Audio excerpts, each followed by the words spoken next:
The 11th season of MPL Philippines is brought to you by the following sponsors. Smart, the official tournament telco partner of MPL Philippines Season 11. Our official sponsor, Infinix. Infinix Note, ultra-fast gameplay. Our partners in esports, Maya, it's everything, and a bank.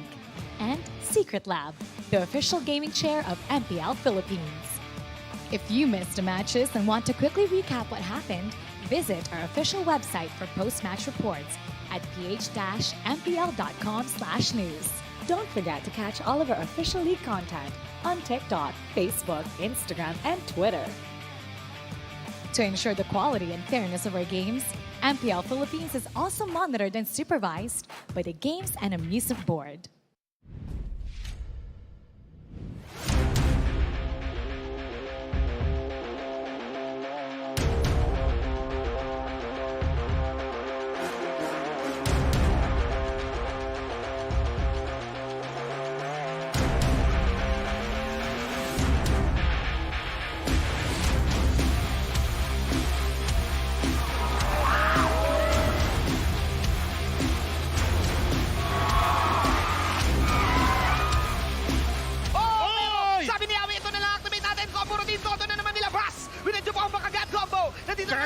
Carlito!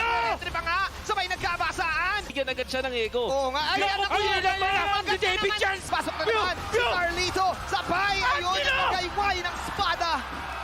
As Echo will take this game. Shampoo. Habang mag-isa, si Sanford at si Kyle. Carlito! Sanford with the bravest fighter. Sino makakuha dito ng low? From Kyle Nizi to Kyle Red 3. And comeback is real para sa laban ng game number 2. Wow. Binaligtad.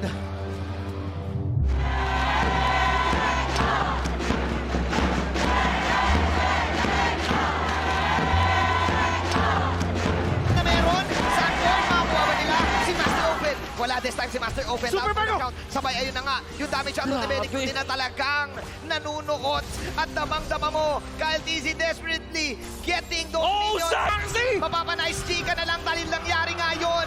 And eto na ang tunay. 2-1 ang magiging score. The Orcas.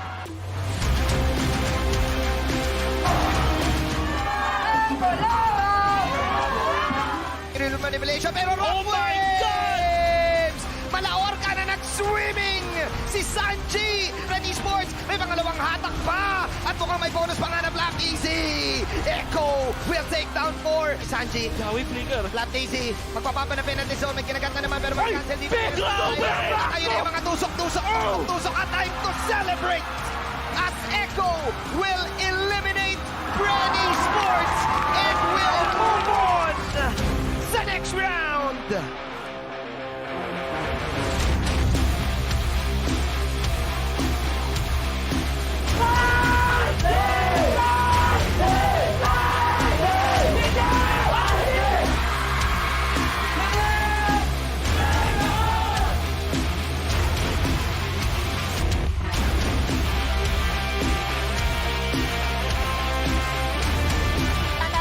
Wise. Andiyan yung heavy spin. Si Iran talaga ang kanila naging bakit. Alam nila na merong Lord.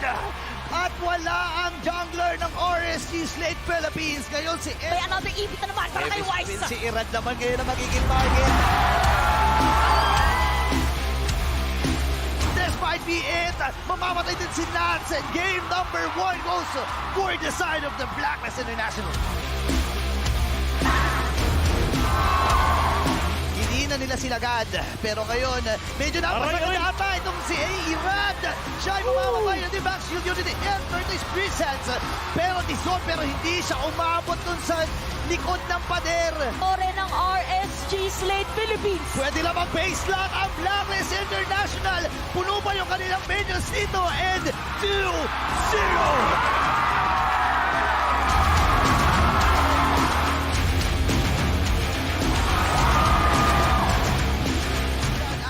Pwede 20% yung health, pero mamamatay ng una. Itong si Edward, Pablo Imo, andon yung Winter Truncheon, delikado ata si Irad. At wala ang jungler dito ng RSG and Eman with the triple kill. Ngayon, sila na pumasok din.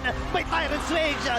Maniac mula sa MSC MVP ng RSG. And we have game number 4.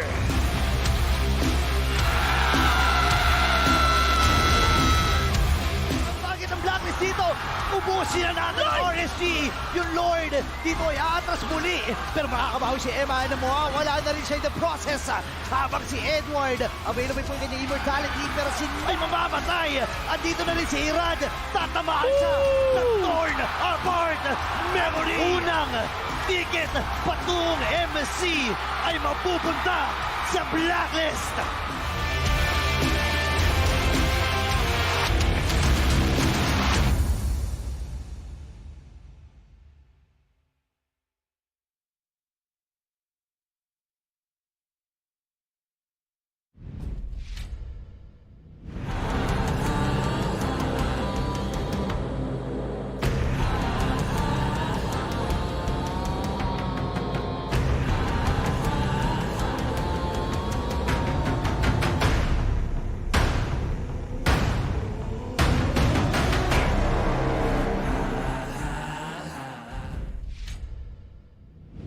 Beautiful day here at SMX Convention Center. Happy Sunday to everyone who's tuned in to witness the strongest Mobile Legends Bang Bang players in the world in action. Ako po si Mara Aquino and you're watching the final day of MPL Philippines Season 11 playoffs. Sa nagdaang 8 linggo ng regular season at 3 araw ng playoffs, walang sawa natin, inalam ang Philippine meta and celebrated our unsung heroes. Kagabi, Blacklist International secured the first spot for the Philippines to represent the country for the upcoming MSC 2023 in Cambodia. At ngayon naman malalaman natin kung sino nga ba ang makakasama ng Blacklist International at kung sino mamaya ang tunay na magtataas ng lakas. Now, will it be the defending kings of Southeast Asia, the RSG Slate Philippines? Or will it be the reigning world champion, na Echo? Now, to discuss more about this and our upcoming lower bracket finals, SMX Convention Center, let me present to you our panelists, Naisu, Santi, and our special guests from Onyx Esports, Raja Yeba!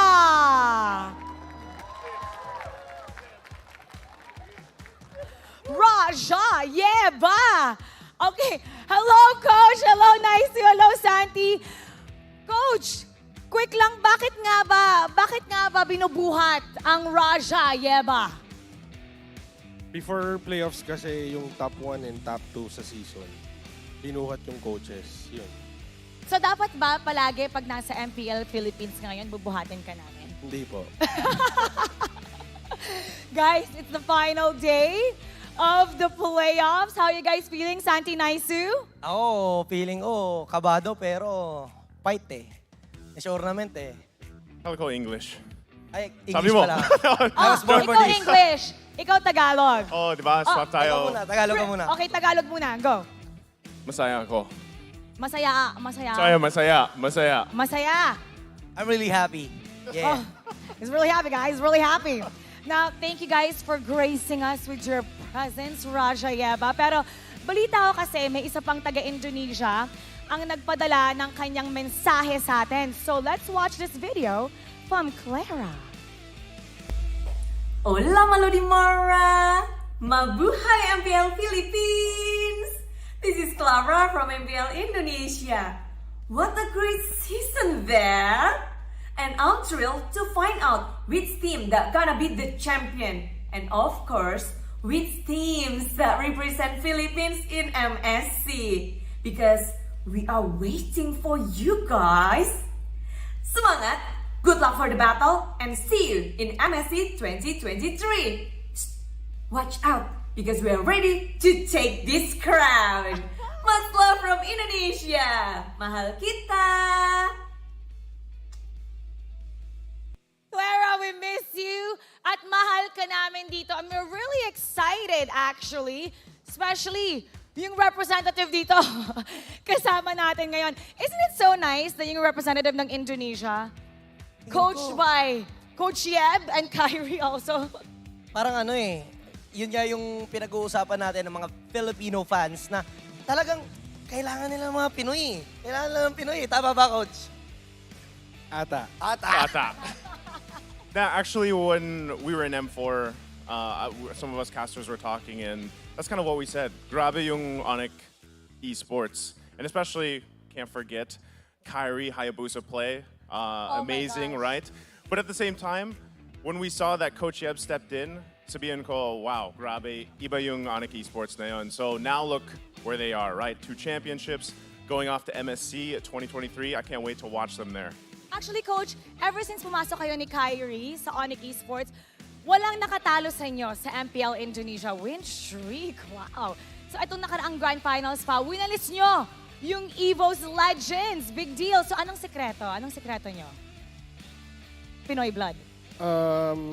Binigyan lang natin sila ng parang Pinoy na mentality. Kasi sabi ko, kailangan all out tayo lagi. Hindi katulad nung nangyari nung M4 na parang medyo takot maglaro.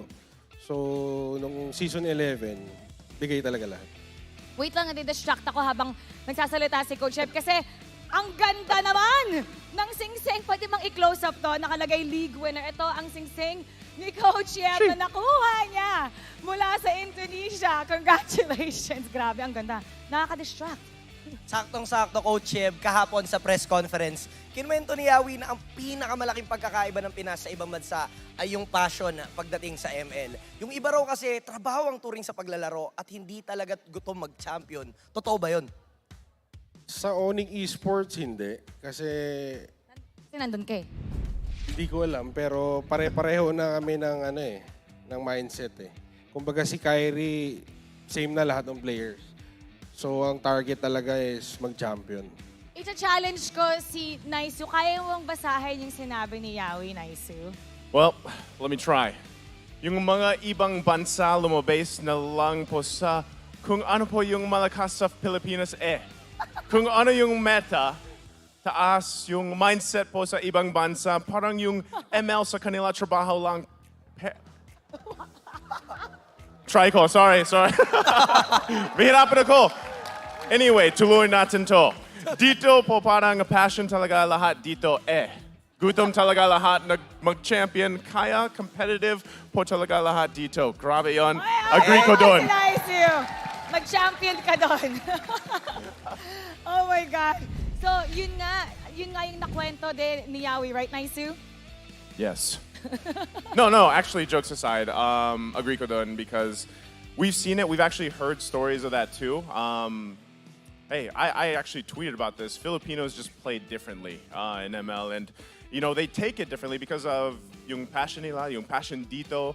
And I will say that I think now with the influence of imports around the world, I think that passion will start to, play off on them as well. And I think it's already started to happen, especially with the likes of, Onyx Esports.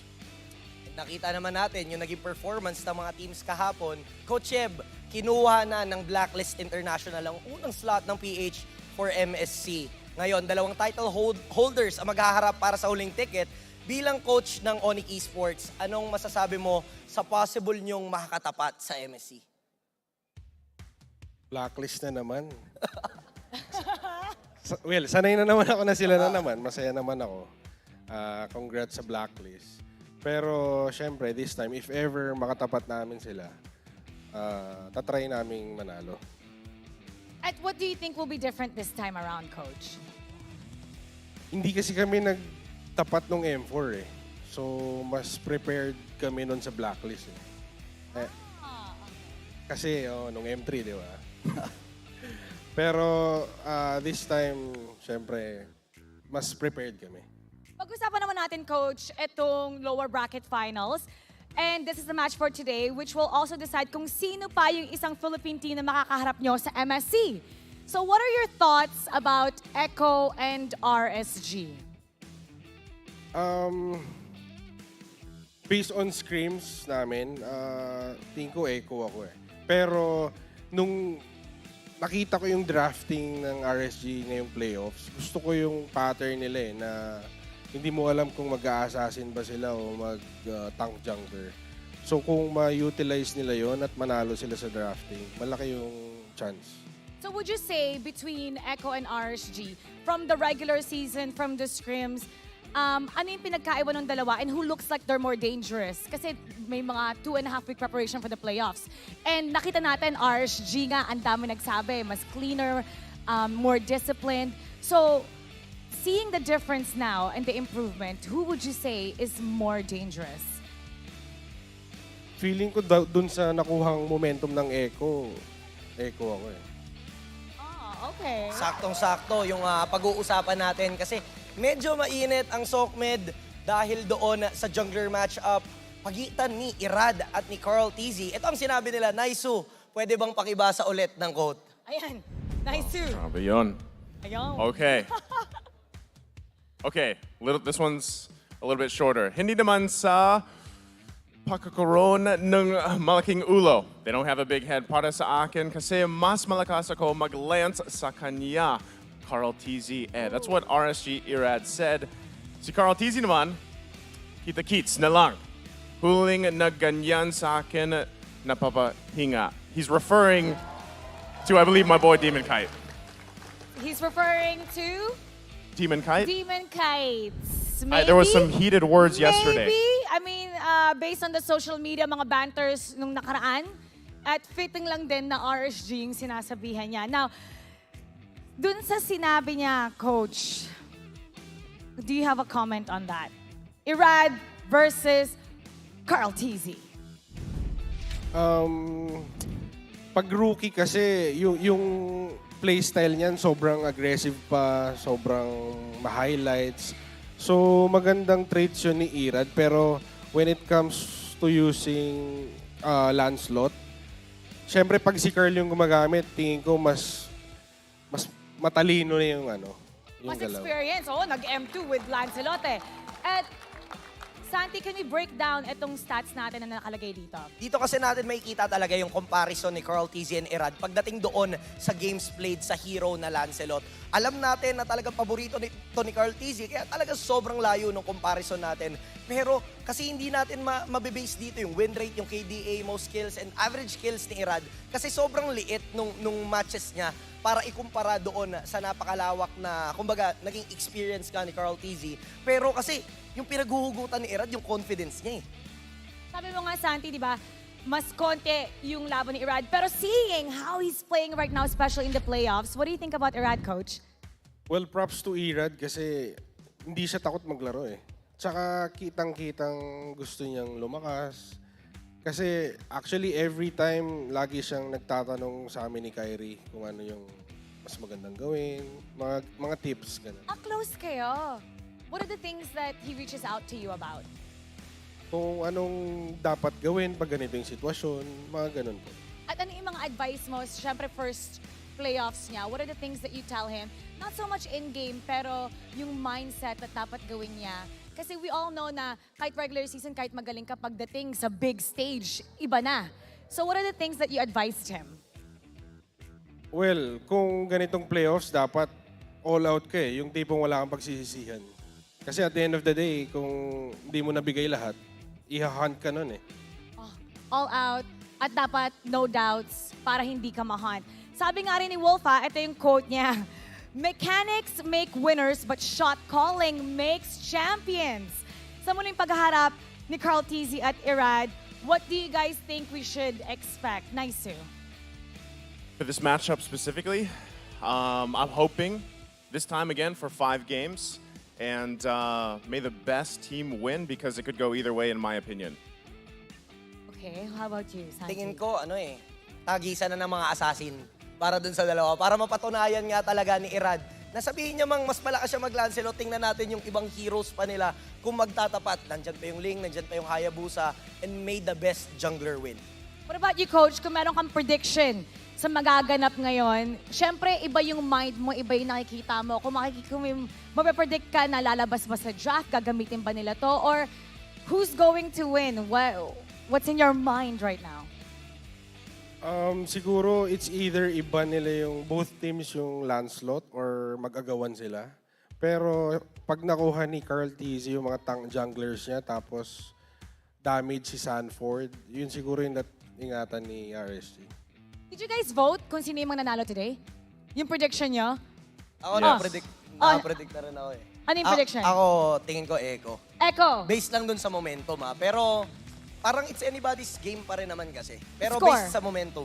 Anong score? Sa tingin ko 3-2. Best of 5 game 5 ulit. 3-2. Ako, 3-2. 3-2. 3-2. Go. Echo. Okay, I'm putting RSG. RSG. And Coach, what would you like to see from RSG and Echo for this matchup na talaga nagustuhan nyo from the previous para alam natin kung ano ba dapat yung asahan for them to increase their chances of winning? So let's start, let's say, with RSG muna. Sa RSG, well, nakilala si RSG na yung discipline nila in-game eh. So kung magawa nila yung this series, mas maganda yung laban. So discipline. Ah. And what about for Echo? For Echo, yung tapang nila maglaro, yung aggressiveness. Kasi pag nakuha nila yung momentum sa game, tuloy-tuloy na eh. And throughout the playoffs, guys, can you guys remember any favorite moments ng RSG and Echo na you would wanna see again? I know what you would say about Kyrie, for example, nung M4, nung Hayabusa play that's so memorable, we still can't forget about it till now. Is there a specific player from Echo or RSG that stuck to your mind and that specific play that, wow, we wanna see that again? For me, for this playoffs, it was Irad because a lot of people kind of had doubts in the regular season when he stepped in, and he stood out a lot in this playoffs. So between him and Navs, for me, for RSG. Sa tingin ko naman, sa Echo naman si Sanji. Iba maglaro si Sanji sa mid lane. Parang ang laking threat pag lagi mo siyang iniisip and nagagawa niya yung trabaho niya for Echo. And how about for you, Coach? Yung pinaka-memorable natin sa dalawang koponan. Yung Sansan ng Echo, tsaka yung highlights ni Ira din. Yung mga dash-dash ng Lancelot niya. So we're hearing Irad a lot. We're hearing Sanji's, the Sansan brothers. Kayo, what's your favorite moment? At sino sa tingin niyo mananalo? Is it gonna be RSG Slate Philippines or Echo? Comment down below. At para sa ating mga online viewers dyan, gusto niyo bang manalo ng diamonds? Just comment a photo of yourself watching MPL Philippines playoffs sa hashtag of the day post na matatagpuan natin sa official Facebook and Twitter accounts ng MPL Philippines and get a chance to win 1,000 MLBB Diamonds. Ang hashtag for today ay hashtag MPL-PH Grand Finals. Again, that's hashtag MPL-PH Grand Finals. Sasali na kayo. And now, simulan na natin ang do or die rematch sa pagitan ng dalawang international title holders. Orcas, Raiders. This is Echo versus RSG Slate Philippines. Let's pass it on to the voice of MPL to welcome our teams. Reptar, pass up.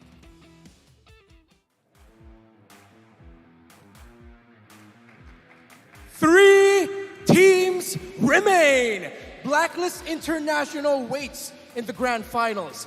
Who will meet them and see the world? Will it be the reigning world champions or will it be the reigning kings of sea? Let's welcome our teams.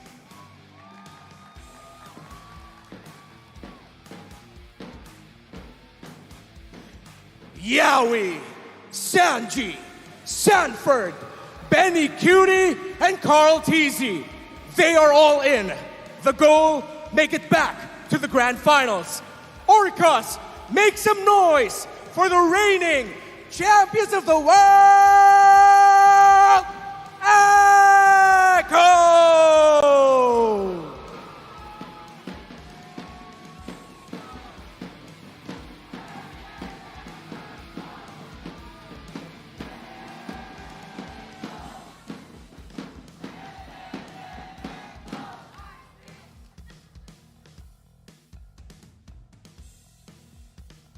And their opponents, Light, Exort, Nas, Eman, and Irad.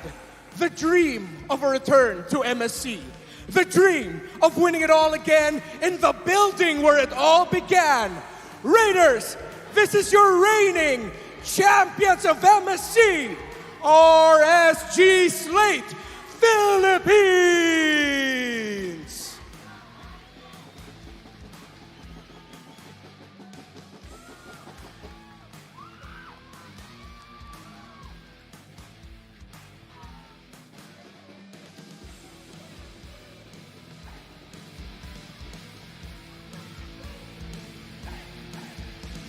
And of course, welcome our coaches, Coach Tic Tac and Coach Panda.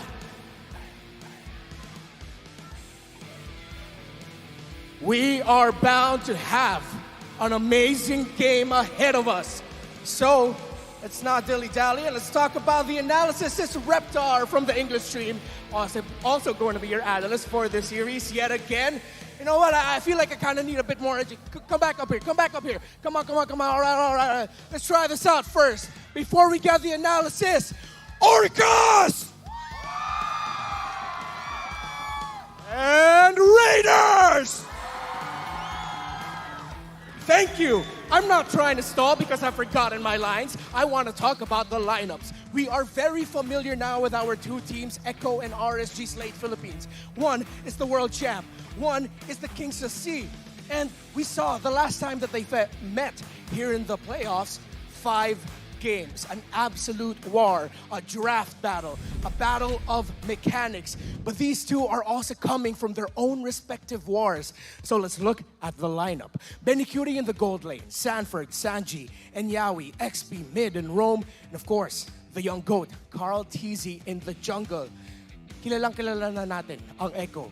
Nakita natin yung run nila from MPL Philippines Season 10, going into the World Championships, winning that. At this point, sobrang pamilyar na tayo sa galaw nila, sa picks nila. Pero yung Echo, naglabas pa sila ng isang pick.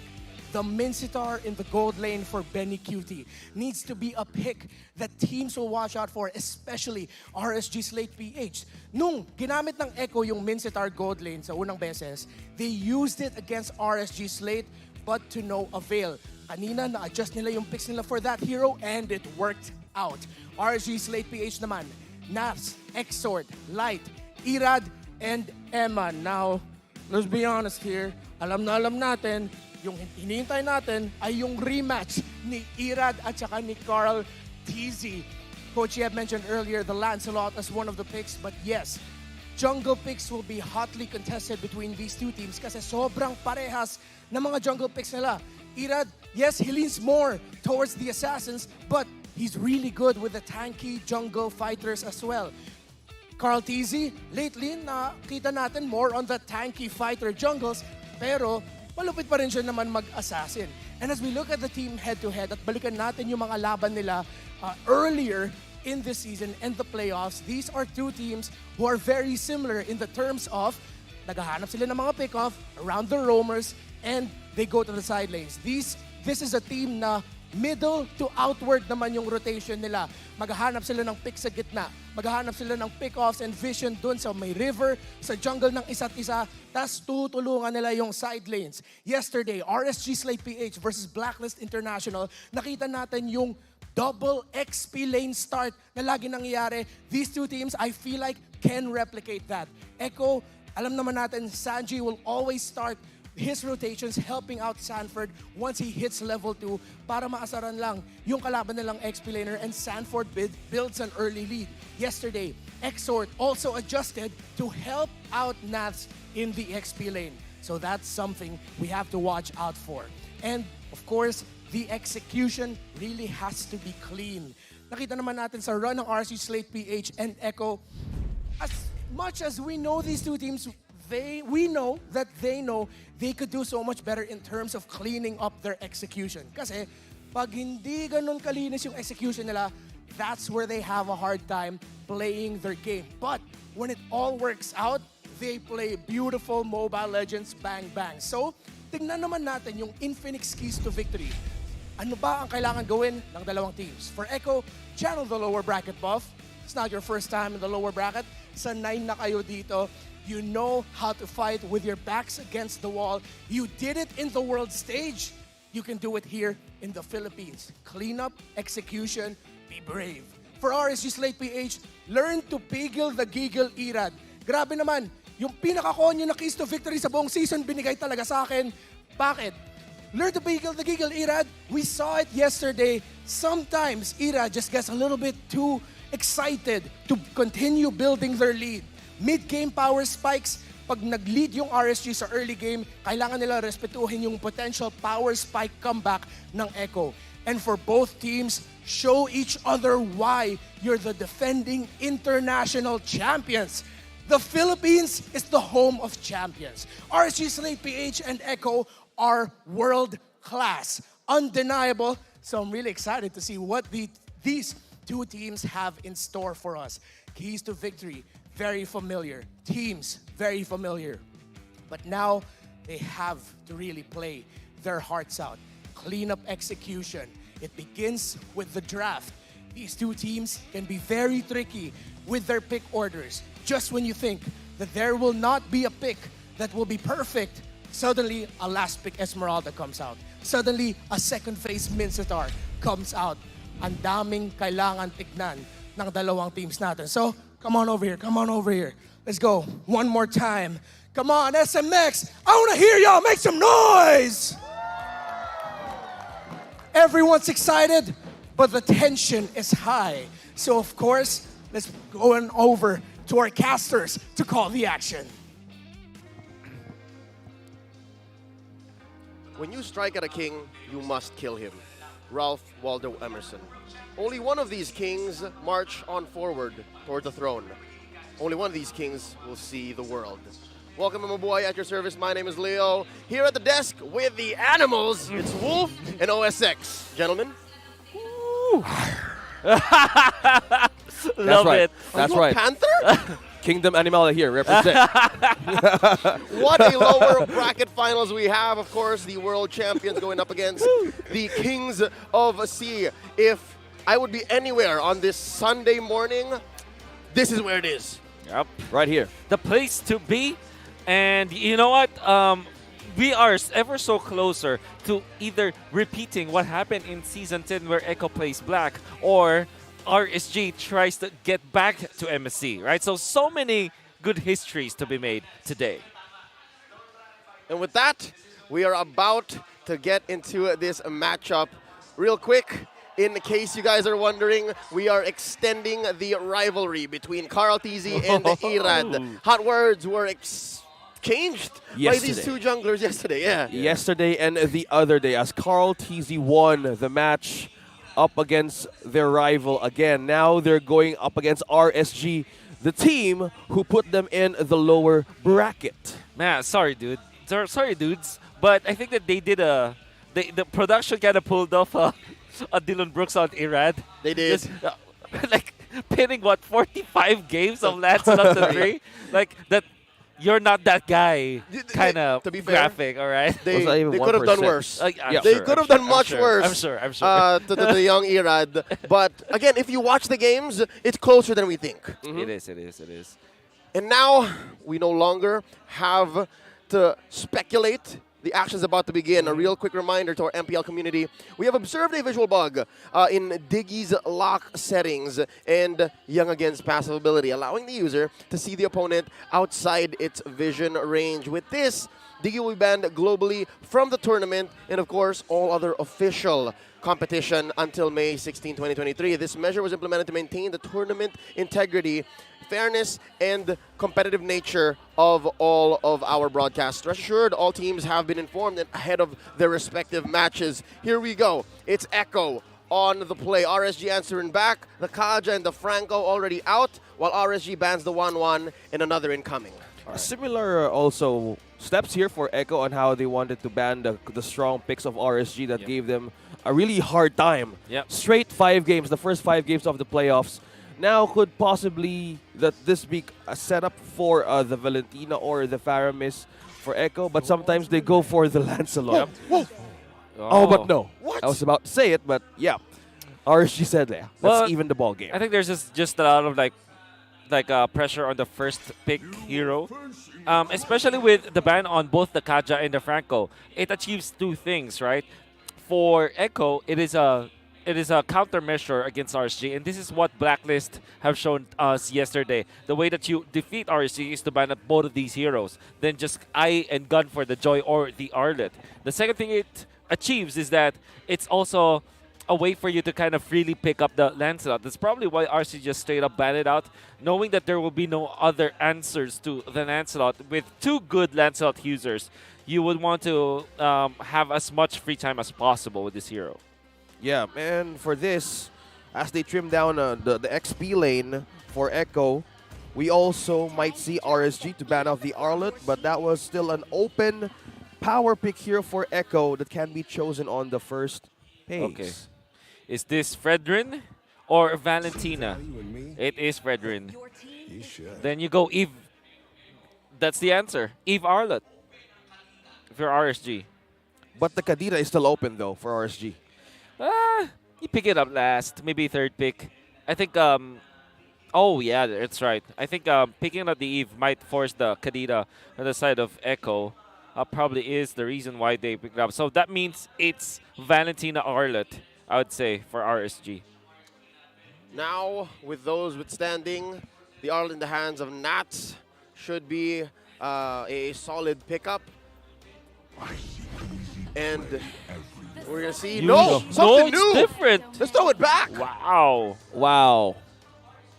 From Wolf's predictions from yesterday about the Esmeralda no Yuzong. Yeah, that's a Kadita for RSG. They're not letting it go in the hands of Echo. You read into the Kadita, Francis. Yeah, I sense it. Because of these two teams, like battling from Sanji against Extort, both of them great use of this hero, and much as well as how they rotate faster early game.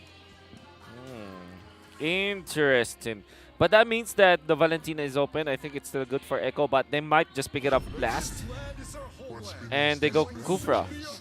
So why don't you want to pick up the Valentina at this moment? Because you want to make sure that until the last moment you have a counter to the win condition of RSG. I always when I was casting in the Tagalog broadcast yesterday, I was talking about the main win condition of RSG as a team is to go for those marksmen, and we know that they put all their eggs in this basket called the Eman basket, which you want to reserve your mage, your mid mage, to counter that out. Man, RSG have a marksman. They want to take out your marksman, and I guess that's why Echo trying to protect Benny Cutie here. They're trying to save him for that last phase. And now, here's a pick that we could have sworn should have been coming out since day one, given the absence of one little Diggy. Hoot, hoot! He ain't here, fam, but Atlas is. Man, he wasn't banned or even like chosen most of the games. Dude, I can't stop talking about this. I felt that teams, like, who are the teams that face Blacklist, right? Bren and RSG. They're both good at Atlas. They never picked up the Atlas versus Blacklist. I don't understand. Now, against Echo, they are going to pick it up. It took 3 days. It took 3 days, and now Blacklist is already sitting at the grand Exactly. finals. Yeah, the first team to sit. Exactly. Y'all Mr. Window. Man, I can't Like, why believe it. now? In the absence of Diggy, I can't. I just can't. All right.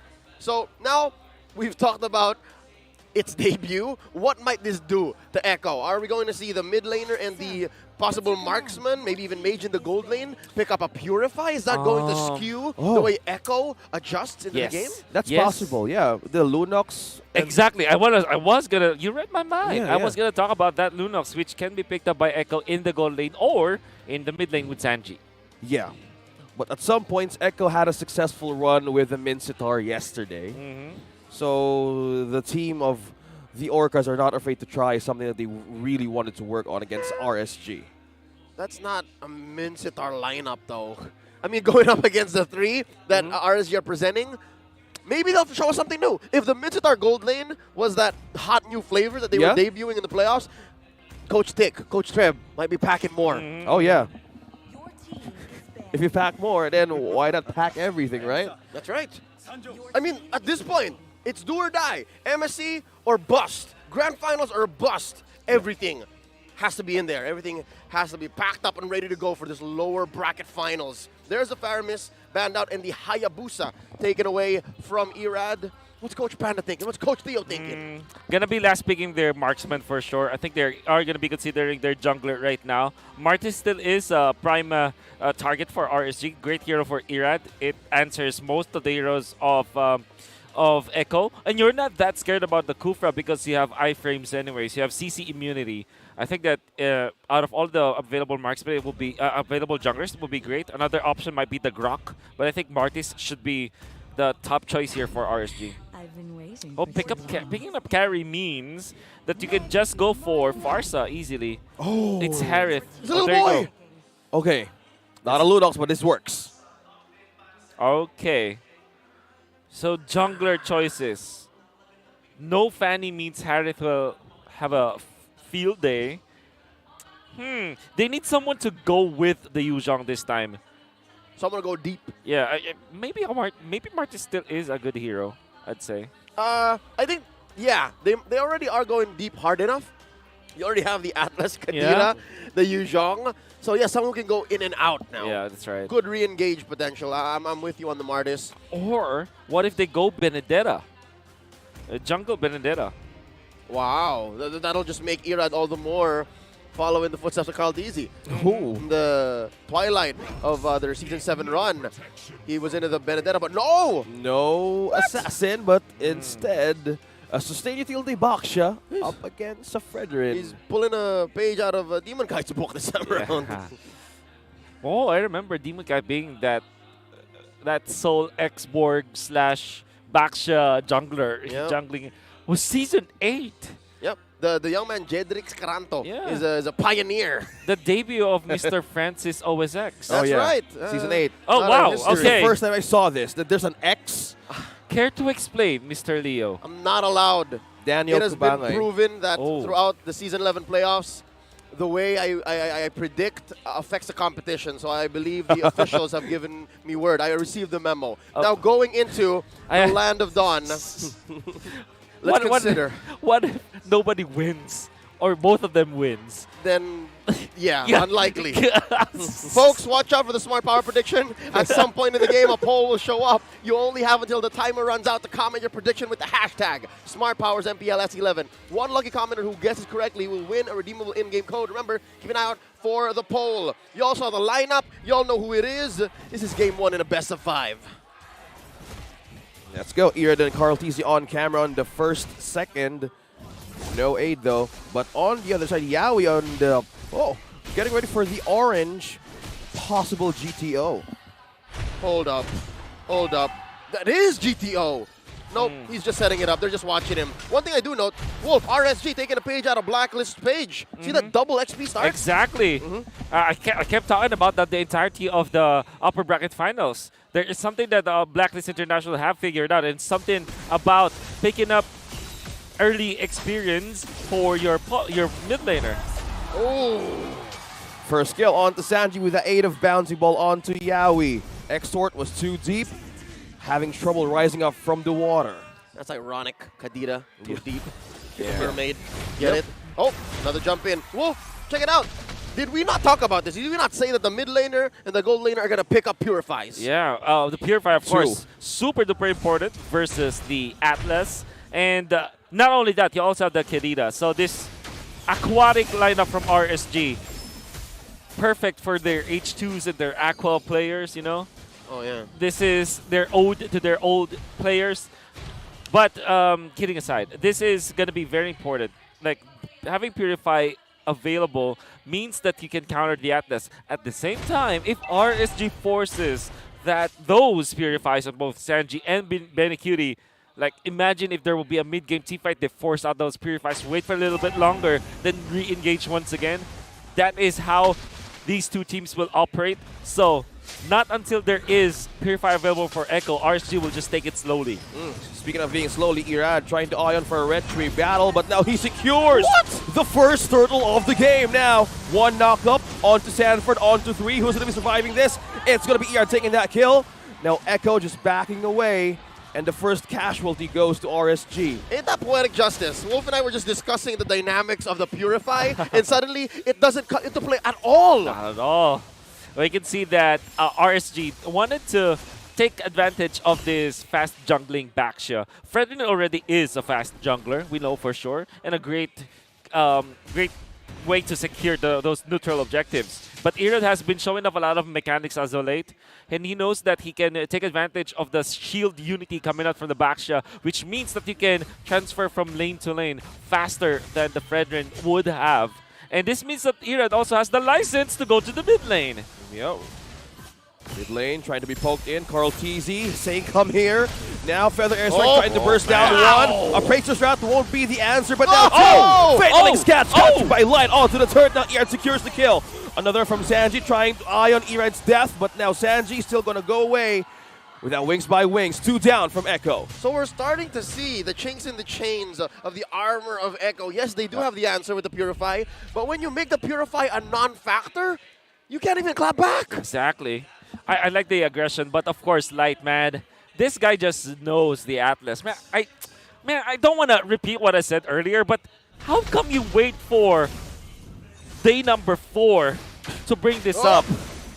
Saving the best for last, maybe, for Mr. Dylan. Now Exort low on mana. Now diving in with the ultimate, secures the kill for Benedict. Not going to escape that. Feather Airstrike will connect to Exort. EI with exchange. And Carl TZ up top takes down one, and that is Nats. That is why you ban out the Kadita from Exort.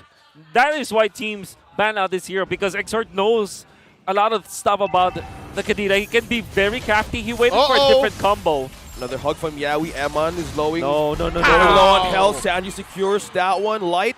Yep. Annihilate won't be the answer, but now Echo setting up for this one. Will Irad secure this Retribution? Steal again. 2-on-2. Who's going to take it? Will it be? It's Carl TZ! Secures the turtle this time around. They're still going? They're going. Nats and Irad not letting this go. Sanford on half HP. Carl TZ also staying to fight. Nats going in low. Sanji to the rescue! And that is the Feather Airstrike not making the cut. But Sanford as well secures that one for Nats. Sanji just looking in for information. That's Echo backing out from that skirmish. That's got to be one of the longest early game team fights I've seen in a while. Just chunky bruisers in the top lane post-turtle fight. Big props to our production for queuing in the sound cue for the Appraiser's Wrath. Yep. It sounded like something like a grunt. That was you heard that? That was definitely them. Yep. That was definitely production, but yeah. Uh-oh. Exort.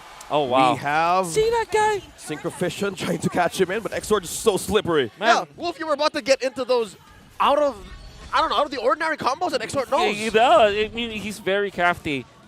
Typically, you want you have a one chain of combos with the Kadita. You go in with the dash, you petrify, knock up, ultimate.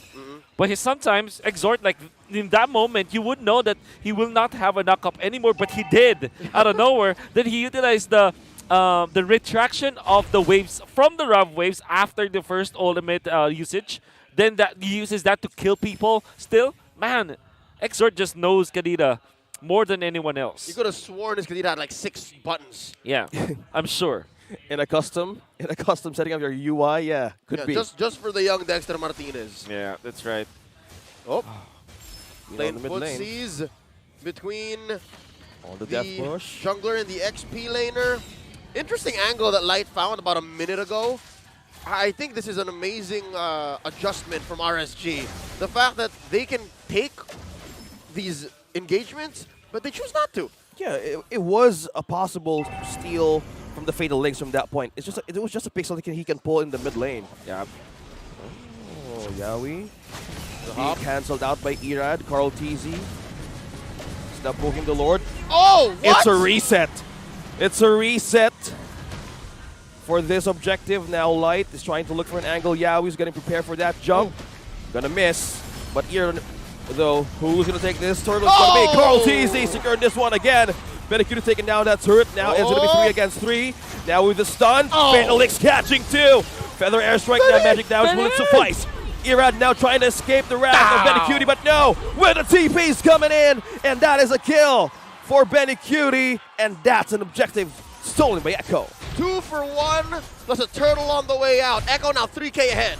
And then they get a turret in the middle, one of the most important ones. Benikiti about to steal this purple buff, which this is a pipe dream for Harith in at the gold lane. He loves it. He loves it.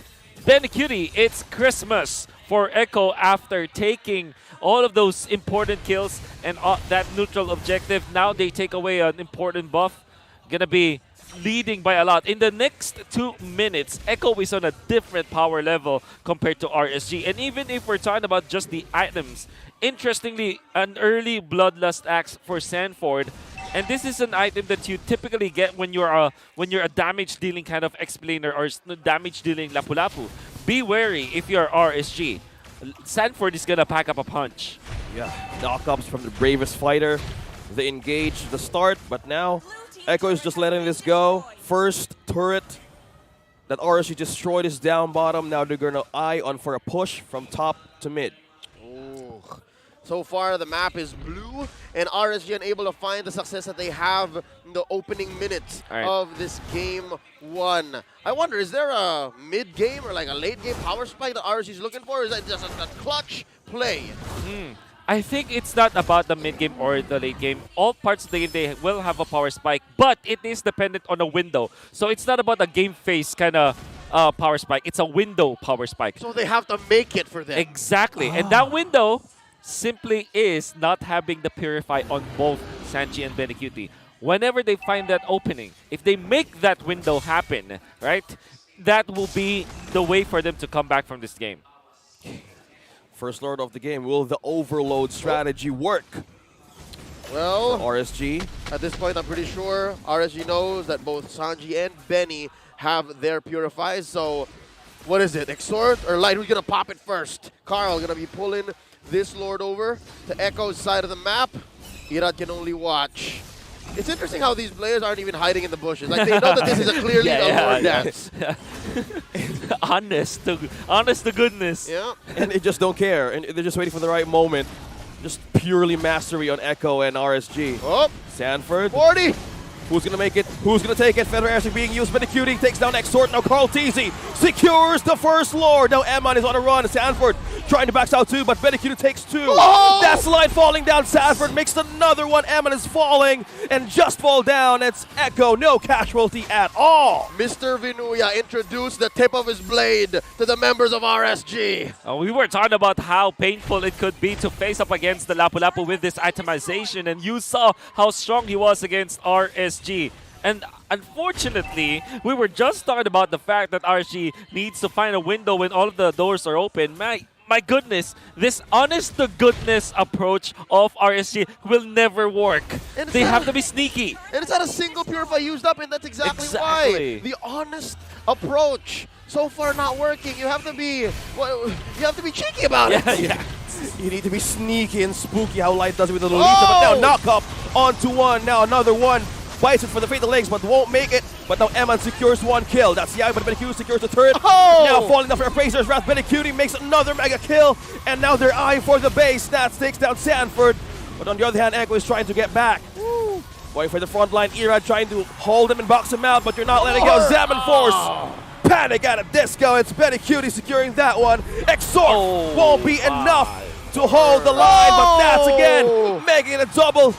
Bodies everywhere. Eman and Light is the last one here to hold. Man, in the first time that they met, Echo always banned out the Yu Zhong. Or was it RSG that always banned out the Yu Zhong? But one thing I want to say, Yu Zhong is a point of contention between these two teams. But now they have an answer. A non-marksman gold laner, which in this case is a Harith. And there is one nifty thing about the Harith, apart from having access to the Purify, he's got a passive, by the way. That's right. That reduces all of those crowd controls. Homie's got a little tough boots on him all the time. Exactly. And you don't need a tough boots. And you saw how impactful that was. You cannot chain the combo of the Yu Zhong because it is very time dependent. Yep. You have a specific timing. The amount of CC that you have from Petrify into the knock-up from the Yu Zhong is actually timed perfectly. Having tough boots or having a passive tough boots will mean that you will not have the combo.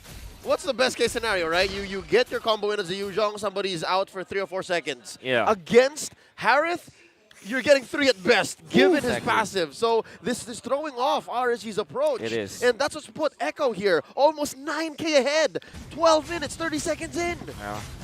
Where's the window now if you want to make it that window of the power spike window that we were talking about At earlier? this point, it's in the attic. RSG have to climb up. And there I are no agree. stairs. Echo have closed them down. They have to come out through the back door, climb up through the window, through the trellis. Exactly. And then even, I don't think Yeah. they even can contest. The house that Echo built It's the House of Highlights. It's the House of Highlights for sure. And that House of Highlights, it's an impossible architectural design. Right, that's right. The architects, Tic Tac and Treb. Yeah, exactly.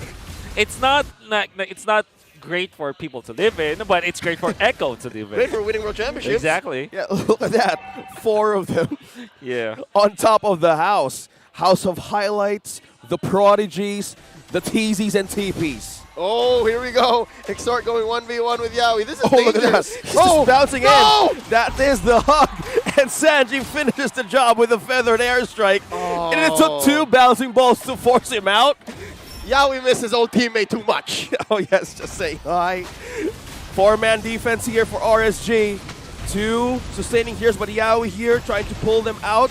But the Lord is eyeing on the base. That's going low. Benny is on God mode. Now base is on half HP, and Echo taking down the base, securing the first point of the game. We're starting it hot with the world champions drawing first blood. And it's a classic for Benny Cutie. He's one of those players in the gold lane who's known to pull up something that's different. When we criticized him during season, it was season 10. Yep. Or no, it was season 9. When they kept on picking up heroes that aren't fit for Benny Cutie, because we know that Benny Cutie is great at these kind of heroes, but it didn't work in the meta game. Now, Season 11 playoffs, we are at a point where the Mincetar, the Lunox, and the Hadith was pulled up from the architectural designs of Tic Tac and Trevor. It worked. Only the Lunox is not working right now, but I guess that they will have that for sure in the next few games. An amazing showcase of controlled aggression. A good combination between the Echo Express and the Echo system. Building up the House of Highlights here. OSX, the action was very here and there. If I'm not mistaken, you only really called, what, 3 or 4 big team fights? Yeah, and mostly it was from the Lord, and it was some points of how RSG's missing out of the map, trying to find a good angle, which they were really struggling to get most of the time. So, I hate to say it, but the Atlas here, at least, so far, was this the first Atlas this weekend? It is. It is literally the first time. I think it's far too early to pick it. I mean, the third picked Atlas was far too early, probably. First phase there. Yeah. And I guess because, I only say this because they picked up both Yuzong and Atlas in the first 3 picks, which you kind of know and understand. Okay, let's not go marksman here. Even in the draft, they were honest. Yeah. Yeah. That's true. That's true. Yeah. Well, if we know Coach Panda to be anything, we know him to be honest. Surely. For now, let's go ahead and throw it over to Remar Santa Cruz to break down game number 1. And with that, the Orcas take game number 1. Grabe. Okay, may na-realize kasi ako eh. Lagi wala akong kasama pag ako yung nasa analyst stand. So ngayon, yung crowd naman kasama ko. Alright, pero ang dami nyo, hindi ko kayo lahat pwede masama sa analyst segment. Pero alupit no? Lupit?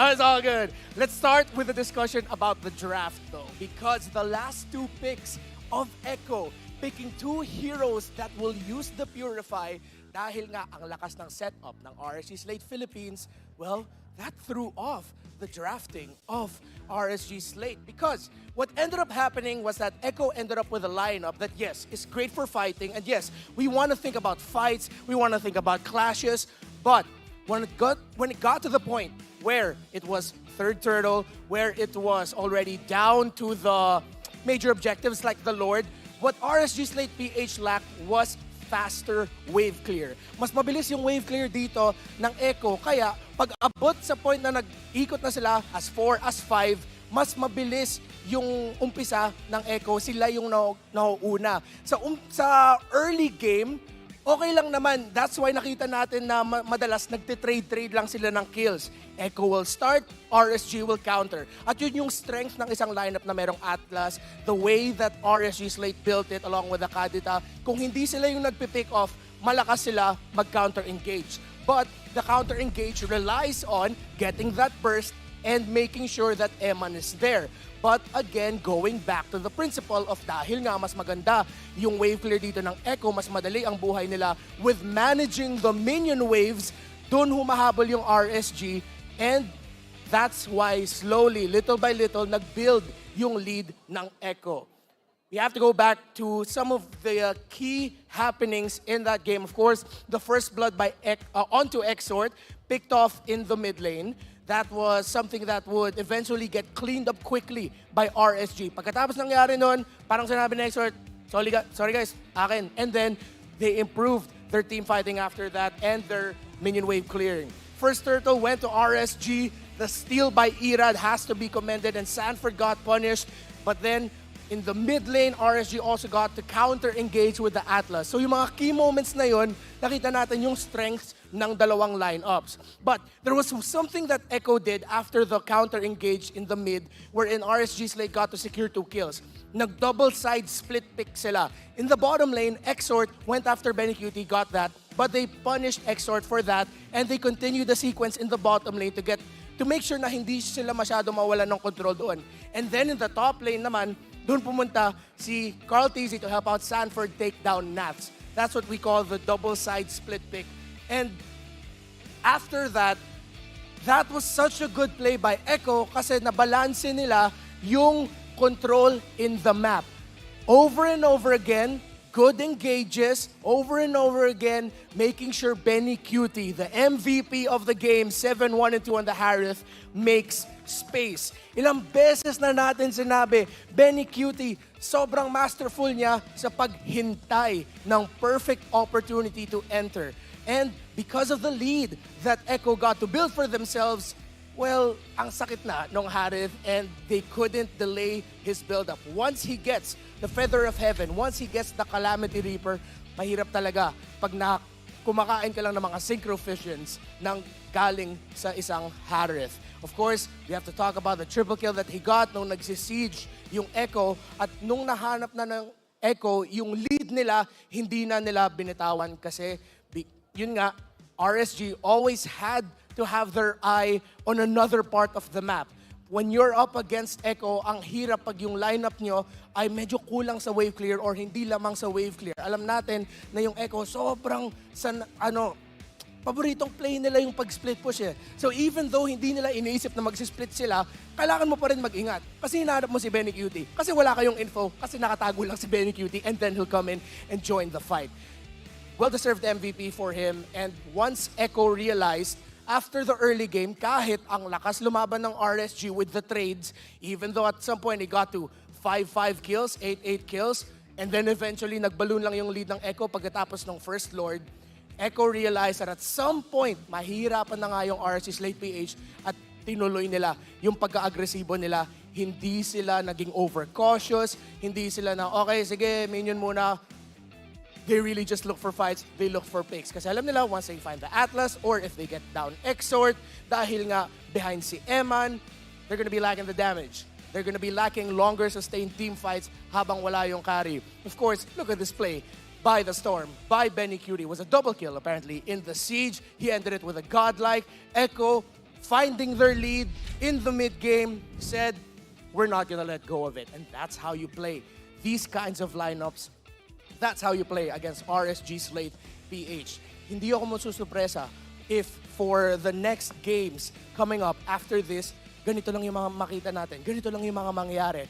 Early trades, once it gets to Turtle number 3, Lord number 1, dun tayo makakita ng isang malaking team fight where it will swing either way. What a game number 1 by Echo and RSG. But of course, we have more games coming ahead. But before that, let's go on over to Odin.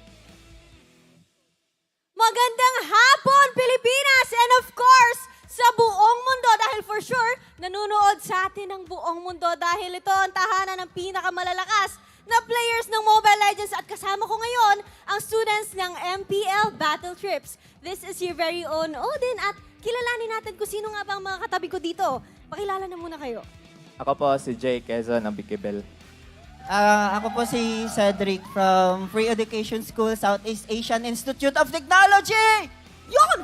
Cow Energy! I'm Ajman Moksana po from MSU IIT in Mindanao. Grabe! Nilipad pa talaga nila itong venue natin para masamahan tayo dito sa Grand Finals. At sa mga hindi nakakaalam, galing silang Visayas and of course, Mindanao. Grabe, kamustahin naman natin ang ating mga guests for today. So, kailan kayo lumipad dito? Lumipad po kami noong May 6. Kahapon. Kahapon lang po. Kahapon lang po. So, kumusta? Nakatulog ba kayo sa inyong mga rooms? Ano po, yung sa sobrang excited, imbis na 5 a.m. pa yung bukasan ng airport, mga 2 a.m. po nasa airport na po ako. Hala, ang aga naman. Ito si Abby Cabel, di natulog. Ay, hindi natulog. Talaga excited Sa sobrang kayo dito excited. sa Grand Finals. Opo. And kumusta naman yung MPL experience nyo so far? Ano po, sa katunayan po, hindi po talaga ako pinayagan fully. Pero pumunta pa din po ako, pero alam naman po nila. Tapos, I don't regret a single thing sa pagpunta po rito kasi I got to experience this big event face to face. Tapos po, it's a high time po na stop po natin yung stigma na this is not just a game. Kasi po, may community behind po rito at ito po yung nagko-connect sa mga player to become one. Yes, thank you, Ajman. Hindi ka nagpaalam pero ngayon alam na nila na nandito ka. Thank you sa pagpunta dito and hindi naman masama pagpunta dahil napakaganda ng event na pinuntahan mo and harmless and enjoyable. And of course, how about you guys? Kumusta MPL experience nyo so far? Ako po, masaya po kasi dati sa TV ko lang po sila manonood ngayon sa personal na po. Kaya napakasaya po. And first time po talaga namin sumakay ng eroplano. Tsaka ang daming haka-haka na baka di yan legit. Baka pagdating nyo doon, maging human trafficking kayo, mawala kayo sa Manila. Pero pinursa po talaga namin kasi very first time Findicer and 22 years.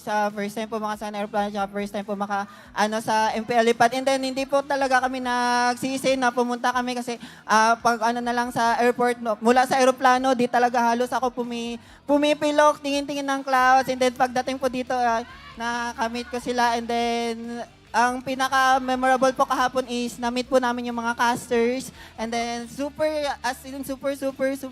saya po talaga. So we're thankful po talaga kami sa Yes, palakpakan natin ang ating mga kasama dito. Parang gusto natin bigyan ng jacket yan. Ikaw, how about you? Kumusta yung MPL experience mo? Sobrang alam ko na overwhelmed sila at sobrang masaya. Kitang-kita namin excitement yung lahat. Oo nga, di nga ako nakatulog bago pumunta dito. Sabi ng nanay ko, matulog ka na, maaga ka pa bukas.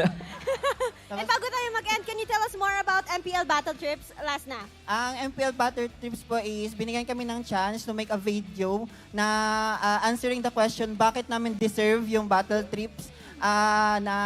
Kami yung maging winner, and then gumawa kami ng 1-minute video, and then luckily kami po yung napili, and then super po yung nalaman namin yung result, super grabe yung overwhelming, halos lukso, gulong, sigaw, grabe yung sabi ng classmate ko, kumalma ka kasi may pasok pa daw kasi, tapos yun po. So tsaka hindi ko pa talaga expected kasi 1 month pa lang po ako sa CH as trainee, tapos ako po agad yung nabigyan ng chance na manalo po. Yes, palakpakan natin. Congratulations sa ating mga kasama dito. Thank you so much. Makikilala pa namin mamaya kayong lahat dito at balik na muna sa inyo, casters.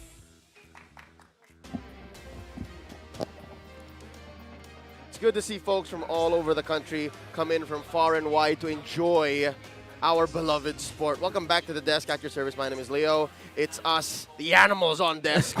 Wolf and OSX here.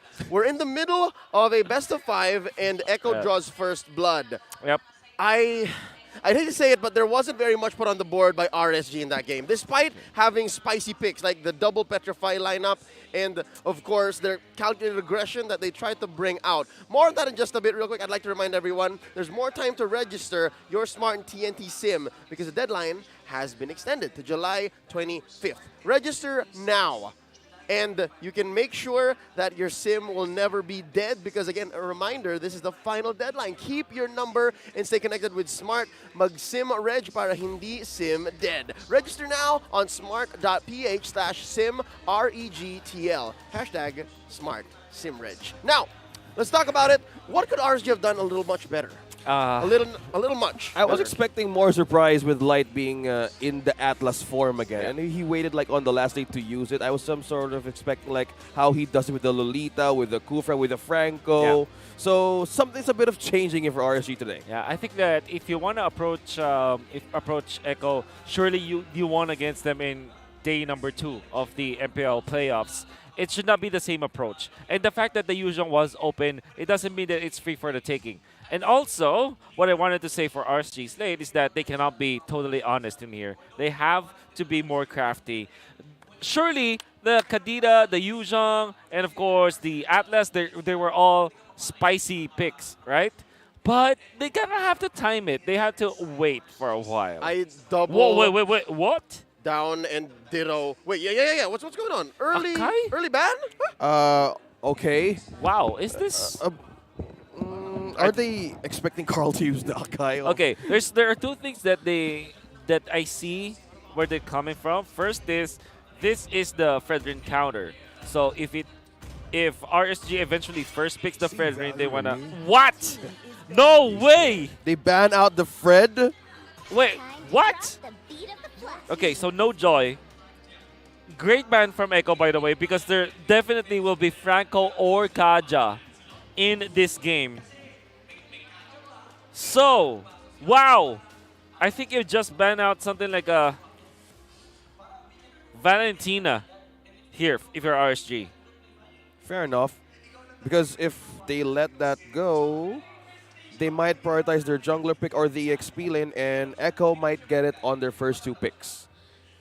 Interesting. Super duper interesting school of thought that RSG just brought to the table. They are just, I mean, this is a, I hate to say it, but this is a pack everything kind of mentality again from Mr. Panda. Okay, so they ban out the Yuzhong. This is so interesting. Okay, a different approach. Okay, no Faramis. So will this be an XP lane or a Valentina? This is Kaja. Absolutely gonna be Kaja. Prio Kaja for RSG. Okay. I think this is Kaja. There's no way. There's no way it's not Kaja. This draft has me flummoxed. Yep. I'm gonna say it again. This is the pack everything mentality from Coach Panda. Yeah, PE. Yeah, PA, not PE. What? No. That's pack. PE. Pack everything. Oh, PE. Yeah, PE. I thought you were talking about like the spelling. Yeah, the spelling. All right. I knew it. They were setting it up.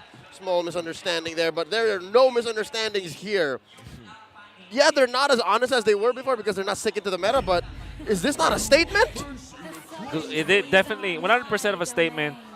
Kaja as well as Franco, it's open. Anything can be picked up by RSG. They can use it so easily. You have the potential of the Claude from RSG, but I think if they do pick up any from Kaja as well as the like I said, Kaja or the Franco, they will come up with something like a Lapu Lapu or maybe an Arlot, which still is good in this game.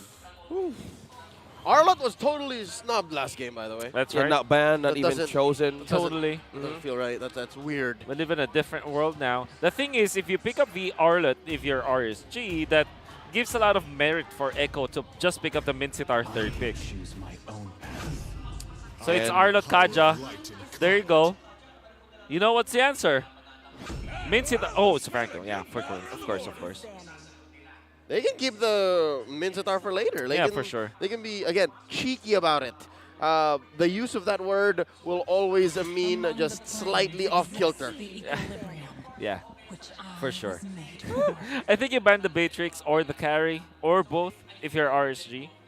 Those are the heroes that you don't want to give to Echo. But at the same time, Minsithar, come on. Don't give it, RSG. No, they're still looking onto the heroes of Carl TC, trying to force something away. Force something away or force something different. They're drafting so quickly here. And I would say, man, RSG, they want to get hurt.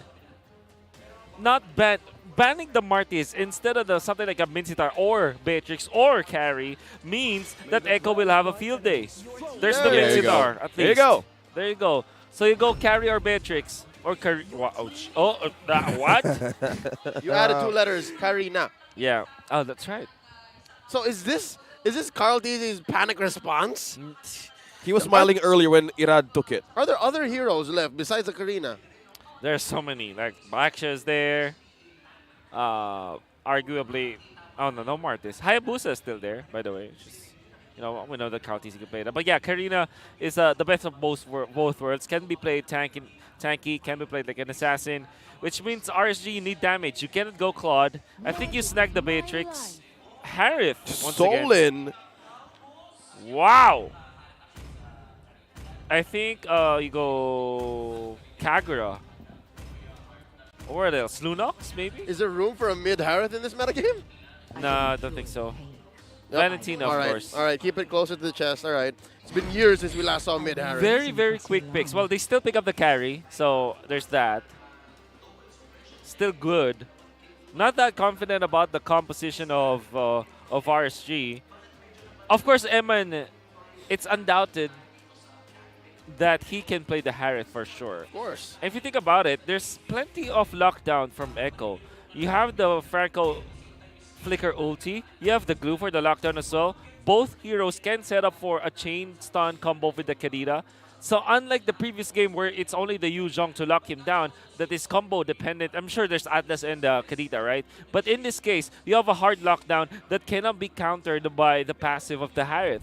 So that is the only thing that's really questionable for me from the RSG decision to go for the Harith this time. Here we go.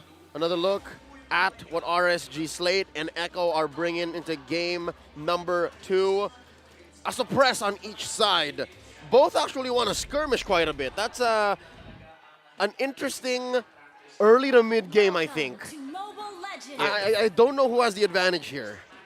Could be a rush. Like how we rushed the draft. So let's see how this goes.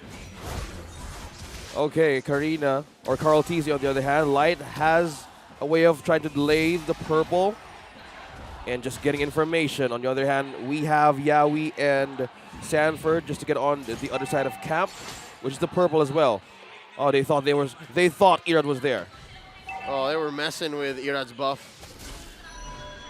They're gonna protect him. And the battle for the Little Wanderer. It's been a while since we actually saw a skirmish. Oh! That's a flicker combo gave by Yawi. Now Light still making it through. Nats going to that vengeance. Now Sanford is trying to hold them off. Irad as well. Oh, not gonna go for a kill, but instead just to poke things down a bit. Yeah. So boys, I mean, if you're looking at Irad, I guess that his signature now is the Tanksalot, or the Lancelot is the hybrid tank build, wherein he goes for Molten Essence, immediately goes for War Axe before going for the Sky Guardian helmet. Oh. This time, against the Karina, it is possible that this could be a full tank build Tanksalot. Like you go for the Sky Guardian helmet first before the War Axe. So what I'm trying to say is that Irad might need to kind of change a bit his itemization when now he's going up against something like a Karina, who's has more power on true damage. An advantage as well for Cortese in getting the objectives and kills. Something else to note before any more action comes up on the map. Ira's actually using the Brainy Sports Lancelot skin. Oh, wow. To the Brainy Sports Lancelot. Yeah, to Cortese, who earned it back in M2. Yep. Now Sanford trying to hold him off. Turtle on half HP. Cortese is not going to poke this, but now he secures it.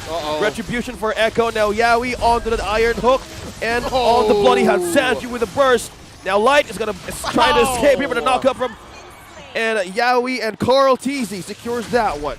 Wet and wild engagement right there. Again, if it gets messy and it's a big skirmish, I ask who's ahead. Looks like Echo answers. Yeah. Echo very quick at it as well. Very confident with this Karina. We know for sure that this is a hero that can match up against top junglers when it comes to jungling speed. It's got a lot of movement speed as well. Then you build it up in a very tanky way, tanky fashion. All of a sudden, you're very strong in neutral objectives. Good poke there from Exort. Half HP onto Sanji. Back away, trying to go in for the lanes. I think Echo are going to execute on something that they learned from after they get dropped in the lower bracket by RSG. They're going to start clearing these small camps, so Irad has less to run away with. Yeah. They're going to try to close that window wherein Irad can get away with a lot of stuff. And wait, there's a bite! Bloody hunt. And an ultimate from Sanji secures another kill. And that'll grow the gap between the Karina and the Lancelot, because the Karina can get in and out regardless of their camp. She's just much more agile that way. Yeah, that's the real strength of this Franco. That's why I felt that both teams will be very strong with it. Fortunately for RC, they have a guaranteed stun as well, courtesy of the Divine Judgment. It kind of works both ways. But the thing is, Echo will have a lot of supplemental damage and crowd control afterwards. Meanwhile, down bottom, Irad under the turret now behind enemy lines on low HP. Sanji secures another one. And Echo for their enforcement and response. 10 seconds until the second turtle. Ooh, close call. Really, really close. Eman might have had to pop his Purify because, again, between Benny Cutie and Yawi at this point of the game, could have been lethal. Luckily, Light was there. Here's another turtle. Sanford trying to box out Nats.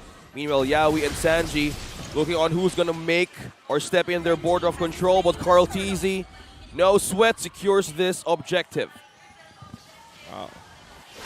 Okay, so what we do know about Echo is that they're very good at identifying like the what's the term, the chinks in the armor. Yep. Yeah, they are very good at that. So RSG now showing that there's a lot of like speed problems that we are looking at their lineup. Of course, they are very strong in the mid game. But in the first few minutes of the game, when RC is still divided and they're not grouping up, Echo can take advantage of that because of their pick of comp. Oh, flicker. No bloody hunt, but that's the Divine Judgment pull onto Light, onto the turret. Now Irad secures the kill. Yaoi falls down. Now Irad trying to hold in.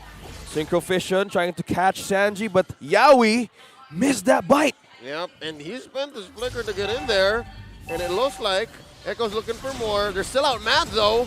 Oh, caught in 4. Rough waves being used to escape a probably burst. Now Benny Cutie, will he be the aid to the rescue? Irad is just puncturing through. Sanji still lives. Run, Benny, run! And Benny's going through the river, and now 3 is on the chase, on pursuit. Carl Teasy and Yao trying to provide reinforcement. Sanford is here to the rescue, and Irad is trying to puncture through. Dawn Rose will connect to the damage. No! And still, Echo still safe from that ambush. Ooh, the 2 deaths that are the 2 kills, I mean, that RG got was only onto Yaoi, and everybody else from Echo is just having a field day. You can see Bendy Kitty just dodging so many of these engagements, and Echo have a very good job at protecting him, and at the same time, he knows how to protect himself. This is great for Echo. Then Kartizi is spinning it. He knows that he has the jungling advantage just because of jungling speed, and of course, neutral objective impact. Then you have Sanji, 3-0-1 on this Kadira, making his own case for a good player on this particular hero. Yep, and now Echo continues the snowball. 2K ahead, last hurdle coming up. Carl Teasy's already started it, and just like that, it's clean Echo. I think RSG's making the right call, though. They shouldn't be picking fights they're not ready yet for. All in objectives, all in for securing those camps that you guys mentioned, Leo specifically. Now they're not leaving any space for Ira, just small bits and pieces of the biscuit. Still no turrets destroyed yet. Look at that. 7 minutes. Look at this bush that Echo... I call this the long bush just because it's one of the longer ones, right? This one? Yeah. It's long bush? Yeah, it's a long bush. And they call this one sandwich from the corner. That's a sandwich, yeah, the 1, 2, and the 3. Yeah, right? Correct. So it's a sandwich. Yeah.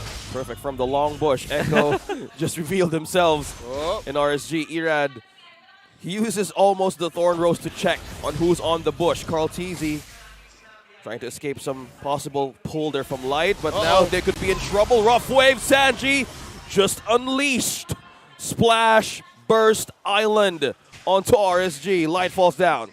That's a difficult engagement that RSG were playing with. They were moving as a unit, yes, but not all of them can move at that speed. So whoever was exposed, whoever Echo catches first, it's a win regardless. Well, first pick Lancelot, surely you'll trust it, right? Irad was amazing with this. Irad mechanics, right? The mechanic. He went for the War Axe priority once again. Which means that he can dish out the damage, but it seems like RC are just gonna farm it through. Understandably so. But I think that around 12 minutes, they have to be ready. They cannot be behind by 3,000 gold 12 minutes. So they need to make a play, and this is what they're doing. Good senses from Eman. That's the Iron Hook, and the Bloody Hunt will connect onto 2. That's burst once again from the Rough Waves. Now forced out Light, falls down. Now Echo picking one player at a time from the Raiders. That's deja vu. Was it not just a minute ago that they did the same thing to Light? Exactly. Oh, they just keep going. Yawi does not have the Bloody Hunt, but they have more than just that. I believe Benny is slowly building up to a comfortable arsenal. Earlier, he almost got caught off as he ran through mid. Now, I'm guessing he just needs one more core item before the rest of RG need to respect the damage his carry can output. Lord Dance already began. Can Irad respond? Well, the confidence of this kid is just showing up against Carl Teasy. Now Light is here. Oh, but the Iron Hook connect to Yawi, being forced him to retreat back. Now Irad still eyeing. That's a Lord reset. Reset that kind of favors RSG, but they may have to make something out of this. You can already see Light is fishing for a play. Oh! Oh, Purified. Oh! Purified been used there. Now that's a call. That's a divine judgment from Light. Now Yawi's being caught. Irad secures the kill. Now another one. Bites the dust, but Sanju returns in the kill. And that's the double for Echo. Now it's go time for the Orcus to strike back. Eman being thrown in by the speedy Light wheels with Benecutie. The storm just been activated right on the cap on RSG. No Lord, on to 3 members down, on to 2. And Nats stopping Vengeance onto Vengeance, escaping by the waves. Oh, Irad is not letting this go. Will he let it go? Secures the kill and make it another one. Yeah, we're still holding through with that Bloody Hunt and Iron Hook combo. Will Irad be secured from this? Sanford with the flicker. And he grabs them back. Sanford, you're not going home. All right, so Echo have learned from Irad's moves. They finally get him down. If this was the other night, boy oh boy, Irad would have lived. Oh my. Oh, RSG just really, how do I say this? It's like they live and die by the sword, and that sword is called mechanics. Yep. And unfortunately, they will suffer this defeat. We were talking about how they should not be down by 4,000 or 3,000 gold at 12 minutes. By now, 10 minutes in, they're struggling at this point. And big props to Sanji for landing the 2-man stun, but man, RSG needs to find a clean opening here. They just have about a minute left until that ultimatum, Wolf. They have a minute left to close the gap. Can they do it? Echo! That's the flicker onto 1, and the that's the primary target of Echo. Now Rough Waves will be enough for the burst. That's Vengeance plus the final slash. Nats takes down 1. That's Yawi falling down. Now Sync of Fishes. That's 2. And Zaman Force, that's 2. Now 2 members down from the Orcus. Now Sanji is looking for an avenue here, but the eyes is on Benecutie. They're on a push in mid lane. 3 members down. No, 3 members present for Echo in enemy camp. Carl and Benny are deep. Wow. They're really deep. Really. And he's still making it through. Speedy Lives connecting like frisbees of fire. Benecutie still holding it. But Carl Teasy saying back away, but Sanji still holding it again. Nats and Light though. But Yawi's here. Reinforcements from the Orcas have arrived. Will the Raiders strike back? But Irad recalls back to base. Sanji picked up a few tricks from Exort. He's been watching, man. Yeah, that was a safe escape. Even if Nats on the Arlot actually caught a Vengeance on there, he would have just got knocked up. I like the idea, kind of like the idea from RSG, because what they're doing, at least when it comes to a teamfight perspective, is they want to initiate with Light. But they cannot just rely on the initiation coming out from this Kaja. So what they did was to actually snag Yawi instead. And what it does is it forces Echo to kind of fight them melee range. And that is when Nats will be able to land the Fire Slash on multiple heroes. That's Flicker committed. Wow. Man, the instincts just threw him off just a wee bit. Okay, so I guess RSG, they know that Echo, whenever Carl TZ does that, there's somebody holding onto the bush. But right at that moment, there wasn't anybody. So the Tomb, I think that was RSG overthinking things. Yep, they played the game too hard in their heads, and they overthought it. That's right. Oh, man. Could have been, though. Again, about a minute until Light gets his flicker back on. Wolf, Francis, do you think there's a lack of vision on the side of RSG? Do you think that's why it's so hard for Light to actually get these pulls? Yes. He had 4 deaths, and getting that information early game, he was ganked twice early on by Sanji. That's what he wanted to do normally in a Franco, but on Akaja, he's much more squishy. Yeah.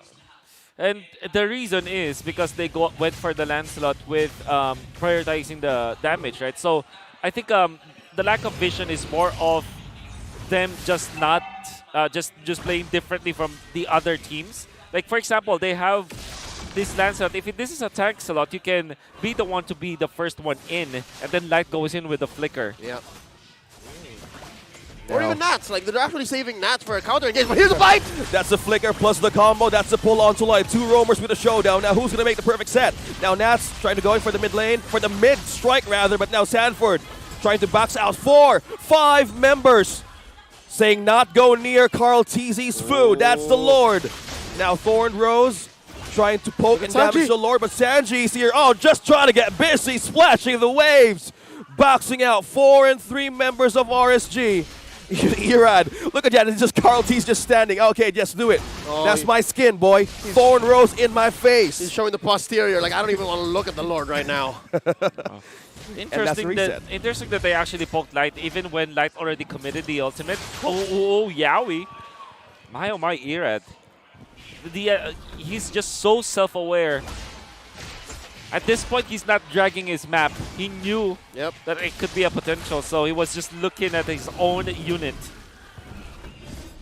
That's just amazing game sense. Oh, the Divine Judgment. Sanford was the first targeted, but that's an exchange. That's a pull. That's a combo. That's the bloody hunt. But Carl TC secures the kill. Eman falls down. A vital kill, but now Sanford boxing out 3. That's a grab. That's the pull. And that's remembers Benecutie throwing out frisbees. Speedy Lightway in. Speedy Lightway out. Now taking down 2. That's Light. And now Benecutie, the storm being unleashed. Thorn Rose, 2-man knock up onto the final slash plus Vengeance. But now Benecutie being taken down by Irad. But Carl T secures the objective, but now Exort holding still.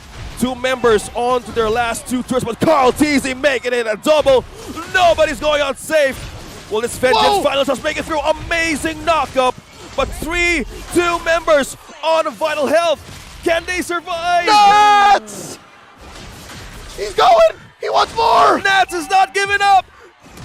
Oh, the flicker! Flicker! Nats versus Yowie! He's not letting go! Give it to him! Nats!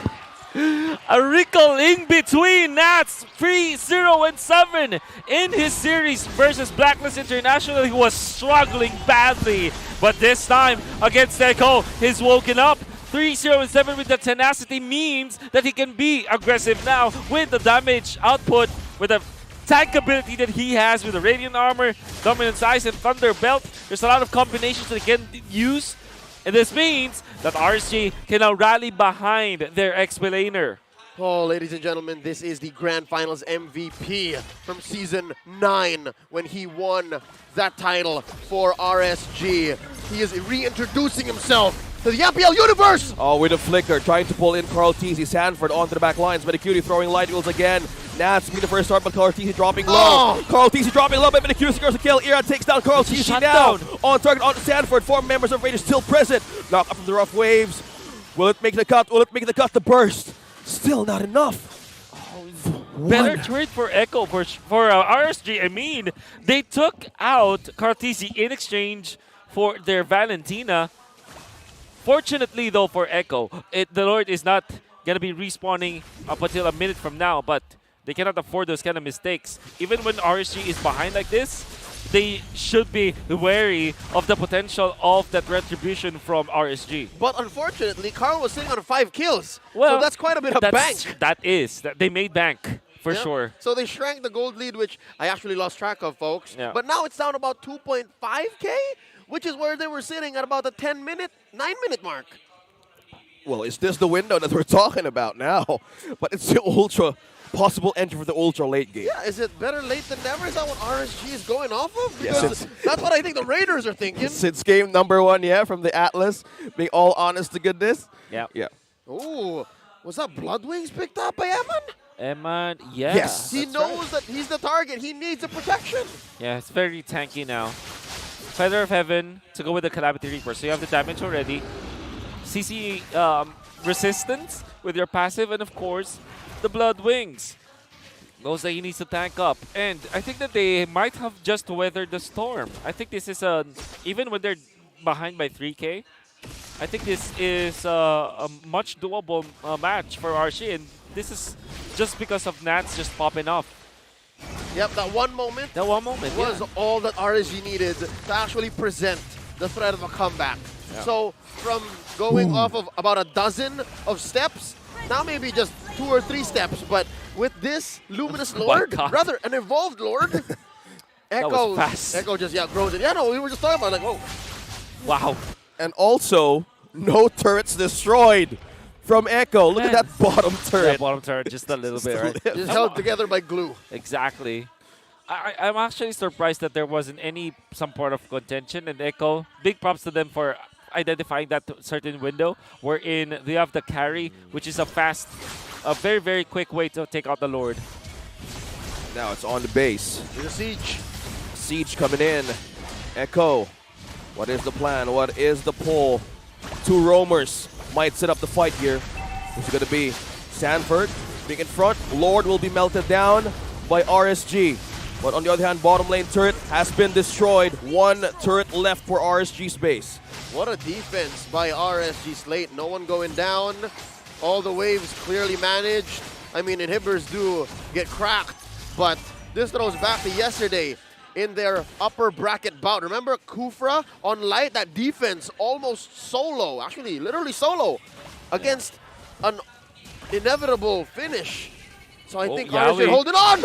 Oh! What? Final slash right at the space of Yao, just a pixel. Comes light. Nats could have sworn Yao was going to flicker. Oh, easy. Just being in front. Oh, okay, but the final flash on to 3. Echo's in trouble now, but Medicutie will the damage make it through the defenses of RSG. Now Nats is on to Sand from Irad, takes down Yaoi. 2 members being so vulnerable now on the space. 4, 5. Trying to chase down Culties in Sanford. Look at that. Down bottom. Oh, down bottom. Oh, XR is there. XR is there. Okay, still holding through. 4 members trying to take down 2 turrets of Echo. Are they ending this? They're trying to end the base early on, but Medicutie still fighting through down bottom. Check it. Okay, 2 members. Sanford. Sanford, Culties going low. Penny, Irad, I Culties. But no! Somebody's going well at the base. Can light. Not Can like light. this. Wait! No, there's no minions. It's impossible. Benicutie's backing out. Immortality has been popped. Now Beniccutie, will he secure the They skill? will continue. Oh, Yaoi! That's it, folks! It was too risky, and RSG punished them. The Raiders are on the board, 1-1. Big props to Exhort from recalling as soon as possible, knowing that there could be those Beniccutie shenanigans. The thing is, Light followed up. But the real MVP definitely was Nats with that final slash. And I will also credit this to the raw idea that RSG wanted to approach it.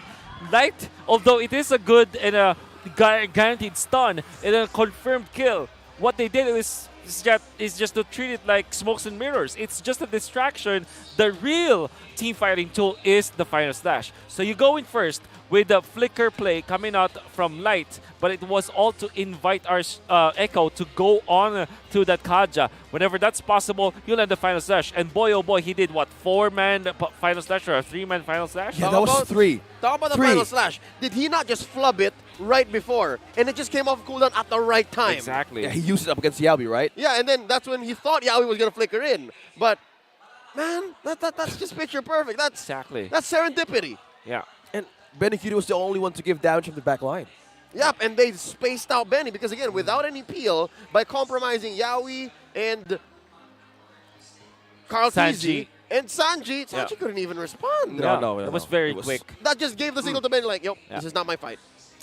Finals are just so quick, and then you follow it up with other sources of AoE damage. And of course, Eman, if you line up the final slash, imagine this, if they're all lined up together, the Synchro Fission is gonna just sandwich them with immense amount of damage. And you have to talk, this is a fully packed Harith. Yep. And that Synchro Fission hurts. It's about a bajillion damage. Exactly. Combined. That's an actual amount that the game refuses to calculate. Yes.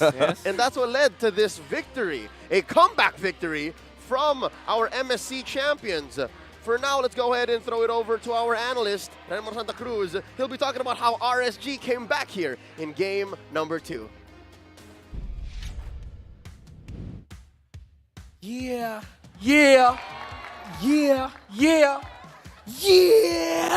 RSG Raiders, yeah! They clap back and counter against the Orcas. Counter is the key phrase for this lineup, for these two teams. What a hell of a fight there by the Raiders to claw back against the reigning world champions. 1-2-1. And we have to talk about here the lineups, of course, of Echo. It was a bit of a reverse adjustments made by Echo, wherein you saw them sort of switch up their key heroes and their key picks. I really have to commend Echo here for how they drafted with picking up the Karina and the carry as the last 2 picks. They got the Franco. So in the mid lane, you have a roamer and a mid laner, both of them having suppress with the roamers, and then mages that can just burst down and control. So both of them played around that. Even though RSG started off this game, the first blood, Echo decided, you know what, we can do what they do, get into shrubs first, get pick-offs first. That's what we're gonna go for. So that's how Echo built the lead for majority of the game.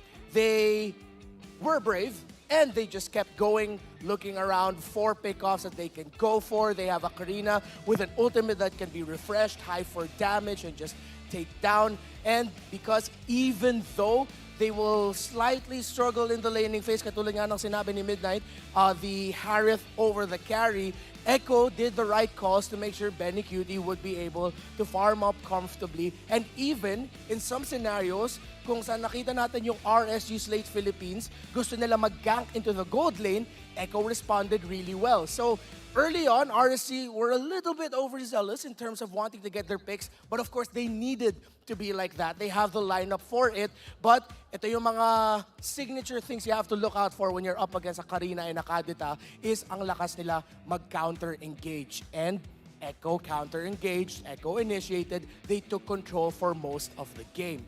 But then, it became the story now of the 2 XP laners. The difference between the Glue and the Arlot is both picks you have to respect. But when you're up against a Glue, you can just be like, ay, may sinakin si Glue. Sige, iwasan nyo na lang yan. When it's the Arlot that dives into the lineup of Echo, it's, uy, kailangan natin sagutin to. So the answer was that Echo needed to keep focusing on Nats.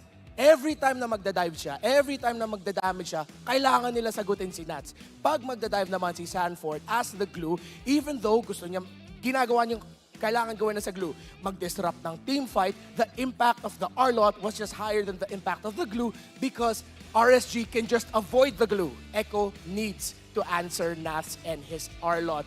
And I wouldn't be surprised kung siya yung magiging MVP of the game. Of course, we got to see him with his last one. Of course it is! Of course it is! 3-0-12.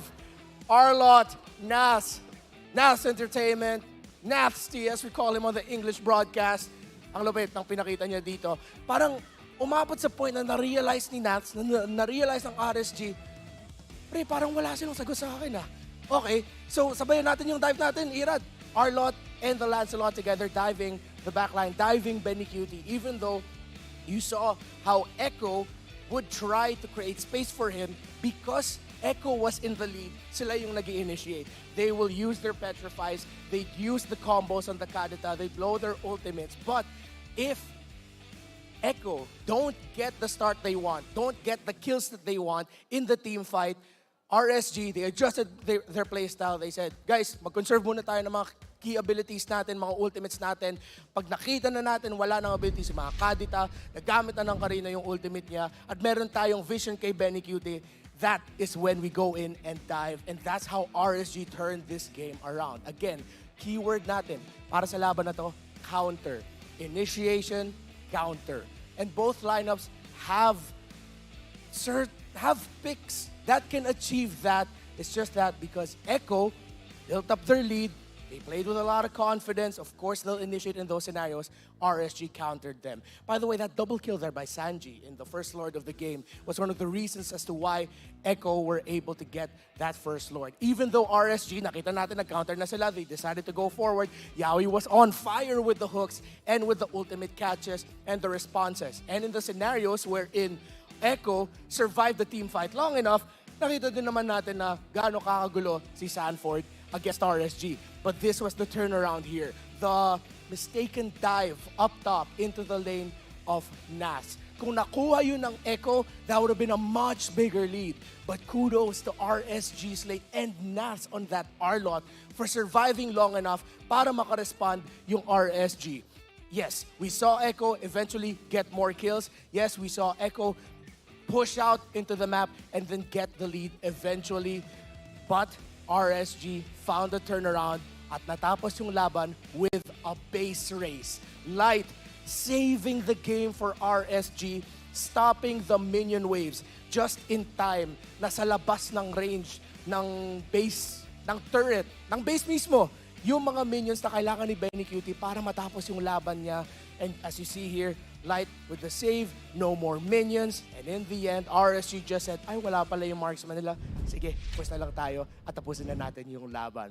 1-1. This is the lower bracket finals. Pinapakita talaga ng dalawang teams natin ang lakas ng Pinas. Paano nila itataas ang lakas nila. And everything that we've mentioned so far with their keys to victory. Earlier, the storyline was that these two teams need to really play near perfect Mobile Legends Bang Bang and execution because both of them are great with initiation and both of them are great with counter punching.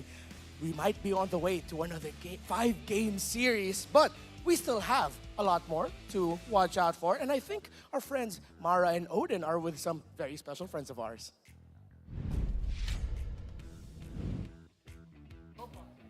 Nandito kami ngayon ni Odin sa tapat ng Function Hall number 5, second floor ng SMX Convention Center sa Smart Base. So nasa Smart Base tayo, nag-recall kami ni Odin dito at ngayon kakasapin natin ang magagandang models. Ano nga ba ang ganap dito sa Smart Base?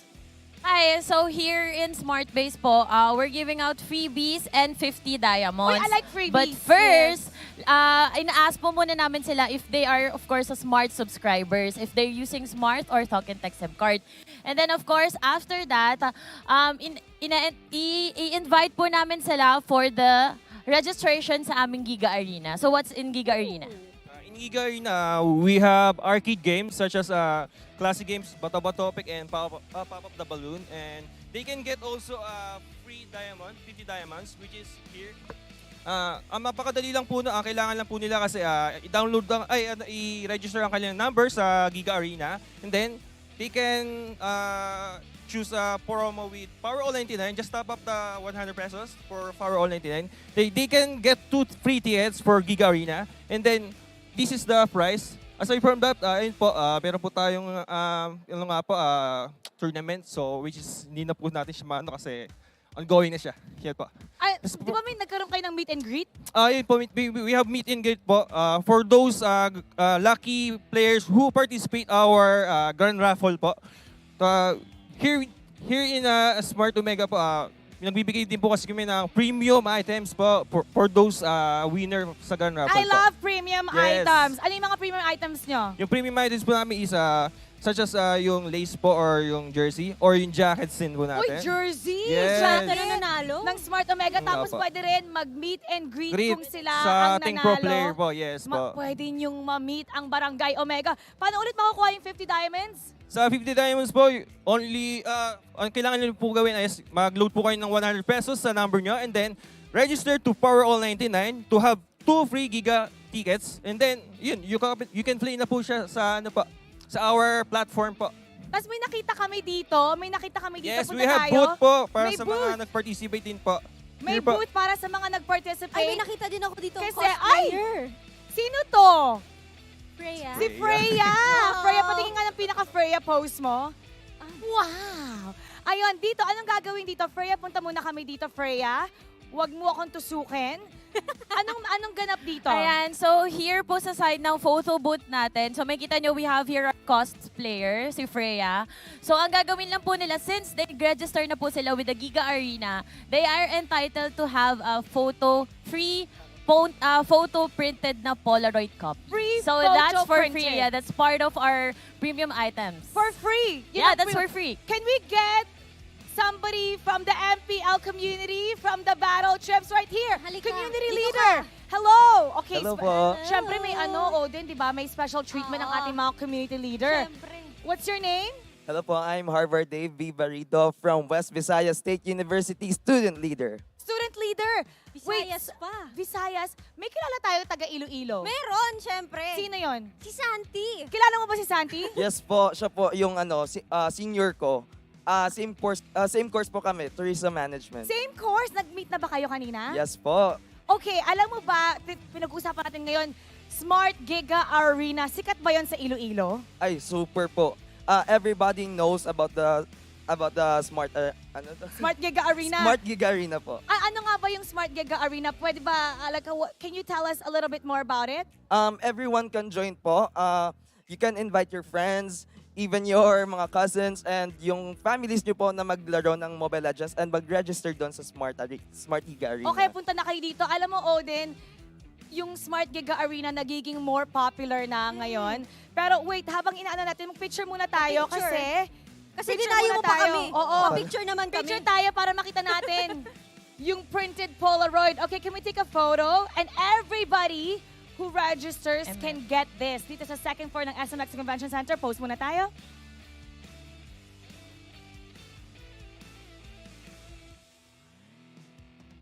All right, thank you so much. Thank you, Odin, Harvard. di ba sumisikat ngayon yung Smart Giga Arena? Ano nga din maglaro dun. Basically, everybody can join. You get to accumulate points and then meron kayong cash prizes. And para ba to sa all levels or kailangan lang ba professional? Open po siya sa lahat. And Open sa lahat? Yes po, and everyone can join. Everyone can become a pro player or an amateur player. So anybody with all levels, so hatakan nyo na yung buong kabarangay nyo. Ngayon mag-uumpisa na ang ating laban. So lahat tayo sabay-sabay natin sabihin. Casters, Pasok. Back at the desk with the animals at your service. My name is Leo. That's Yeah. Wolf, and this is OSX. Wolf, our friend here is from Western Visayas. Yeah, that's true. Bacolod City.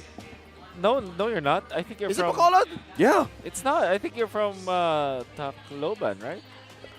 Maybe it might sound the same, but It no, doesn't. Like no. Bacolod and Tacloban, they're not the no. same. But I know you're from Tacloban. I hope so. I need to check with their municipality though. But shout out to all Tacloban fans there who's watching us right now. You're confused. You're Reminding confused. everyone that the Hanabi Moonlit Ninja is now available. Join the Moonlit Wish Draw and stand a chance to get it. You can enjoy a discount of up to 50% off for the first 10 draws and first daily one draw. Discounts will not be applied when you use your All-Star promo diamonds and your Moonlit Wish tokens. The draw event will last until May 8th. I'm going to get my Hanabi Moonlit Wish skin tomorrow. Because again, it I'll runs get mine later. until tomorrow. Yeah. You know, OSX is actually fond of giving us gifts. I remember when he brought binagol from Tacloban before. It was super duper tasty. Now I'm hungry. Yeah, it's a very nice breakfast dish, right? And you eat Really? it a lot, right? Yeah, thank you, man. I really appreciate you bringing that binagol from Tacloban. Yeah, I just want you to give. I just want you to taste the best. You guys were missing. The best of your hometown. Back into the action here. Echo on the play, RSG clapping back. Boy, oh Blitz boy. draft. Both teams want to get in on the action already. Kanja, Oh. Franco, Glue out. First pick, Fred. And the clap back. You know what? I'm not going to read the bands anymore. Kufra and Kadira. Wow, and then immediately answered by Yu Zhang. Maybe Echo is now considering getting their marksman Like carry should be okay here for Echo. This early. Very early, for sure. Or maybe just to serve for the Harris, right? So maybe they are going to get something like an Atlas for Yawi or, well, Franco is banned out. So, or maybe a Grok, in fact, for Echo. Which is better. You have a Cooper, you have a Kadita. They didn't ban it, though. They wanted it open for Exort. Okay, so maybe now they're much more prepared with the Faramis on their side. So another way to even be safe in those rough waves, being in the middle. Man, the way that this series has gone, again, from game 1 to now 3, the drafts, each of them, have had their own different identities. And in the gameplay as well, right? Game 1, agree. RSG had very little to present. Yeah. Game 2, RSG just went into clutch mode, full-on instincts, comeback victory. Now, I can't even read the draft. Like, the priorities are off, so I wonder how Coach Tikta, Coach Trev, Coach Theo, Coach Pan are reading the situation. Yeah. And the farm is out means you want to get something like a Claude for RSG. But that means it will be an early pickup of the Claude.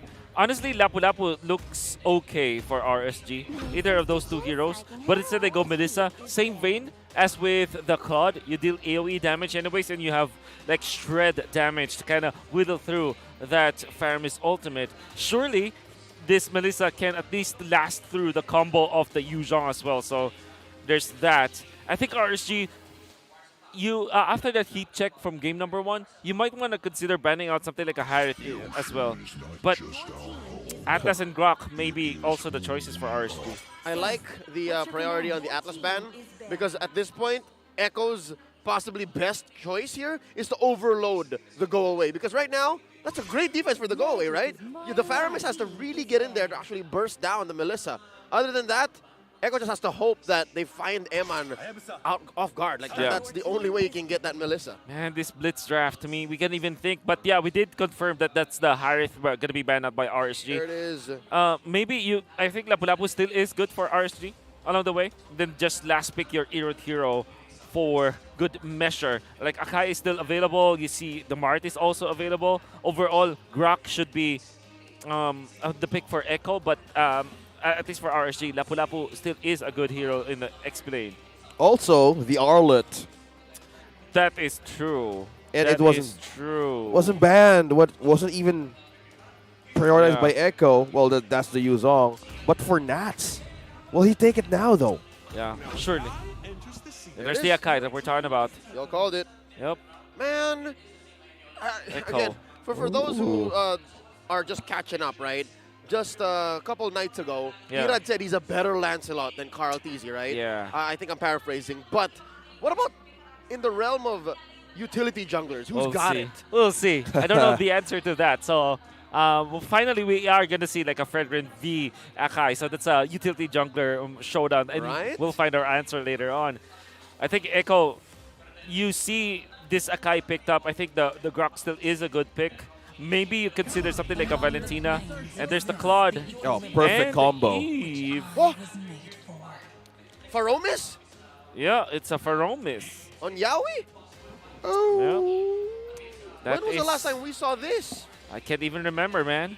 Oh, I don't know wait. if that is a strong pickup, but they did pick it up. Now you're looking for an X-Plane, or all the more you're incentivized to go for Lapu Lapu. But you go back. Let's run it back. Esmeralda for Nats. No Arlet. Shields on the Eve, and I guess you can go toe-to-toe with the Fred. A solid off-lane duel with the Yuzhong. It's not as clear as the Esmeralda responses yesterday. Yep, it was a different approach. Is this going to rock a sprint or a purify? Good question. Considering that there is a Claude and there is an Eve. There's an Eve, there's a Yuzhong, there's a Faramis. Knowing Nats, there's a Fred. Could be purified. I'm just guessing. Possibly. Kai Sam, what do you think? Sprint. Still? Yeah. All right. And why do I think that? Because you wanna get back to the backlines and be safe. You wanna dodge a lot of you go in. important. Yeah, you go in.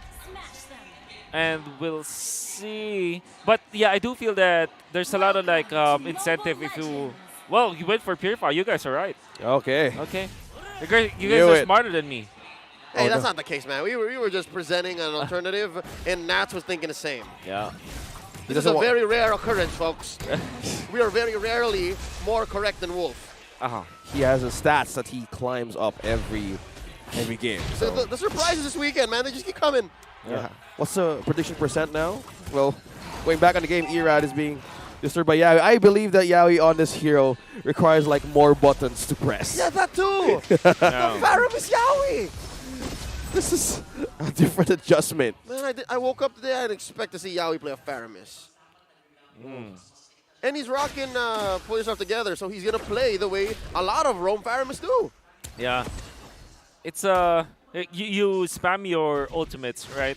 You mean you want to use it as much as possible, and that also kind of gives you merit to go for the Pull Yourself Together with the Purify, so that whenever there is an initiation coming out from RSG, you are always your ultimate will always be available. That's what I'm trying to say. Also, you're saving the way that you save your teammates. So I like this idea from Yawi, but then again, it means that you won't have the flicker play with the pullback, which is a more Yawi-esque kind of way to approach utilizing the Pharamis, right? Yeah, the aggressive setups that Yawi keeps on doing, but now 3 members down on to Sanford. 40! Oh, heavy spin. Will Sanford be the one to go here for the first blood? Yes, he will. Exhort takes the kill. Oh, you can see the strength of the Esmeralda that we have been all sleeping on. Traditionally great versus the Lapu-Lapu, versus the Yuzhong, just because of the sustain. Remember, only the Thams or the Uranus are able to last against this Esmeralda. But can he last against 3 members? Nats. So it's Nats is trying to box out. Look at that. On the jump, onto the Titan's Rage. Light secures 1, but now the taunt from Nats. Low mana. He's still pulling through 3. That's Yawi using this. 40! Trying to save it. Nats with the box out. No turtle for RSG yet, but Erad is trying to secure this objective. Overheating from Nats once again. Didn't have the mana for it. Whoa! And Carl TZ, well, at least 1-0 so far with their question. All right. Okay, we're keeping tally here. And what's tragic about the jungler for RSG is he spent his retribution too. Yeah, that's right. And Nats didn't have the mana to kind of sustain himself, which is very, very, I would say, questionable. Because we know that Nats always knows how much he can jump, dive through, right? Didn't even pop his Purify because he knows that what's the point of utilizing the Purify when you cannot outrun them anyways, because you won't have the Stardust Dance. He went too deep. With the Frost Moon Shield. So he definitely went too deep. Maybe waiting for his book or the Enchanted Talisman before he goes for those plays. Look at that. 2 versus 1. Up top, Nats. Forced to Purify as well. Okay, so that explains it. Too much sticky or CC or knockups from the side of Echo. So maybe he's looking at the way probably looking at a way to escape Sanford's wrath. 500 gold ahead. A small lead when you're going to take the rest of this series so far in perspective. About 4 minutes in for Echo. Yeah. Considering how the early game went here and the XP lane, how the XP lane is, man, I'm sure that this is not how Nats wanted for this early game to go. Yeah, for sure. But he did have a great laning stage because he was able to kind of zone out Sanford and he actually got a kill. But then when Sanford was activated, well... Off-cam kill, down bottle wheel manipulation has been used by Sanji. Sanford going on low. Erad. That was so smart from Sanford. He actually went down so that he's able to proc his Sha Essence and get the lifesteal up and not be threatened by Erad. And if I'm not mistaken, cast that tail whip. Exactly. Try to get the kill on Erad, but Erad has the mechanics. So regardless, a San duo showing up. I agree. And I mean, we were just talking about how Nats had a little bit of an upper hand versus the Yuzhong in the early stages. But when Sanford was activated, he got 2 kills and an assist now. Now with Hunter Strike, he can eye for the backlines of RSG. No brother left behind on the EXP lane. 2-0 currently, our tally. Yeah. Man, if the Yuzhong on the opposing team builds a damage item first, that's dangerous. You're not only threatened, you're not even, like, I'm expecting a lane swap here immediately. Yeah, with that threat being imminent, so they might be forced to take on defensive visor or in a defensive state. Yeah. Okay. So I'm thinking about RSG's way out of this. I mean, 1,000 gold lead at 5 minutes, manageable, but definitely you have to be. It is something that you have to be aware of. Like, surely it isn't that big, but at the same time you have to be scared about it. So what is the way out for RSG? I think that turtle number 3, which is spawning into the top lane, since you have your Melissa anyways around the vicinity, activate him. Oh, that's the gold altar being activated now. Heavy spin. Trying to escape the possible setup with manipulation. On to 3. Flicker out from Light. But from that move, Echo takes and secures one turret up top from RSG. Oh, Light misses that jump, but now he's on low. Oh, no. Dropping down HP. Will RSG take this defense? But now Benekute on the blazing duet. On to 2, on to 3. Here comes the Black Dragon from Sanford. On the sticker now, dropping down. Emon goes down in hands of Sanford. Now they're going on, prying on Nats. Will he escape? He's still sustaining the game. And 2 men down for RSG, 1 for Echo. Great plays from both teams, in fact. But I think that the real winner was Echo just because of what Benekute did. He jumped in, popped the Purify before the ultimate of Light actually completed its animation. That allowed him to complete the Blazing Duet, zone out the rest of RSG. Surely they lost KarlTzy in that exchange, but they gave so much to their gold laner. 1-0-1, now up with the golden staff. He's having the time of his life. Echo is really knows where to put their eggs on. They know the right basket. And because of that, he was still moving under gunfire. Yep. There was a lot left. I mean, Light was the one to drop first, but right. because of their peel going down immediately, RSG couldn't respond. Yeah, they took out KarlTzy along the way, but that was a losing battle. What's Sanford doing up top? He was just He's holding onto the turtle. Okay. So that if RSG goes, at least, you know, like shows their presence around the turtle fight, what he is going to do is to reset the turtle right away. So he's in that pixel where in just one movement, the turtle will be reset, right? So that's a very smart way that Sanford did it because he's waiting for KarlTzy to be up. Okay. Now mid lane, turret on low HP as well. Yawi. Still no exchange. But now they're trying to get in this orange. Nats and Irad senses something here. Oh, secured. KarlTzy with a retribution. Right in Irad's face. Man, if it's a battle of tank junglers, KarlTzy's got this. At least in this game alone, it's all Karl. Oh, Light. Good jump there, but Cold Altar has been used, but now Rough Waves, Extort being used to escape the Wrath, but now Sanford, will he drop down from that Black Dragon fall? Blazing Duet secures 2, 3, 4 members dropping down, Bounty Sanford making it a double. And Echo is now on a roll and taking down the second tier turret, and Nats is the only one left for RSG. That is a picture-perfect engagement in mid. Oh my god, you can't even write that, right? That is such a that is such a great play coming out from Echo overall, the way that they planned it. It might not even be planned. Maybe they're just, you know, running on all instincts all together, jumping in at the right moment. Pixel perfect and second perfect when it comes to like their executions and layering their spells. Big credit to Sanford for starting that up, and of course, Yawi and Sanji just outputting the damage. The fact that Yawi provides the Cult Altar meant that Echo will not be afraid of any kind of jump from RSG. They will have more sustain and more damage against their opponents, and this is a lot, the critical mass that we're looking for Echo. Wolf, I was like, you know what's scary? Is Sanford started that fight, and he also ended it. That's right. And now he wants to start once again. Yeah, Black Dragon form. Who's going to drop down to Emon? Emily's losing health. And here comes Echo trying to reinforce the Light. Will he secure a set here? KarlTzy, look at that, being taunted. Light being pulled in by Yawi. Now will he fall down? Yes, he will, by Sanford. And now Wrath Waves trying to burst down members of the back line of Echo. Exhort trying to retreat back, but you're not going home, says KarlTzy. Oh man, the typical counter to the Eve or any kind of nuke mage is the Kadita. And RSG have shown us the entirety of the regular season and the playoffs that Exhort is great with this Kadita and the way that he can assassinate heroes. But Echo had an answer. They still picked up the Eve, even in the presence of the Kadita, because of one thing, the Pharomis helping them out. Yawi just on point with the usage of the Cult Altar to save his teammate.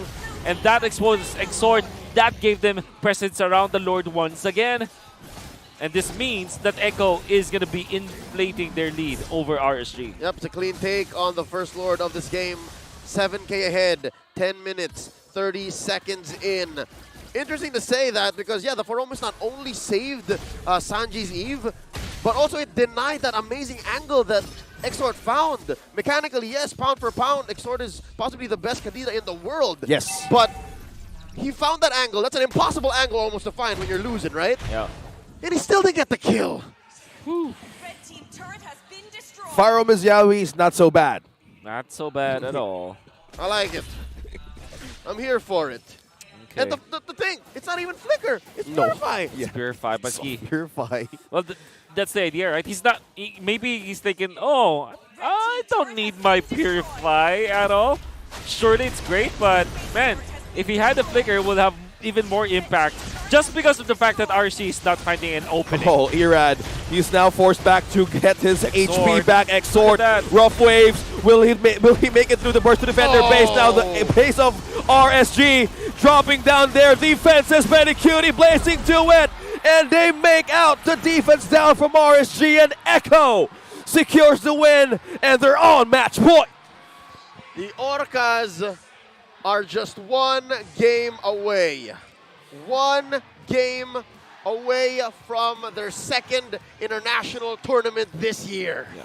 You know, in the ocean, like when there's a school of fish, right? When they're so synchronized. Imagine that, but make them orcas. That is how Echo approached that game. Were so on point. They knew how to chain their stuns. They know how to go for the jump. And that mid lane team fight definitely sealed the victory for the side of Echo. There was no waking up from RSG. Fundamentally speaking, Echo had the better draft when it comes to team fights just because of the Faramis and the Eve. And they combo it up with this Sanford Yuzhong that struggled in the laning stage but picked it up when they have activated him. The moment that Echo grouped up as a school of fish / orcas, there is no answer from the RSG squad. Well, that is terrifying. I actually have thalassophobia. I Yes. once went to Palawan, and in the shores, like just very nearby, there's like World War planes underneath the beaches nearby. And, like, I can't stand that. Yeah. So the fact that a school of orcas are what took down the Kings of Sea here, I can't. Scary. I can't, and that's what this was. I can only really imagine how Yawi's Faramis was shot calling, what the communications were. Because again, the lack of flicker will need a little bit more of synchronization. So I'm imagining he's going in Tagalog, but of course, on me, watch me, check me. Because again, you're doing that for both the pulls and the cult altars. That's right. And that's just an amazing adjustment from Yawi, from being in the flashy player onto the flickers, on the Kufers, on the Francos. Yeah. Well, on this era and on the lower bracket semifinals, why adjust and why not use it now to adjust things? And they're one win away from getting to MSC. And repeating what happened in MPL Season 10. Yeah, the grand final. It's an extension of this storyline. Exactly. But I'm not so sure the Raiders are going to allow just that. Not quite yet. Let's go ahead and throw it over to Renmar Santa Cruz to break down this third game in the series.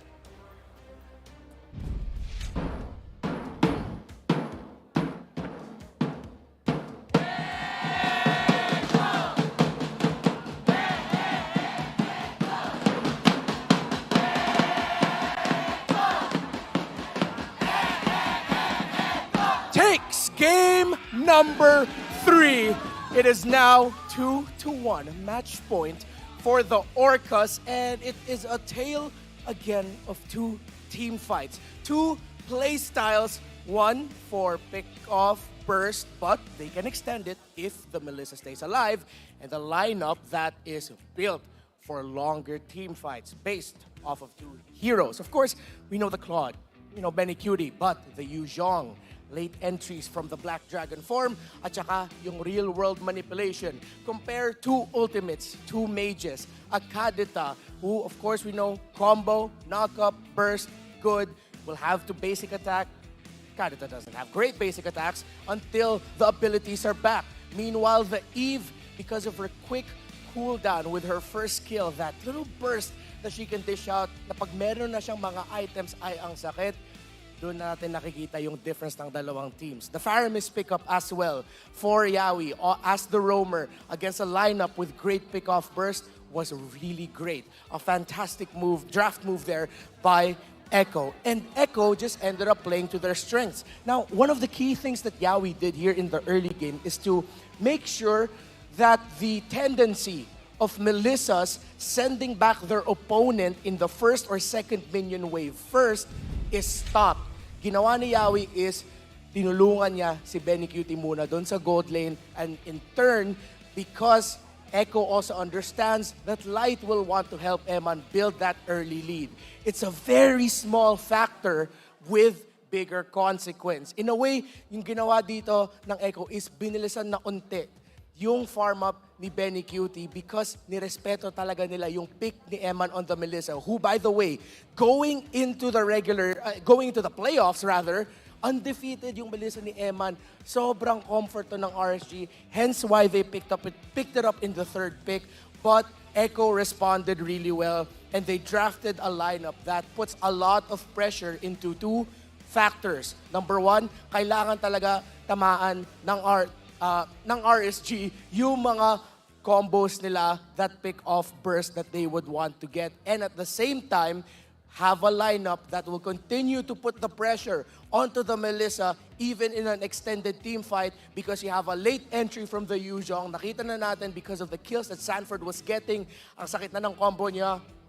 The Sha Essence, the burst, once he gets to start it off. And Echo, extended team fight lineup, made it work against a lineup that only has a bit of an extended team fight, pero ang lakas mag-pick off burst.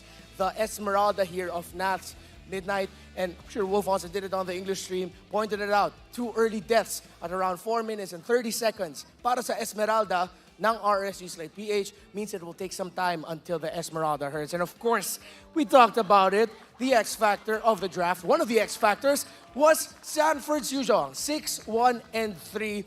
Good on him to build out the Hunter Strike, and knowing that Echo had the nice lead, Echo had the mid-game, Domi, Oracle, and good thing that he also picked up the tough boots because it allowed him to fight even longer, survive even longer, para mabawasan yung length ng crowd control na mayroon ang mga miyembro ng RSG. And yeah, this is just Echo really playing to their strengths. And pinahirapan talaga nila dito yung gameplay ng RSG Slate PH. Hindi nila pinayagan ang RSG ilaro yung game na gusto nila laruin. Because again, also, you have to consider the timings of Yawi on the Faramis with the Cult Altar was really great. Akala na ng RSG, uy, kaya natin labanin to. Sige, habulin na natin yan.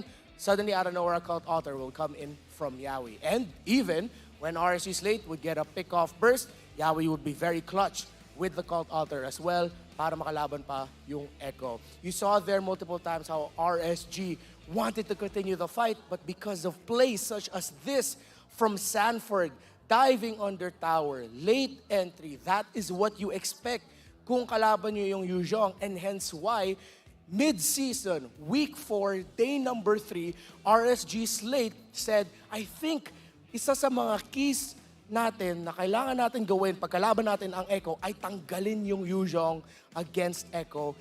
They brought it out here, and Sanford played out of his mind.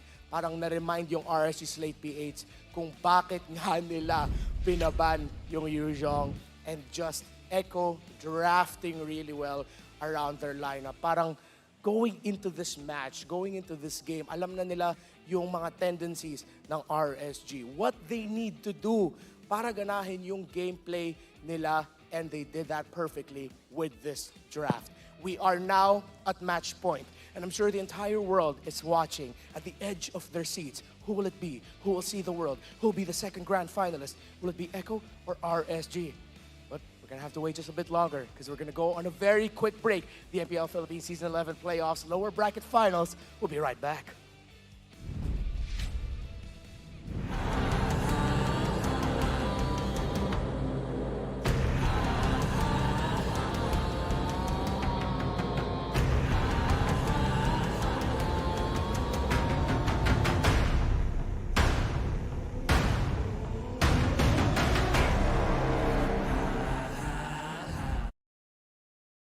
Did you know that you can switch networks but still keep your number? Now you can go with the Philippines' fastest and best mobile network. All it takes are 3 easy steps. First, secure your unique subscriber code from your current provider. Visit our website or any smart store near you. Lastly, activate your smart MNP SIM and you're ready to go. Unleash the power of the Philippines' best mobile network. Switch to the power of smart. May kiklaim lang po akong remittance para kay Joko Martin. OTP? Eh, wala eh. Paano ko mabe-verify na ikaw si Joko Martin? Ito. Grad photo. Ako yan. Di pwede yan. To government ID. Oh, driver's license. SSS. Walang pirma eh. May birth certificate ka. Meron.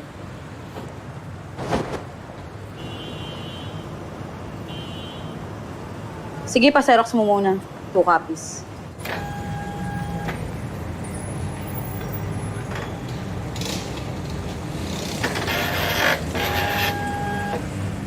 Yun. Bravo ah. Isa pa, bigyan mo akong 2 copies ha. When you're in moments that matter most, At last, we time. Live them fully with Smart Power All 99. for 99 pesos, get 8 gigabytes of all-access power. To play, To laugh. to love, Plus, unleash TikTok. and only text. Live in the moments that matter most. Today, with Smart Power All 99.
I think he's one of the safest goal laners sa kilala ko. Super Marco! Nahula! Super Marco! Turning things around! Getting called out! Super Marco! What was that? Kaya neto mag-MVP. Kaya neto mag-MVP of the season. Ronda habang si White ang makakakuha ng turtle. Goal over in. Edward ay mamatay sa kamay ni Super Marco. Para sa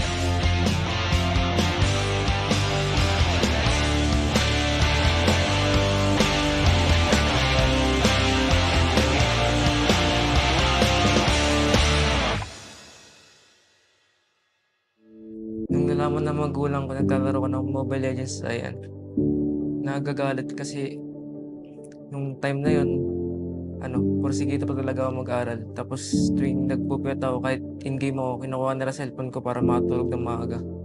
Lagi ko po sa kanilang kinikwento na gusto kong mag-MPL. Tapos, ayun po, nakamit ko na. Sobrang saya po nila kasi in-explain ko po sa kanila na ganito yung gusto ko, ganito yung pangarap ko. Kaya sinuportahan na lang po nila ako. After ilang years, nakapasok ako sa MPL.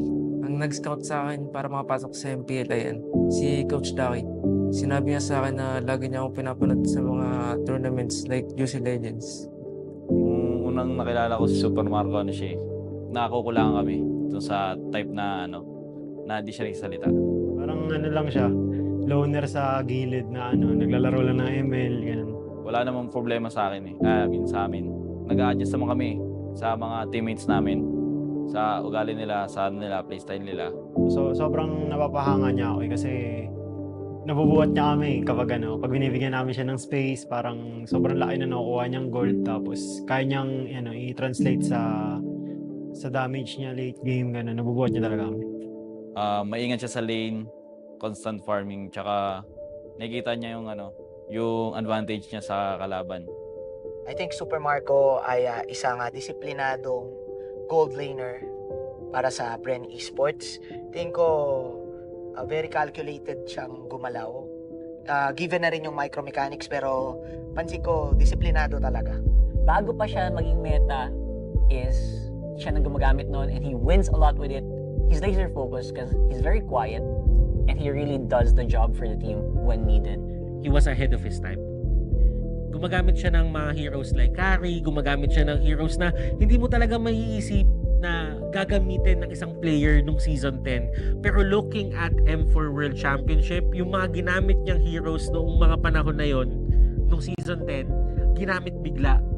Nagle-limit testing siya ng mga kaya niyang gawin eh. Sobrang laki ng tiwala namin sa kanya.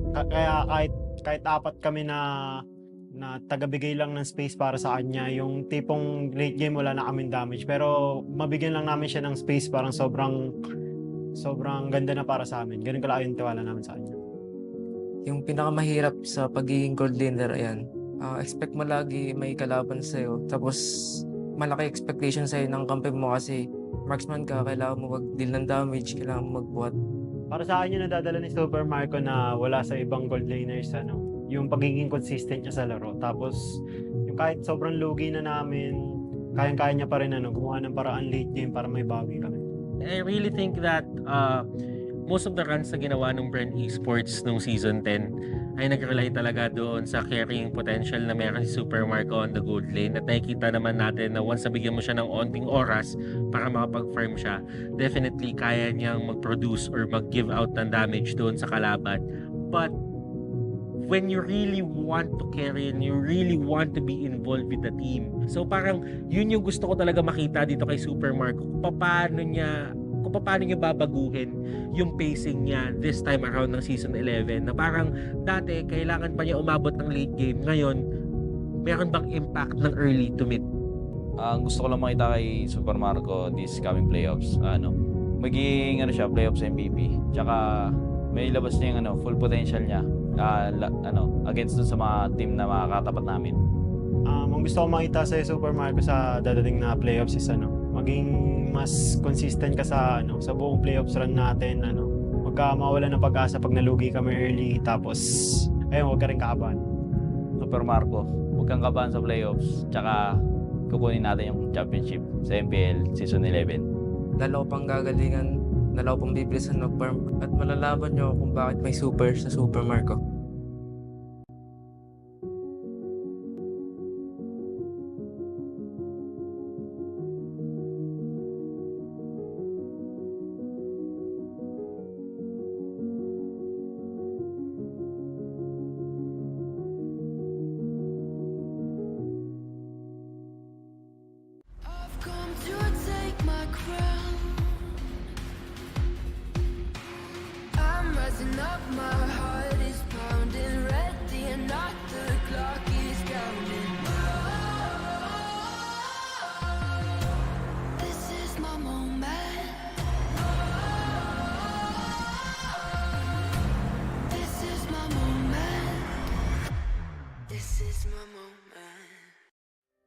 Hi, ako nga pala si Sanford Binuya, na mas kilala sa pangalang Sanford. Ako nga pala ang explainer ng Echo. Nakapasok ako sa MPL noong Season 8 sa team na Next Play Boss bilang 6-man explainer. The 11th season of MPL Philippines is brought to you by the following sponsors. Smart, the official tournament telco partner of MPL Philippines Season 11. Our official sponsor, Infinix. Infinix Note, ultra-fast gameplay. Our partners in esports, Maya, it's everything, and a bank. And Secret Lab, the official gaming chair of MPL Philippines. If you missed the matches and want to quickly recap what happened, visit our official website for post-match reports at ph-mpl.com/news. Don't forget to catch all of our official league content on TikTok, Facebook, Instagram, and Twitter. To ensure the quality and fairness of our games, MPL Philippines is also monitored and supervised by the Games and Amusement Board.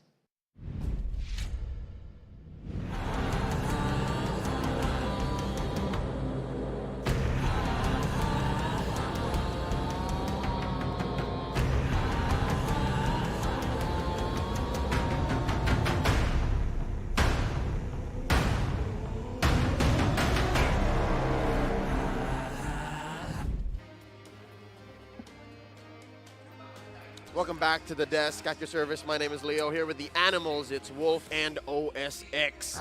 We are at match point. Echo are threatening the elimination on the RSG slate, Philippines. I can't. Match point again.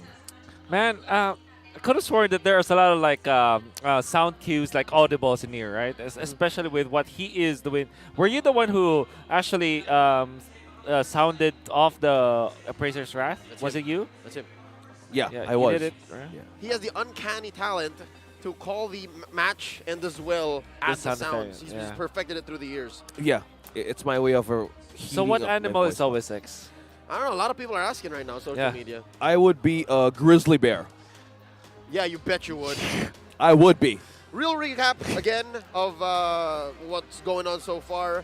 An Esmeralda brought out by Nats, rocking a Purify, relatively neutralized in the opening minutes, Yeah. and was made quick work of. This is reminiscent of Game 1 in the series.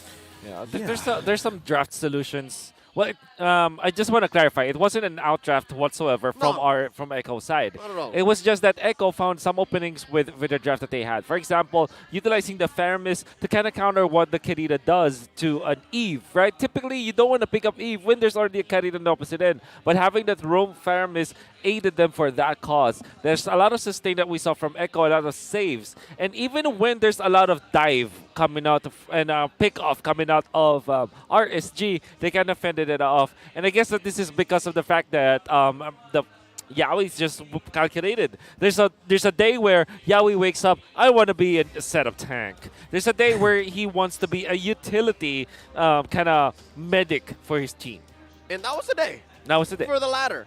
Yeah. Again, I think there was a bit of a preview of what the eventual Echo mic check might be if they do release it. Yeah. And that's how they talk. That's what I imagine the shot call was coming in from the playmaker, Yowie, playing that Faramis, which was also, again, folks, rocking a Purify, not That's the right. flicker that you would see from the usual Pharaohmis made popular by the likes of Oh My Venus. Yeah. So he was so honest about it. He's like, all right, I'm going to stand here. Y'all need a cult altar. On me.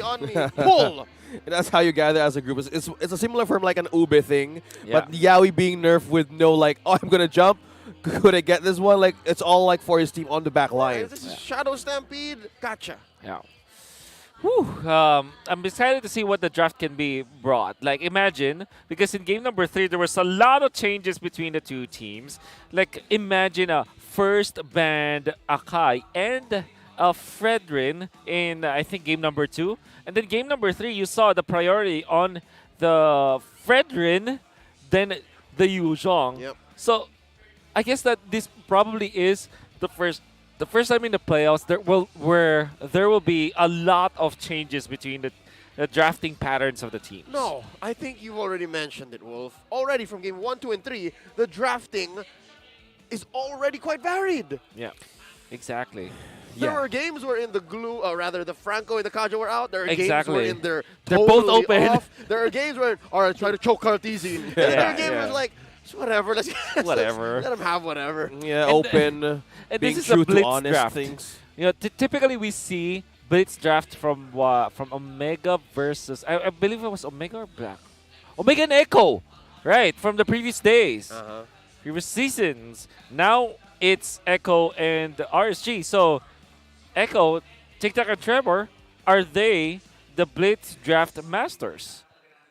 Well, if anything is to be considered game 2 and 3, Coach Tick, Coach Treb, Coach Theo, and Coach Panda, they were very quick on the draw for sure. there. So we'll see now who goes on the draw and who stays on the play. Blue side up for grabs here because blue side has been very good so far. So far. All right, it's the RSG. Raiders who are Alright. on the play. They ban out, of course, 40's Yu Zhong. Yeah. Am I right? Am I right here? Blue side always wins at least game for past 3 games, right? Time to drop the It was beat of blue the side that clock. won all 3 games. Blue side. That's right, Yeah, yeah. okay. During the playoffs, yeah. Today, blue is the lucky color. Blue is the lucky color, indeed. Should have worn something blue. Yeah. But the opposite. What is the opposite of blue? There's no opposite. In of blue. esports, red, maybe. Yellow. I'm just thinking. On the spectrum, it's yellow. Oh, yeah, right. Yeah, I'll trust you. Color Thank you. theory. If I'm wrong, I'm a caster. Never mind. All right. Fredrin is open. And I see value in you, Fredrin. So, do you pick up immediately the Kaja if you're Echo or the Franco? Both are open? Both are open indeed. And the Faramis as well. There it is. Faramis and Glue.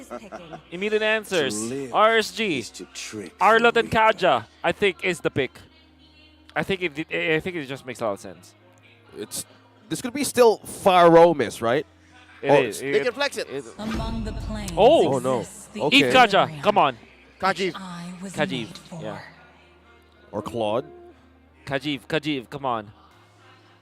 Don't, of course Arlot still is good. Kind of makes me think. But I think Kaja, in general, you don't want to open it up, right? So good of an opening. That's right. And then if you do that, you open up the possibility of the Franco for Echo, and the Franco into the Eve isn't the best situation. That's right. Oh, I think it was just up to okay. Light, it was just up to Panda. It was a conversation between the coaching staff and Light. It's like, what do you want? What feels Yeah. better for you? Okay. Back in the Well, hands of Light. a light special for sure.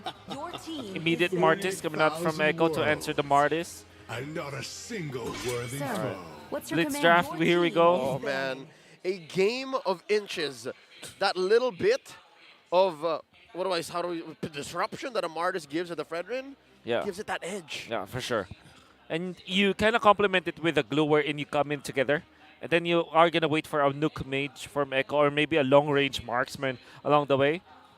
You kind of want to ban out the Valentina or the Farsa if you're RSG. Just to make it so that even when it is a flex pick, at least you understand what it does. I think you also want to consider banning out Echo special marksmen, like, or not marksmen, gold laners, like Harith, for example. Well, you do have the Franco to kind of control it, but you don't want to give so much of a comfort. There it is. There it is. Man, a Harith with a Faramis supporting it. Yeah. It's just, dude, It's too much. little kid's an Energizer bunny with magic already. If you allow nightmare. him to keep going with a cult altar, it's like he just woke up from a nap. Oh my god. There's a lot of like, I kind of imagine that. right. Can imagine how it looks like. But yeah. Okay, so you even want to consider something like a Mincetar ban here for RSG. Man. Just make sure that you cross your T's and you dot your I's if you're going up against Echo, right? That's how lethal Benny Cutie has been in the playoffs. Yeah. Despite their difficult position now in the lower bracket. Exactly. Successful run from yesterday still. May the blood of my Yes, Okay. it's still My a spear. bad Yeah. for the Mincetar. Cross your T's, dot your I's. Okay, this means that Echo, if they want to keep the integrity of the flexibility, of this Faramis, you want to pick up your gold laner now. So what are the options? Claude could be good. Melissa could also be good. But in the presence of the Eve, maybe you want to consider something really long-ranged, like Beatrix. And if you take away the Beatrix, right, I am the Oh, so power they of okay, light so they and can't do dark. go Kaja this time. It still comes through, so you're confirming a through. mid-Faramis. Yep. Okay, RS3, you have to snatch the carry. Or I guess when it comes to choosing between carry and Beatrix, right? I think the carry gives you much more value just because of the fact that any combination with the Kaja, be it carry or Beatrix, will be able to gun down your heroes. But most importantly, the carry will allow Echo to have damage against the Frederick and the Franco. So I think you go carry in here for RSG, then finish up with a... Okay, instead they go Arlet and Beatrix. Understandably so, but that means carry, right? Waiting for too long. There you go. Oh. You've presented the alternatives, the solutions, the problems are there as well. Again, RSG have to dig themselves out of this to make it a game 5. But I wonder. There's a relative amount of comfort, by the way, that Coach Pan and Coach Theo considered. It's like, yeah, right. I agree. Like Beatrix for Eman, right? Yep. I remember one amazing songwriter kind of wrote something about be ready for Eman, the shotgun of Eman. Yep. Yeah, a great songwriter wrote that, right? Like the lyrics kind of goes like that. I believe the composer was named Francis Cantero. Oh, yeah. Oh, the guy from MPL Season 9. Hey, by the way, Cantero in Italian, or was it Italian or Spanish? It means singer. And yes. Yes. That's true. It also translates into a mason. Really? Yeah. Really? Yeah. Cool. True. How do you know this? I just, Do you know the guy? Maybe a far cousin. Real quick before we load into the game, the contrast of blue is orange from the color wheel. Thanks, Shawnee. Going into game number 4 here. Again, the Orcas are threatening elimination. The Orcas are threatening the series win against RSG. Yeah. Whew, let's go. Eman's shotgun. So, okay, to echo what Leo have said here, there's a lot of comfort on the choice of picking up the Beatrix instead of the carry. I still believe that they should have taken away the carry. Because now, for Echo, you will have access to HP-based damage against Irad's Fredrin and Light's Franco. So that is very scary. And Yawi has that one-shot potential. There's 2 ways to kind of snag the members of RSG. Even 3 ways, actually, because if you count the Shadow Stampede. So that means Ben QT will have a great time here. The only threat that the RSG poses is that there is that Eve that kind of counters the carry, but that's not a hard counter. That's just like a soft answer. Yeah, considering that there's so much CC and team fights that Echo can have, right? Light needs to have a good angle in making those Iron Hook and Bloody Hunt work. Most of the time, because there's 2 could catch him, even 3, from the Ashura out of Carl Teasy. Yeah. Here's a relatively first couple of minutes. No real skirmishes, no engagement so far. Both teams understand the gravity of the situation. A great move from Light, by the way, a mini move that he did. Typically, as the jungler, you would want to get the opposing jungler's Lizard, which in this case is Carl Teasy wanted to take the blue side Lizard on the left side of the map. But Light denied that with a hook. It looks like Vision now is on RSG. Meanwhile, Nats trying to overload and poke some resources out of Egg on the other side. And that is a reset for the Turtle. Now, okay, Nats is going to be trapped. Carl Teasy gets the first blood. Now Irad being pulled back in into 4. Carl Teasy on a double kill. 2K for the big K going straight for the Turtle. The big K? Okay. I take that. I'll allow it. I mean, is there a bigger K in this game? I don't know. He's the GOAT. Yeah, there's no. He's the best in the world. That's why Facts, I'll allow it. Stats, Carl Teasy, Yeah. 2-time world champion. Yeah. He outdid Irad's Lancelot by 15 times. Right? That's a stat right there. Great stat. By the way, great start from Echo. With a 1,000 gold lead that they have now going in for them. This allows Carl Teasy to be more aggressive, even more aggressive, right? So Sanji rocking this position for Faramis will mean that he will dish out a lot of damage. But what is really underrated from a mid lane Faramis is that the amount of shields that you get with this position 4 Faramis is even greater than you would from a roaming Faramis. So you can be aggressive and defensive at the same time.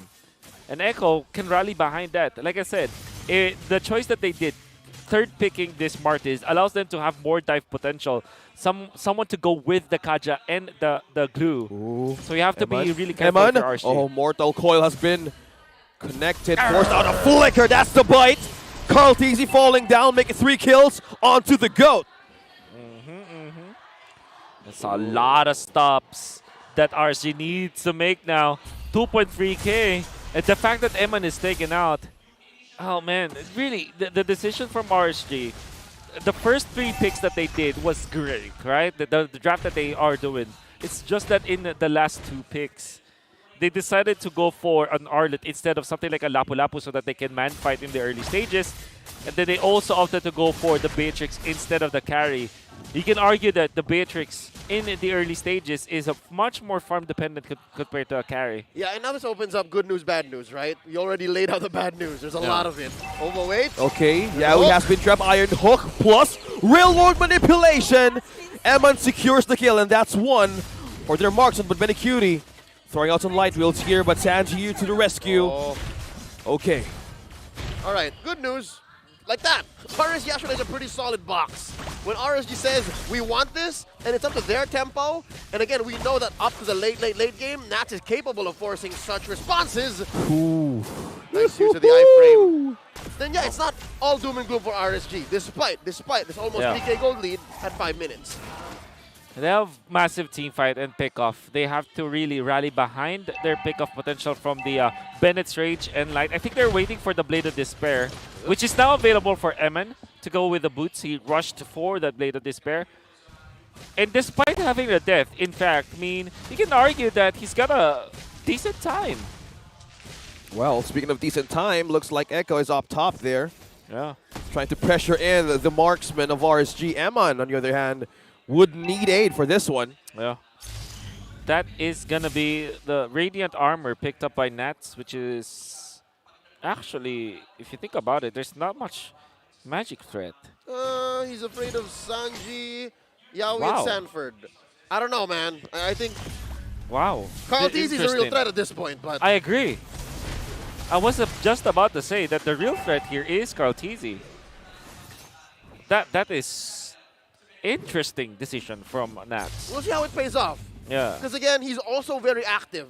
So off-tempo, unconventional response. A good hook plus rhythm manipulation. Now 3 is trying to suppress members of RSG. Whoa. Now Benicudi takes down the turret. Now will they respond in for a kill? Exor takes down Sanford. Now the members of Echo are now turning back. And Eman has slain down Yawi. Now that's a back away and retreat for Echo. Will they have a safe passage back to base? And mid lane will be the answer for their retreat. But Light and Irad still on pursuit. Will they still push it? No, they won't. So there you go. That's why. Yeah. They were going to be aggressive still. Yeah, massive pick-off decision and punish from RSG. Now they will take a third up top, so they will even cut out the deficit.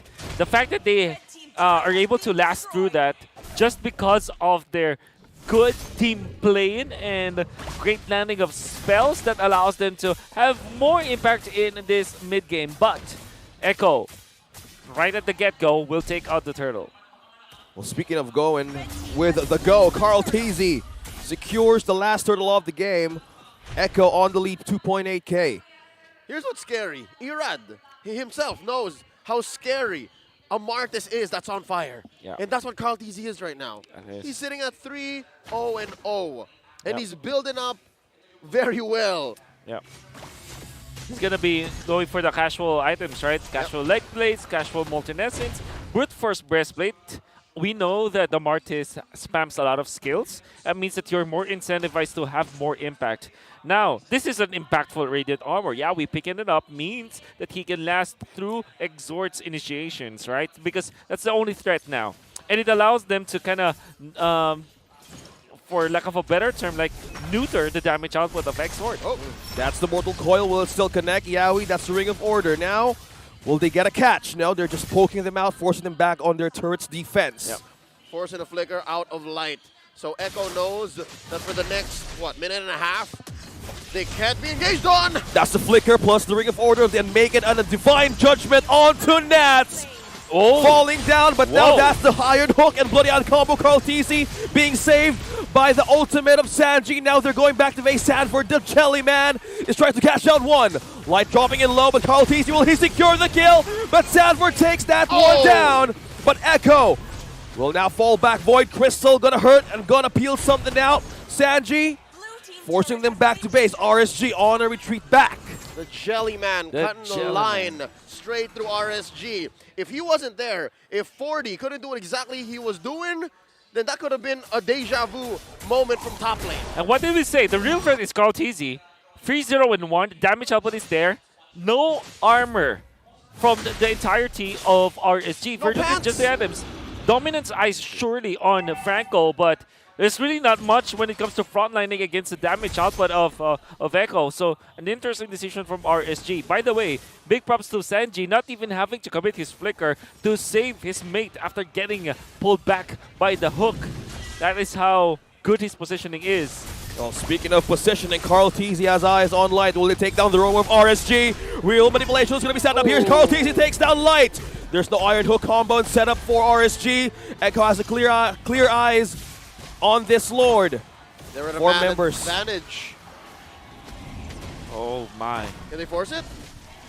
No, how can who force it? I think it's just Echo just gonna be taking this for themselves. Look at Benny. Benny, nobody spots in the storm. Where's the storm coming from? Emin is on the killing spree. Sanji's down. Benny Cutie still waiting for the right timing now.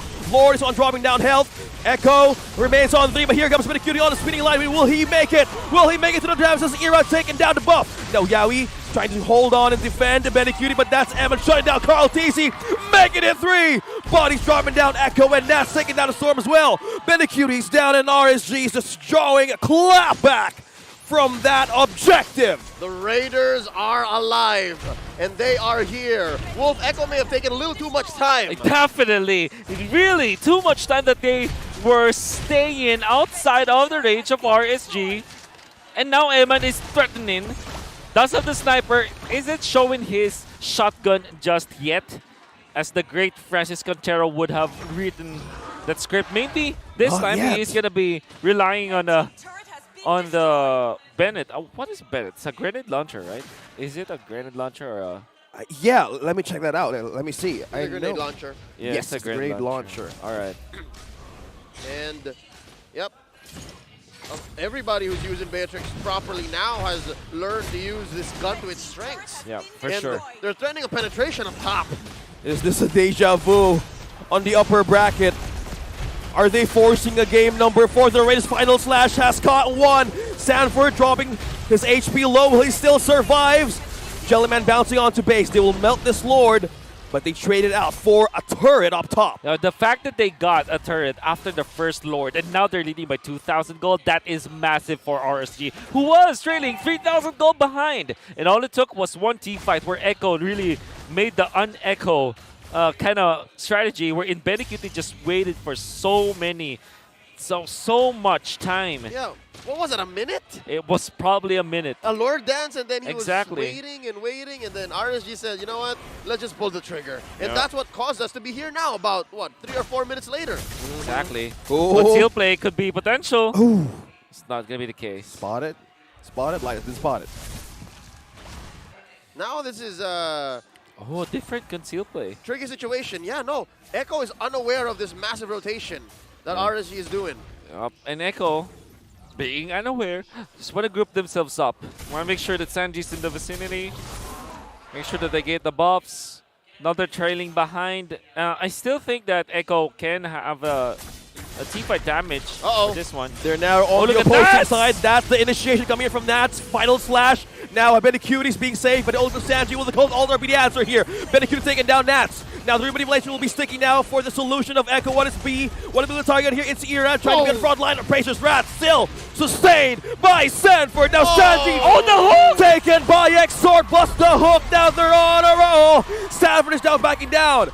Run 40! And RSG is on a mission to force another game, and Echo Forced back to base to clear the minions. That's more than worth it, man. Nats for Benny Cutie at this point, plus a free Luminous Lord. Man, RSG on a tear. Great decision making and great usage of their mechanics. You can see Light connecting on that hook, getting an extra kill from Egg for RSG. And most importantly, Nats' opening. You see, the way that he utilized the stun, which is super duper weird. But if you think about it, fundamentally speaking, he wasn't eyeing for a stun or a vengeance. He's eyeing for the final slash, and his angle allowed them to clear out that entirety of the right bush in the middle. The RBM. That's right. Ooh. That's what they call it in scrims. Yeah, exactly. But here's the thing, right? It is. We were just waiting for RSG to hit critical mass, Yeah. and Echo have let go of a massive lead. Yep. Where's the clapback for Echo? How do they do this? This lineup that they have, it's not so good when you're trapped inside your base. Exactly. They need to go pickoffs now. Yawi has been acting as if he was like something like a Kufra or a Grok with AoE damage, with AoE stun, the way that he flickers in. Surely he has immortality in that previous engagement. But I think that for Echo, they have to understand now they have to play to their strengths. Pickoffs. That is what they can bring to the table. Man, Single target damage. But a pick off inside their base isn't as easy to find. It isn't. And here he goes, Conceal! And there goes the Concealer True looking for it on the pull, but the exchange of the Iron Hook and the Bloody Hunt. That goes Yawi's life to go down, but now Sanford, Sanji, and 3 members of Echo trying to hold in, trying to catch Amina Bacon in a double. Now Echo's body's dropping down low. Echo is on the state. And RSG is forcing another game. And Nat stayed alive after getting hooked. That's right. And another hook. And it's not stopping. The Iron Hook 1 and 2, and that's the catch. Carl Cheesy, will he still make it for the defense though? No, he won't. Exort secures the damage, secures the kill. Now the base is open for RSG to take. They're clearing the minions though. Can they hold it? Oh, now there goes down. There's a minion. Yawi falls. There's 1 minion. There's 2 members still. He lives to defend. They're still making it through. The waves are here. That's it. Sanford, the only one left at the base. RSG's forcing a game number 5. Would you not have expected any less from the Kings of Sea? Light. Hooks of a lifetime, making them survive elimination once again and force a game 5. And then of course Nats, amazing with the Arlot. Final slash catching multiple members of Echo, a repeat of game number 2. And both of them together rallying behind the damage output of Eman. Finishing this game off, heading into game 5. Franco and Arlot, you should be looking at that if you're Echo. Wolf, Francis, wow. we questioned the way they drafted. Wow. But it was all because they knew what they were going to go for. Exactly. There was a method to the madness, and RSG Slave Philippines said, just wait and watch. Shotgun of Eman. This time it's the grenade launcher as well as the sniper. Music to my ears. Wow. Music to my ears. And we're back to day number 3, right? Or 2? 2. Day number 2, and it's game 5. I'm pretty sure this last pick, Arlott and Bea, were notes in that secret weapon of light, that notebook on the go. Exactly. Pocket. I'm in disbelief because imagine this. Eman died first in the laning stages. Very early on. Very early. But we did take note that he didn't really trail behind his lane matchup. He was just about 200 gold away compared to Benny Cutie. But then he nails a triple kill just because of that initiation coming out from Nats, and of course the mistakes that Echo did. So apart from some of the decisions from giving the comfort to RSG, another thing that Echo needs to kind of answer now is the way that they're waiting too much to find an opening. Yeah, the extra 5 or 6 seconds that Benny waits to initiate, crucial. Exactly. Let's see what else our analyst has to say. Renmar Santa Cruz, it's your turn. Talk to us.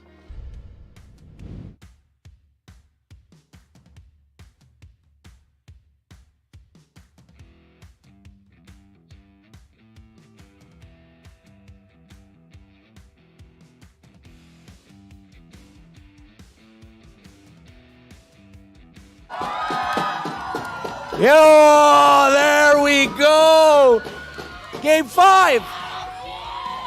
Once again. Once again. There we go. Echo and RSG will go to 5 games. 5 forever for these two. And really thought, because of the hot start that Echo found, the early game first turtle double kill for Carl Tizzy. Starting it off with a 3-0 by taking down Eman eventually in the top lane.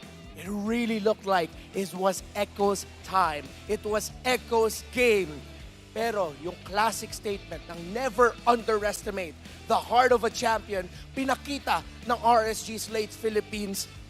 What they did there was, for international viewers, we taught you this in English, in the English broadcast, pagalingan ng pindutan.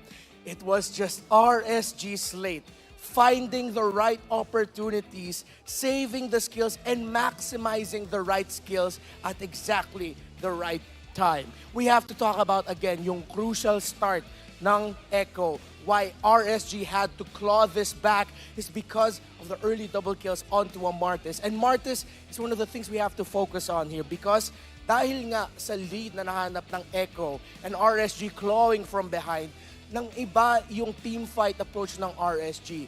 Isa sa mga rason kung bakit, other than the crowd control immunity na meron ng isang Martis, is kailangan mo talaga i-factor in yung ultimate niya. Kung saan makaka-chain ultimate, mag-change siya ng ultimates, kill after kill, you don't want to give that to a Martis. That's why nakita natin, nag-iiba yung approach ng mga teams na kalaban ang Martis. They have to play smarter and they have to play sharper and watch out for their health, conserve key abilities, especially dashes and flickers at the right time para hindi sila malagay sa pwesto kung saan makaka-chain ng ultimate ang isang Martis. And that came in big, especially in that first Lord fight kung saan naikot ng RSG yung laban. It was mentioned earlier by our analysts as well on both broadcasts that one of the reasons why you pick that Eve up against that Martis is so that if ever you can use it to cancel out or force out the ultimate of the Faramis, the Cult Altar early, using a real-world manipulation. And that's exactly what happened in Turtle number 1. Nung nagsasayaw at naglalaban yung dalawang teams around that first Lord, we saw that Sanji had to use the Cult Altar to keep Echo alive. And without the Cult Altar, of course, Sanji would be put into a difficult position wherein magsha-shadow stampede siya into many members of RSG without his crucial ultimate. And Naths understood that, RSG understood that. That final slash para ma-display si Sanji meant that a good amount of magic damage on the side of Echo was gone. Yung Ghost Bursters ng Faramis was important in terms of being able to deal the damage for Echo. And with that, they just continued it. Because of some great positioning from Eman, Exort, and of course Light with the hooks. Very disrupted, and of course initiating with it, RSG got to the point where Irad could retry steal that Lord, and over again they just found hooks, they found catches, they found opportunities to keep the lead and turn the game around for the Raiders, and the MVP of MSC 2022 gets the MVP in this crucial game number 4 as Eman with 10-2 on 3 and Beatrix realizing that in that scenario, lamang na ang RSG. In the zone na ng ang RSG. Eman just needed to stay alive. He just needed to watch his positioning, free hit. Because if you can sidestep that glue, kung hindi ka mahuli ng glue ni Sanford, then that is all you need. All the space you need to be able to free hit. A well-deserved MVP here for Eman. And again, what RSG did here was nothing short of just them showing off kung bakit sila naging champion ng MSC 2022. The calculated uses of each skill, maximizing the dashes, the pick-offs na makukuha ni Light.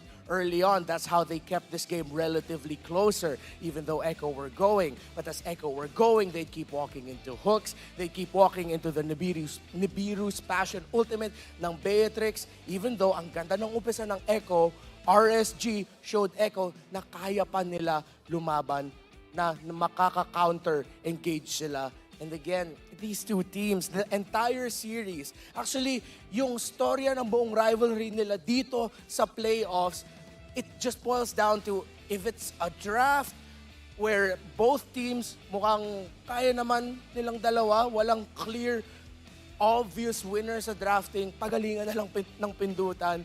The timings, the positioning, ito yung sinasabi natin talaga ng lakas ng Pinas. What other regions struggle to show and what the Philippines has showed time and time again in the international stage is getting showcased in our lower bracket finals. That hook by light, naramdaman ata yun ng buong mundo from Jakarta all the way to Rio de Janeiro and all the way to the North American region of NACT. RSG.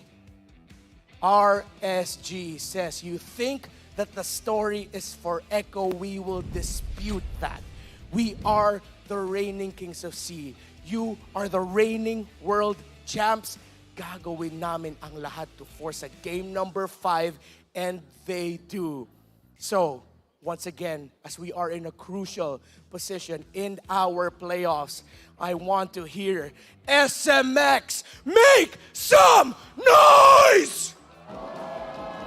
I am losing my voice here. Join me in that. SMX again, make some noise! Feel the energy. Feel the intensity. World is watching. Echo, RSG. Are you ready? Casters, let's go. Yes, Reptar, I am ready. I am ready. Me too. Are you guys ready? I am also not ready. Ready and not ready. At the same time? At the same time. That's fine. correct. That's fine. Same as him. I am also losing it. We'll be ready for you. Let's go. Oh, thank you. We will fill in Thank the you. 25% each Yeah. for your 50. Okay, So thank you're you. 100. Yeah. And I hope you guys at home are still at 100 because we still have a best of 7 later on. And of course, that's not going to be it. There's going to be more to today's show. So y'all stay for that. But of course, right now, you're here for the final game, all right? Yeah. Final game, Game 5 between Echo and RSG Slate. Our analysts did their best to try and explain and cover up for what may have been lacking in Echo's approach, because it's no secret. That was Echo's game for the first 5-6 minutes? Yeah, and we're really, really just getting through the last few pages of what could have been the answers for RSG, supposedly against Echo, but then RSG themselves have just found a gold mine. Benny Cutie was just sitting there in that Cramer's bush for a very long time, and you saw that through the replay. Exhort was just dealing a lot of damage. Irad was literally in front of the Lord. Two heroes that are threatened by the true damage and HP-based damage of that carry. The one-shot potential with that carry didn't happen because Benny Cutie was waiting for so much time. Yeah, too much. If they let him go, it would have been disastrous. I think this opens up an avenue of the draft that I think I wanted to talk about in-game, but had a very little chance to do so. Echo's draft has very little appeal. They're only really living off of the fact that, yeah, Sanford can cut right through, bother the opponents long enough to deny them the box, and as well the Cult Altar. You take those away, they can't plant themselves to deal the damage. Yeah. And most of the time, how Nat's going with all of the entrances he did, plus the real-world manipulation in those tight corners, really isolates Benny Cutie out of those ways that he can actually burst down people. And at the same time, it's like that. It's weird, right? Because for the first, 8 minutes of the game, they were playing so well. Yeah. They're making all the right decisions. But just right at that moment, it seems like everything, thrown out the window. I don't know what happened in there. Maybe it's just like fatigue or something, or maybe they are also overthinking it. Like they would think that they should be doing many cheeky plays after cheeky plays. Yep. If they played in a more standard manner, things would have been very easy for them too. Gentlemen, now see how we've come full circle. Yes. From game 1, wherein the blunder was you're just too honest, fam. Yeah. Now you come back and say you weren't honest enough. You did not lean into your advantage hard enough, soon enough to confirm the series. Yeah, even all of the strengths were present. They were really rushing everything. I don't know if that's a thing. I think instead of taking the time. I think that's the key word though, leaning. I think that Echo weren't leaning on their strong side. And I would say that to be true because now that my right foot is not functioning properly, I'm leaning more on my left, and it makes me, finish the day. Doesn't help, right? Yeah. It doesn't help. So now as we go into the draft, the final chess match between these world-class coaches in this series. They're fighting for tournament life. They're fighting for a chance to fly out to Cambodia. Echo on the play, RSG.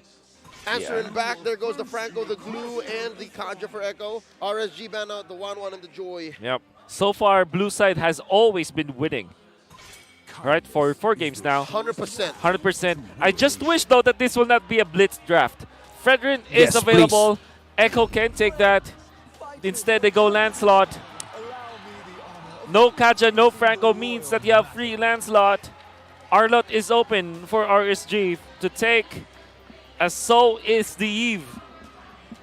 Those are soft answers. They will hold them down, but they're good answers, at least with what's left. I think you go Eve and Glue. Oh, sorry, and for Arlot, I mean, sorry.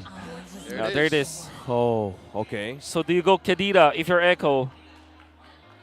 You go Kadira if you're Echo, and maybe a frontliner from the XP lane. Something along the lines, there's just a Kufra and Lapu Lapu. It's still a blitz thing, is it? It still is. Okay. Theramis not going to be available anymore, but you go Fredrin. Standard pickups for both teams. Blitz draft. Here we go. Oh, man. What do you ban out? If you're RSG, maybe you ban out something like a Claude, perhaps, or a Carry. Actually, Carry and Claude all together is a good set of bans against Echo. Instead, they go Harith and probably Mincitar next. Likely. It's worked for them. That's right. There's the Atlas. Atlas. And what else do you ban out from Light in this case? Maybe Cho? Man, there has been an uncomfortable lack and absence of Cho this weekend. I agree. Oh, right. They're likely to ban the Grok. No. Because he's more likely to pick the Grok. Exactly. yeah. What you just said, I'm going to detail that. RSG, if they're, again, cross your T's, dot your I's, the fundamentals. That is the fundamental of the Pandamental. You ban out all of the comfort heroes from the opponents and make sure that you're not threatened by cheese picks. And Mincitar, even when you know that Echo have a deep pool when it comes to like the marksman choices, you still ban it out because you still want to pick up the Beatrix. There it is. Yep. So why did they ban it out? Because they want to pick up the Beatrix nonetheless. And there's the Lolita. Oh, it was on the tip of my tongue. Yep. So they're pigeonholing Light into picking. There's the Beatrix, as we mentioned. Into picking the Grok. Then you go Claude if you're Echo. Or Melissa, actually. Oh, Farsa carry. Okay. A very Echo draft. RSG, only the Grok remains. And it's still good. Think about it. Both teams are coming in fully loaded, ready to go. They have heroes that they can work with. We can expect a great match. I wouldn't mind a Cho last pick, though. Oh, just out of left field. Out of the, yeah. But I think that the Grok just makes total sense. Oh, they're hovering it. Uh-oh. Is it? This is the Cho. Man, he's got like 3 solid targets. But he just has to go through Yaoi. There we go. Finally. Here it is, the Kung Fu Boy. A very RSG draft versus a very Echo draft for the last game that will decide who the next representative for MSC will be. You cannot write a better story than this. This is better than fiction because we're living in it. Exactly. Live. Wow. 45 games to 3 before this series started. There was a 12-0 run for the Lancelot of Carl TZ himself. And he's gonna show up Or will he? Will Irad actually win this? I'm so excited to know. This is poetic because off of the back of the hero that Carl Tizzy used for a majority of the run to win the M4 World Championships, he went to his old flame. He went back to the Lancelot. Oh man, I wish he will rock the. Oh, he didn't. This is though, however, this is an iconic Cartesi skin. However, As well, yes. Yeah, this is the 12-0 run. Yep. In season 6. Even before the M2 skin. Yeah. Let's get into it, folks. The last time you might see one of these teams in the playoffs this season. Oh, MSC. And riding this Cho, surely the Grok would have been also good, right? So that you can have a way to cancel the Farsa ultimate. But at the same time, the elimination factor with this Cho, combo it up with Eman, man, Light Cho and Eman Beatrix, that's a championship winning strategy. Match made in heaven. Exactly. We're seeing it right before our eyes. Still a quiet start here. Very quiet. For the first minute of Echo and RSG. Similar to Game 4. This is how it was. It was quite a while until bodies started to drop. Yeah. So Cartesi wants to visit the bottom lane first, and Eman's going to be prepared for it. As Light is also there, looming in the direction. By the way, Irad onto the top lane, where the XP lane is. There's a mirror start. Yeah. Grab going down, both of the gold lane. I love how quiet is this going. The tension is just building. Tension is so much. Yeah. And this happened on day 2. Oh my. The seeds were planted then. Oh my. You see, there's so many things to talk about for sure, right? But I guess it's fine for us to be at full spectator mode here. That's all I want to do. Same, bro. I mean, Watch. I can light up all of the analysis for Okay. everything. Sanford has eyes on Irad. Now Thorn Rolls being used to poke and escape, but now Light is trying to look for Carltes, who will make this first objective. Taken down by Sanji with a little manipulation, plus now 1-to-1 kills. And the kick follow-up, and RSG is trying to take Yaoi down, and Irad secures the kill. And that is the kick, the value that you get out of the Cho. Great decision from RSG if they continue this. Want to take the purple buff, but they will not. Will think they will know that Sanji's ultimate will be up anytime soon, so they don't want to be over aggressive there. They already won by 1 kill, so they are not going to be stretching their luck. Yeah, that was an odd exchange. Again, if not for the whole Sanji getting the turtle themselves, I would have said it was a win for Echo, but yeah, no, RSG got quite a bit on that trade too. Sure. Meanwhile, on the pressure down bottom, Light. Oh, Yaoi misses that jump. Tries to just trying to check in on who's on that bush, the long bush that we're talking about. So eyes on the gold lane, Eman and Manicutie. Yep. Yeah, we can make the most of this Y bush here. Try and stop the vision that Light is providing. But at this point, with the turtle spawning here, I don't think it's enough of a reason to try and bear down on Eman. He knows how to protect himself very well. Yeah. The thing is, RSG, they can activate the Beatrix sooner than you would activate the carry, especially because there's a delivery option, right? Cash on delivery, Light is straight to your door. Gonna be delivering it straight to Eman's door. Door to door. And if you compare that with a carry that needs to go up close and personal, does have the Purify to help himself up, but if you think about it, like RSG will have a confirmed kill faster than Echo would. So the turtle being in the vicinity of the gold laner for RSG means that they can actually deploy the Beatrix in the coming minute. That makes total sense why Yaoi is always with the gold lane to amp up something from Manicutie. Now Carltesi. Go for the pull. Okay, Exort. There's now Sanford trying to box out 3. Now Yaoi's looking for someone to jump for the setup, but now what's the delivery? It's Carltesi securing the turtle now. Nats. Will he make something out of the finals left? Yeah, that is 2. Catching Sanji and Carltesi. Now Emma takes down Yaoi. And that's 2 members down for Echo. Very expensive turtle for Echo. Yeah. They lost 2. They got the turtle anyways, so there's a little bit of an economic damage. However, RSG, because they can transition into the bottom lane and Exert already popping the Nova so that the full turret shield will be taken out by Eman for more gold. That means that they definitely had the better trade-off in that exchange. Yep. The Raiders are happy to see the outcome of these engagements so far, 5 minutes in. Something to note as well, Sanji and Benicudi respecting very much the threat of activation that Light and Exhort and even Nats present. Hell, even Irad. So yeah, this choice of coming in with the Purify might be stonks, but there is this one downfall. Yeah. It's telegraphed. You know that when they decide that this is our box, this is where we fight, that's it. They're committing to it. That's right. Okay, so there's pros and cons to it if ever they miss a chance. Okay. There's no push going to be happening for Echo whatsoever into the bottom lane. Great defense from RSG. And up top, that's going to be Nats to defend against Sanford. Both XP laners 0, 1, and 1 up to this point. And both of them play a critical role. It's going to be up to Sanford to stop Eman in the mid-game team fights. Whereas for Nats, he is designated to aid Exhort when it comes to landing the real-world manipulation. If Echo is thinking out of the box, it is up to the final slash of Nats to put them inside that box. A deadly combo, as we discussed, or even translate. A lot of tools to set it up. Yeah. Oh, concealed play by Yawi. Checks in. Y-Bush.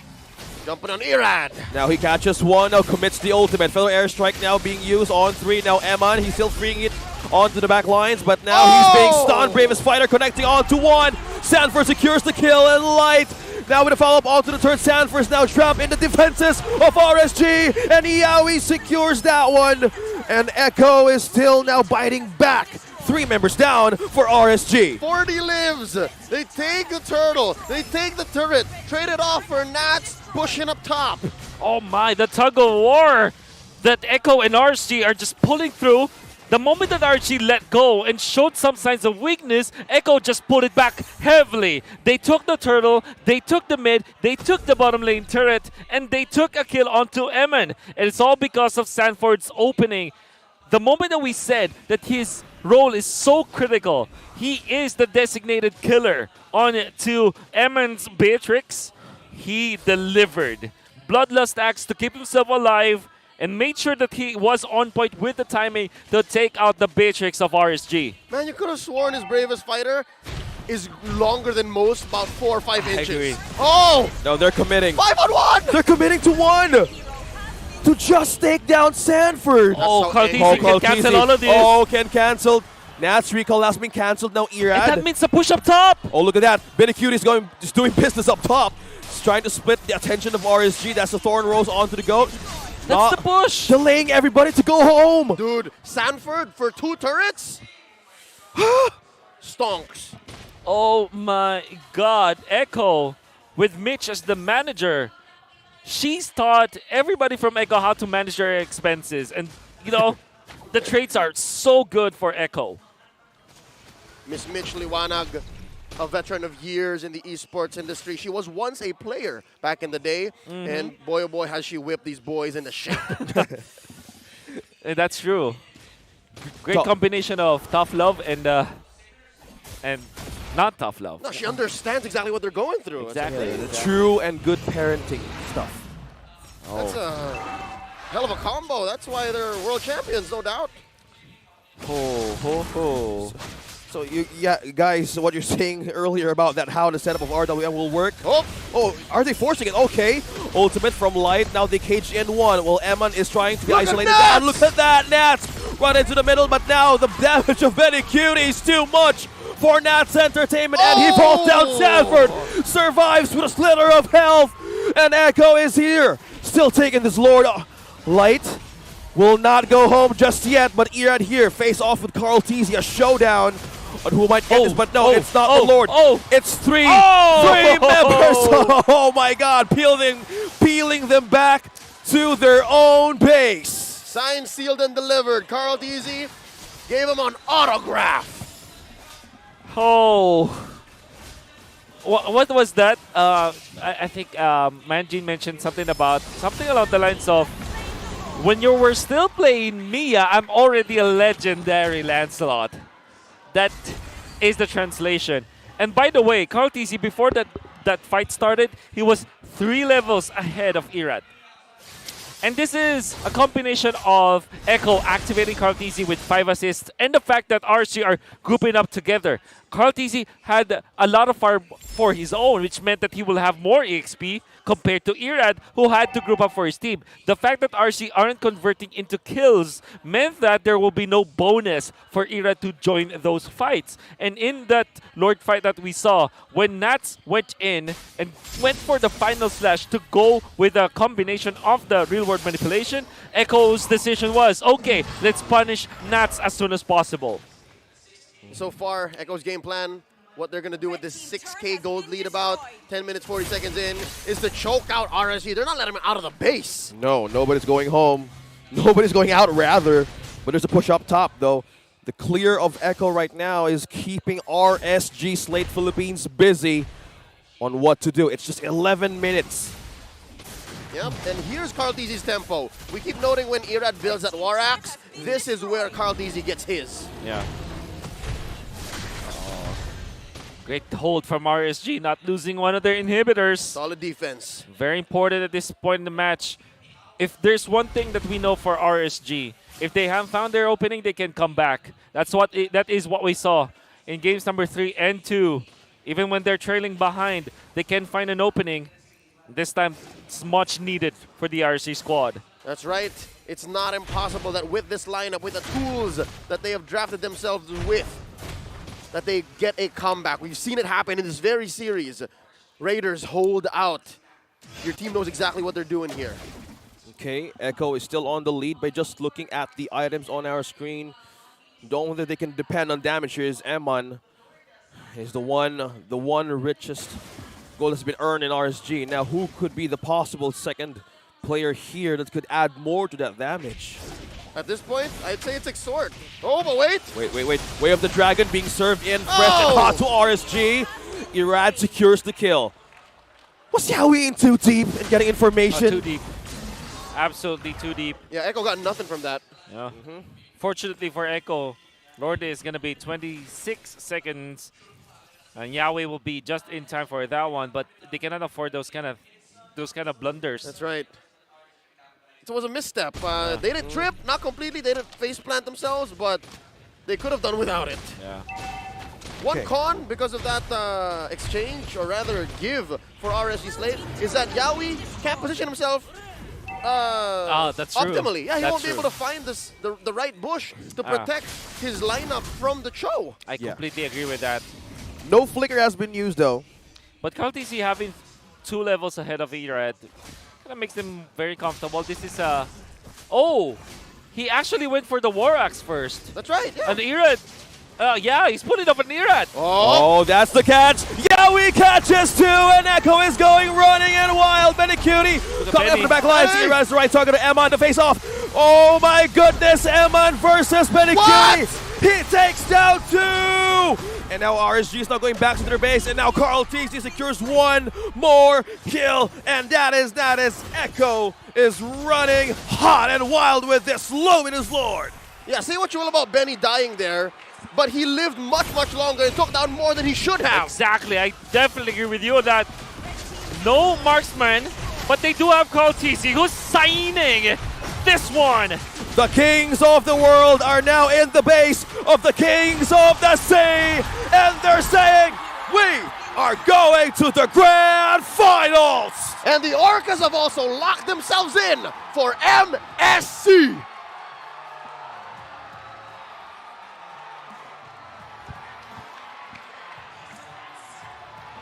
We are witnessing a revival of a rivalry that we took from Quezon City all the way to Jakarta.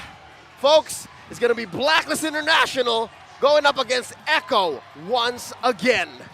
Group stages, the regular season. This definitely wasn't the grand finals match that you would expect, but much love from 2 equally good competitors. RSG, nobody believed that they can go this far. Everybody else doubted them because of what they have shown in the early stages of this tournament. The entirety of the regular season, you would always think that RSG will not make it through. But here they are, almost taking away the ticket from Echo's hands. Almost winning this by giving it all they've had. But in the end, it will be a rematch. The third time that the two teams will be facing off. Echo v Black, number 3. Let's throw it over to Mara Aquino. She's on stage with RSG Slate. Let's hear from them in this somber moment.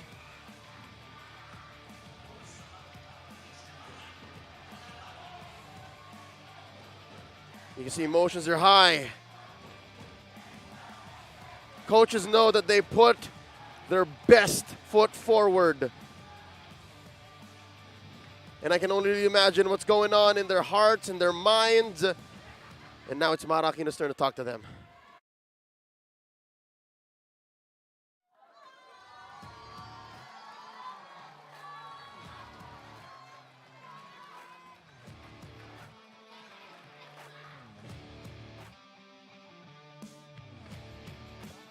Nats, kanina, tumakbo ka kaagad kay Sanji.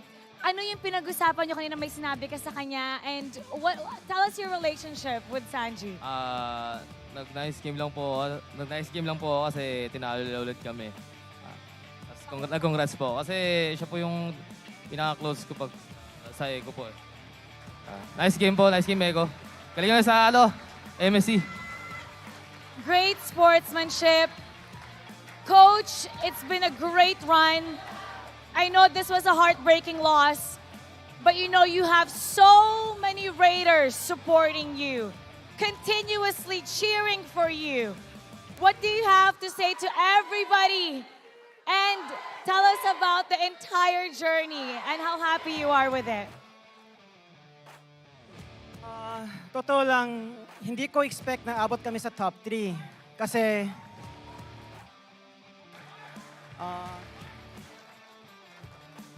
after we started a bagong roster without Kite and Aqua, sobrang shaky yung journey namin. Walang communication, disiplina, teamwork, bonding. Pero si H2O preparing so hard for the regular season.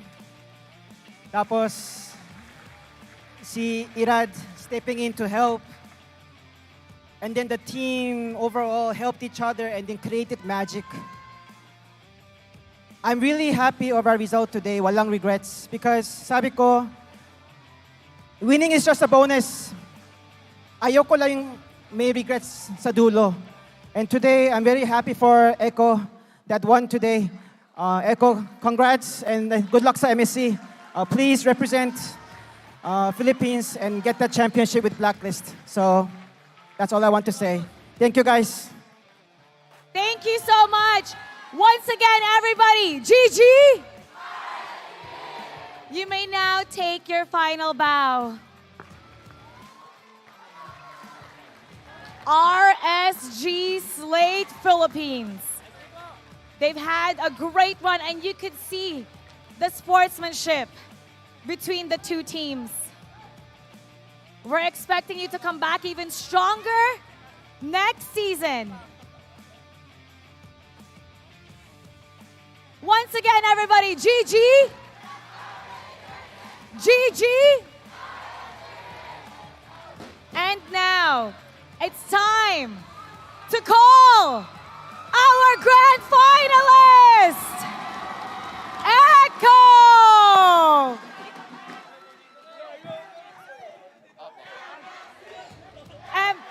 You hear them? Everyone's cheering for you, Yawi. Kanina, pumunta sa'yo si Exort at naiyak siya. Ano yung sinabi mo sa kanya kanina? Kay Sanford po muna siya pumunta. Kay Sanford, ano yung sinabi niya? Si Exort. Parang wala po siya sinasabi. Sadyang siguro saktan lang po talaga siya kasi di po nila ma-defend yung title nila. And now, you have a chance to defend the title of the Philippines for MSC 2023. How does it feel? Saya po. Masaya lang. Sobra saya po. Actually, si Yami right now is teary-eyed. Gaano ka-importante para sa inyo na magagawa nyo to, na pupunta ulit kayo ng ibang bansa? Nakuha nyo na ang M4 at ngayon may chance kayo para sa MSC. Sobrang importante po kasi sobrang dami po talaga namin sinakripisyo. Wala na din po kami day off. Di po kami umuwi simula after regular season talaga. So sobrang sarap po sa feeling. Worth it po lahat ng paghihirap po. Is teary-eyed right now. Carl, my gosh, ang daming beses mo na pumupunta sa international scene.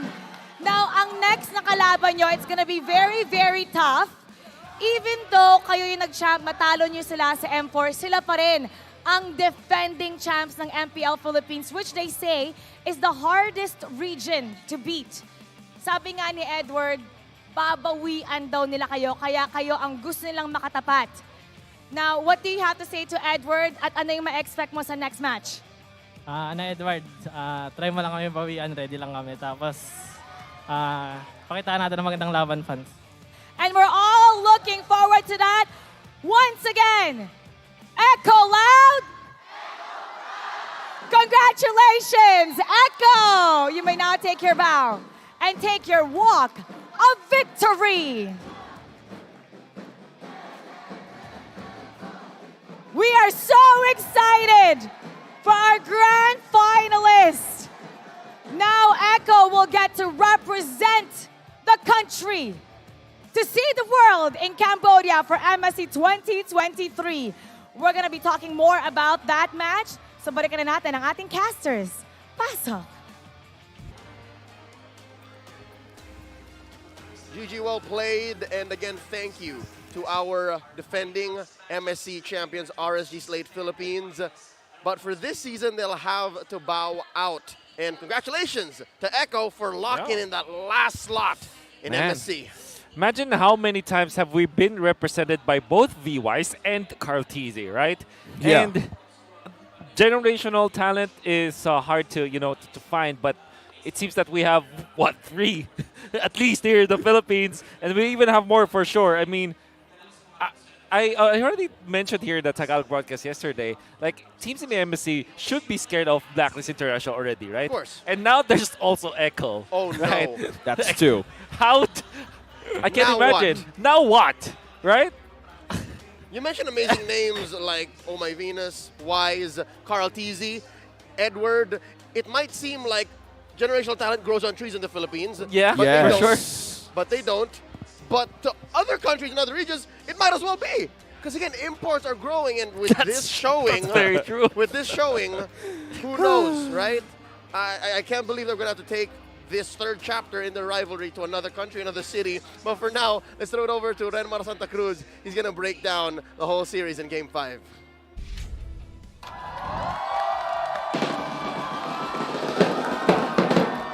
The reigning champions of the world will be seeing the world in MSC. But before anything else, here in the Philippines, we show world-class MLBB action. So let's show world-class sportsmanship for the Echo side of the crowd. Chant with me. Thank you, RSG. Thank you. Thank you, RSG. Thank you. Thank you, RSG. Thank you. GG.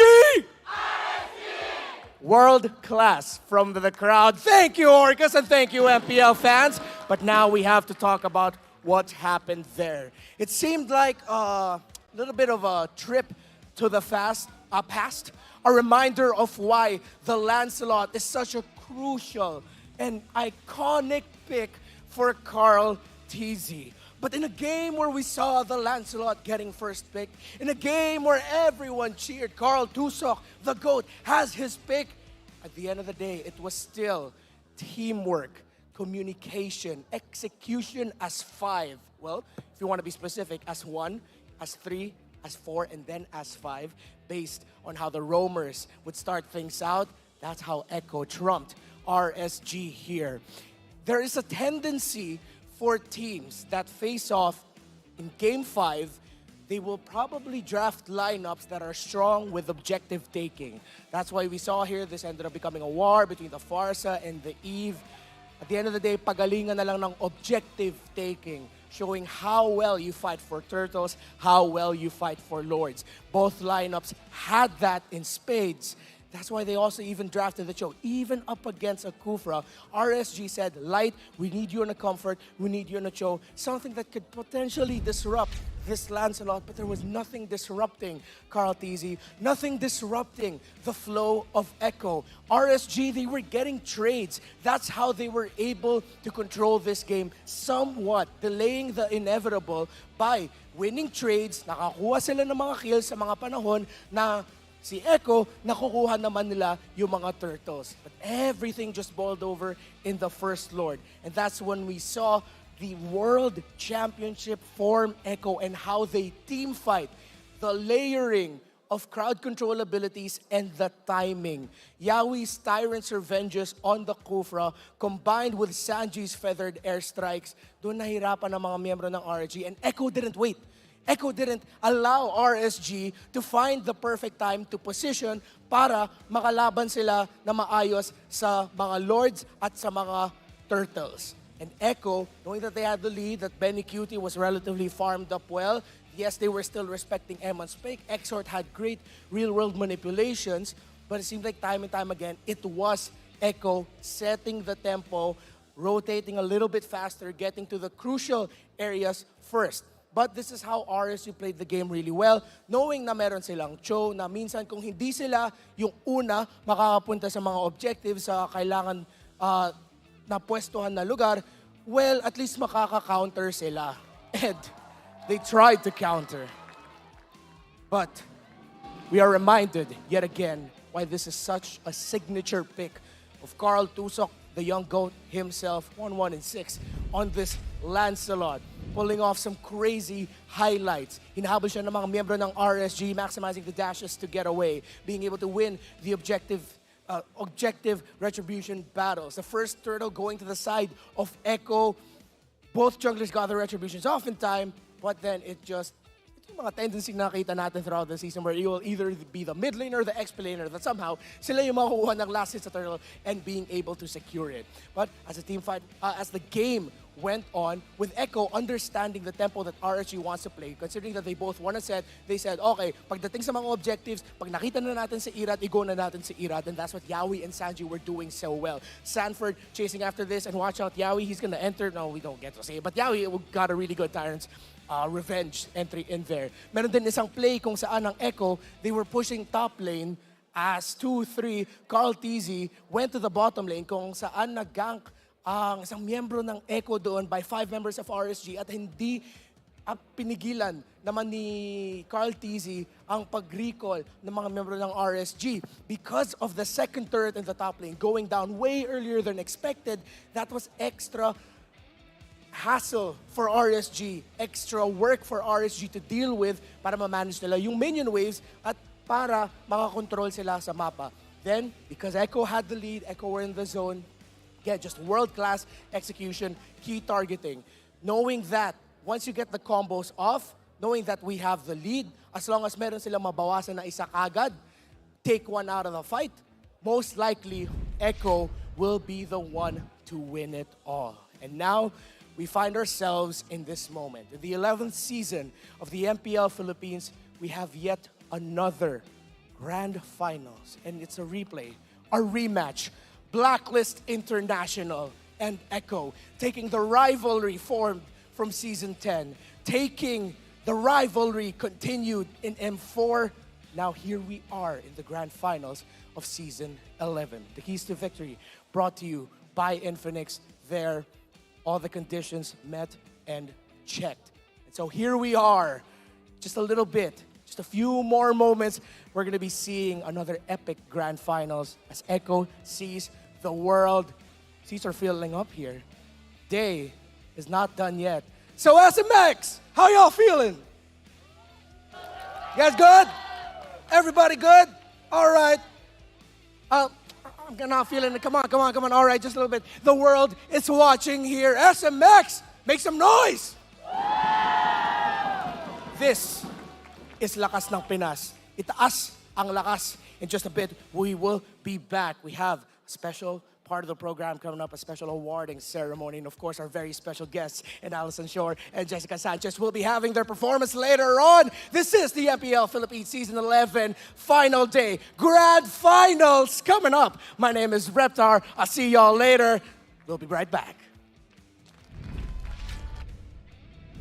The 11th season of MPL Philippines is brought to you by the following sponsors. Smart, the official tournament telco partner of MPL Philippines Season 11. Our official sponsor, Infinix Note, ultra-fast gameplay. Our partners in esports, Maya, it's everything, and a bank. And Secret Lab, the official gaming chair of MPL Philippines.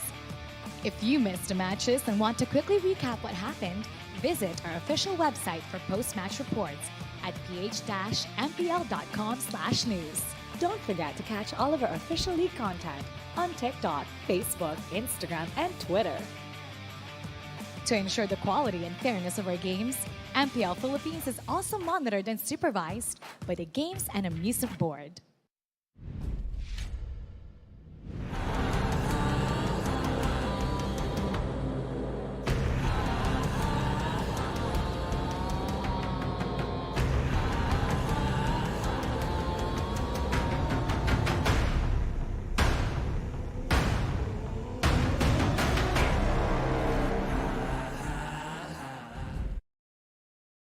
Did you know that you can switch networks but still keep your number? Now you can go with the Philippines' fastest and best mobile network. Pero ayan, expect mo lagi may kalaban sa'yo. Tapos malaki expectation sa'yo ng kampi mo kasi marksman ka, kailangan mo mag-deal ng damage, kailangan mo magbuhat. Para sa akin yung nadadala ni Super Marco na wala sa ibang gold laners, yung pagiging consistent niya sa laro. Tapos yung kahit sobrang lugi na namin, kayang-kaya niya pa rin gumawa ng paraan late game para may bawi kami. I really think that most of the runs na ginawa ng Brand Esports nung Season 10 ay nag-rely talaga doon sa carrying potential na meron si Super Marco on the gold lane. At nakikita naman natin na once nabigyan mo siya ng onting oras para makapag-farm siya, definitely kaya niyang mag-produce or mag-give out ng damage doon sa kalaban.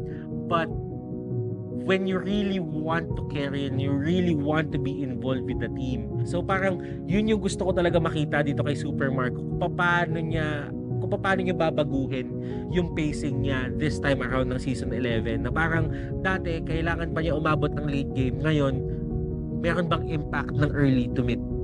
Ang gusto ko lang makita kay Super Marco this coming playoffs, maging playoffs MVP. Tsaka may labas niya yung full potential niya. Against dun sa mga team na makakatapat namin. Ang gusto ko makita sa Super Marco sa dadating na playoffs is maging mas consistent ka sa buong playoffs run natin. Huwag ka mawala ng pag-asa pag nalugi kami early, tapos huwag ka rin kakabahan. Super Marco, huwag kang kabahan sa playoffs, tsaka kukunin natin yung championship sa MPL Season 11. Lalo pang gagalingan, lalo pang bibilisan mag-farm, at malalaman nyo kung bakit may super sa Super Marco.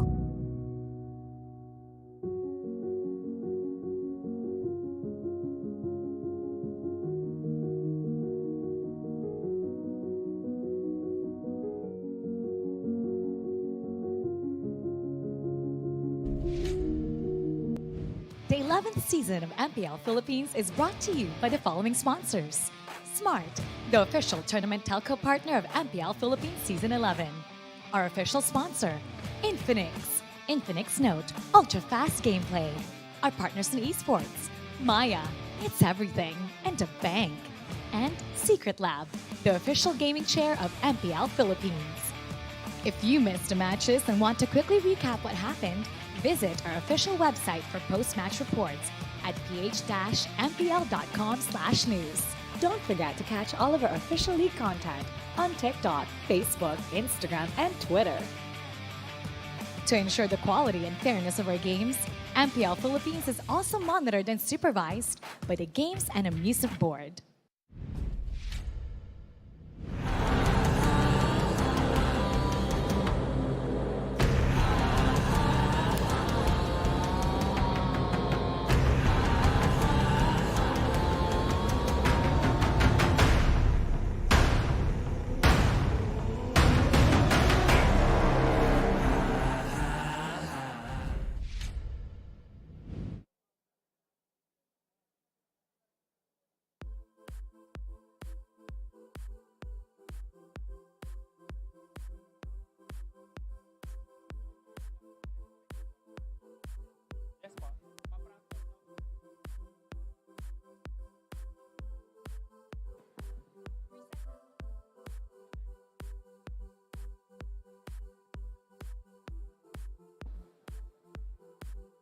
Welcome back to the home of the champions.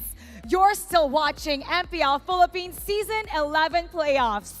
Now, before we jump to the much-awaited matchup of the season, let's first celebrate the teams and the individuals who brought their A game in and out of the land of dawn. The MLBB community has always played an integral part in the growth and development of the league.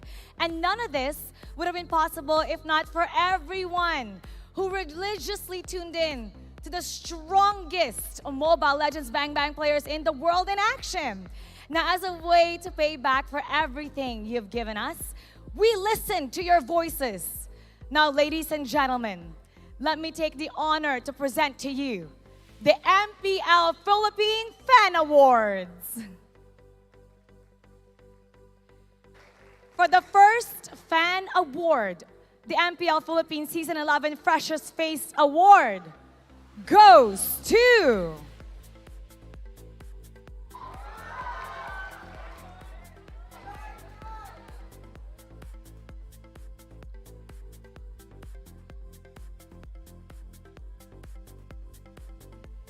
Hesu of TNC Pro Team.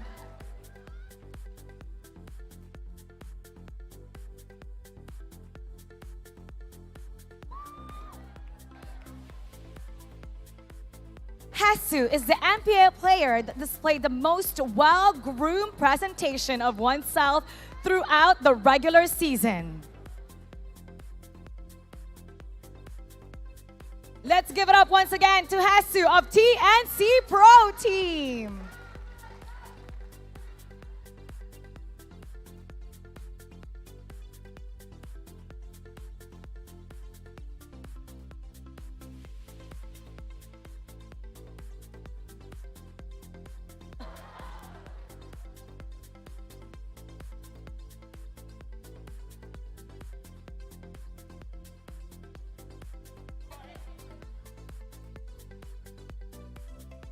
Now for the next fan award, the MPL Philippines Season 11 Most Fashionable Award goes to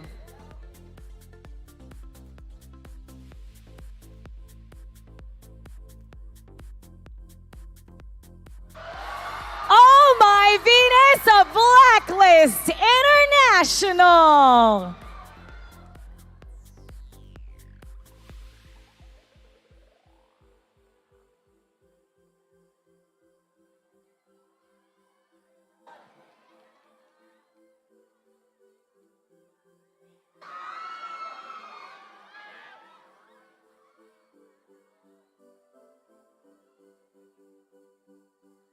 Oh My Venus is the player with the greatest fashion representation in and out of the arena.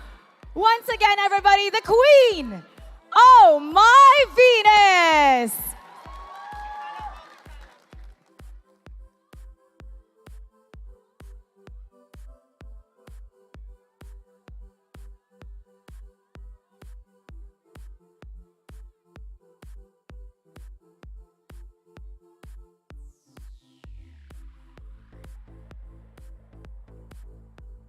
For the next fan award, the MPL Philippines Season 11 Best Content Creator Award goes to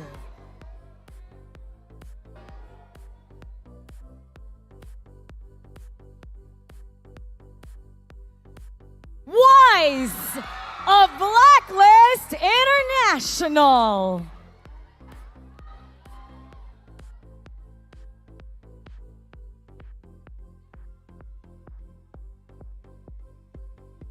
Wise is the MPL player with the most engaging social media content. Best Content Creator Award, Wise, Blacklist International.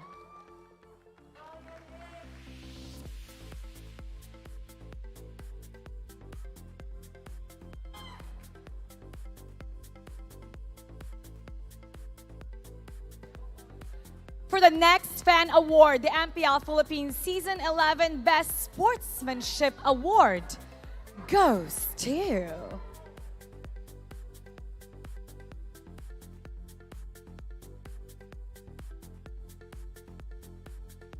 Bentings of TNC Pro Team.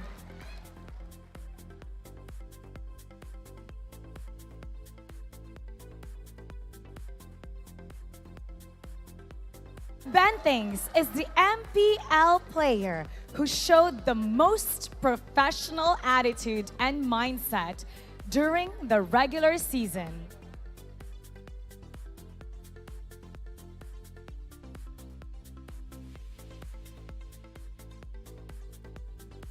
Bentings of TNC Pro Team gets the Best Sportsmanship Award.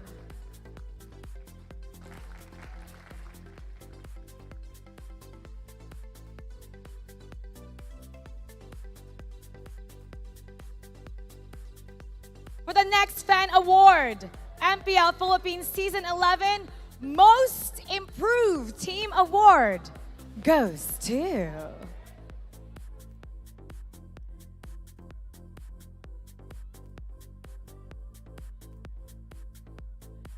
Bren Esports!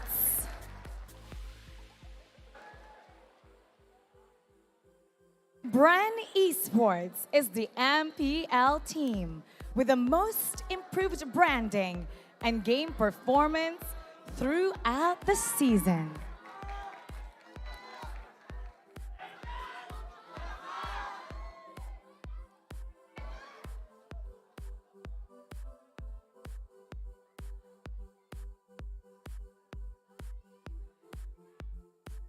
Bren Esports gets the Most Improved Team Award.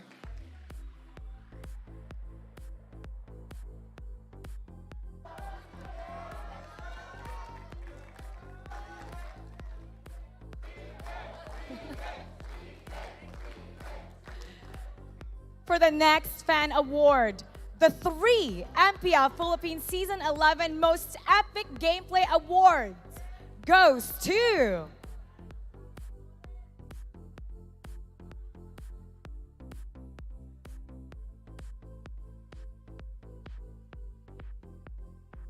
Super Red of Blacklist International for his Red for Redemption.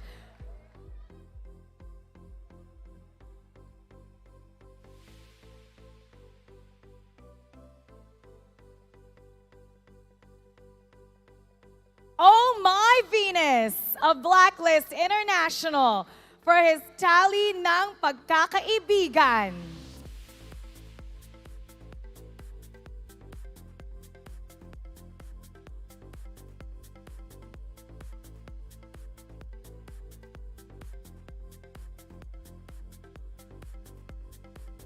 And Sanford of Echo for his backdoor play.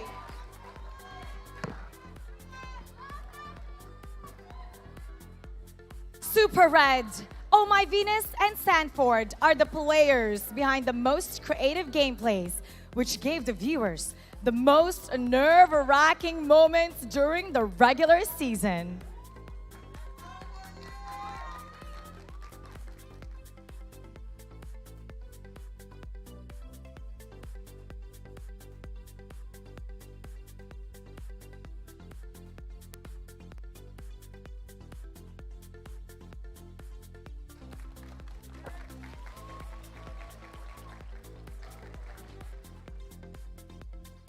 Congratulations to the winners of the MPL Philippine Fan Awards. Now, let me present to you the MPL Philippines Season 11 Season Awards. Let's start off with the special awards for each broadcast language talent who showed excellence in their craft. We will now award for both English and Filipino talent. The winner for the Best English Talent goes to...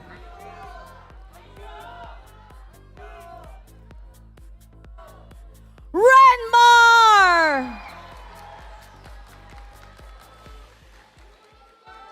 Renmar the Reptar gets talent.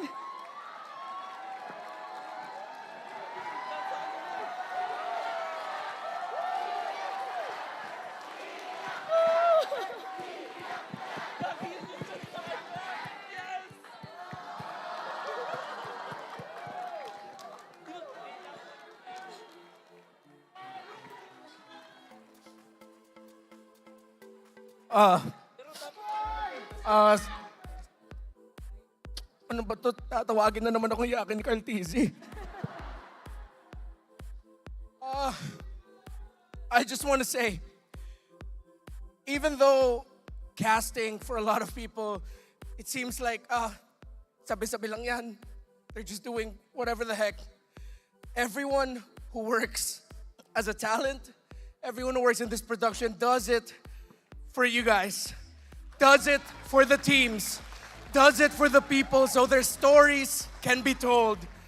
We are just spotlights to the amazing people who make our sport beautiful, who make up our community. Everything that we do also as well is for the talented people behind the scenes, the people you don't see, the people who bust their asses day in and day out. So as much as this is a moment for myself, this is also a victory for all of us. To my fellow talents, thank you for being the greatest group of talents. To my parents, thank you for giving me the opportunity to just be me and to shine. And to all of you, thank you so much.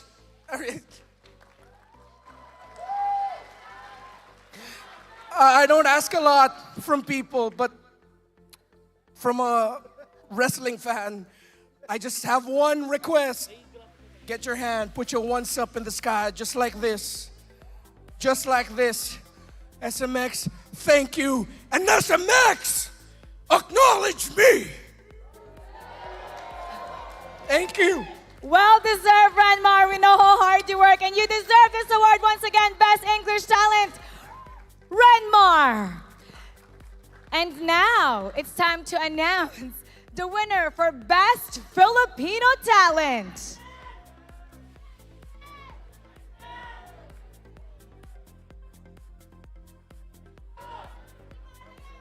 And it goes to Wolf, the best analyst of all time, all across the world.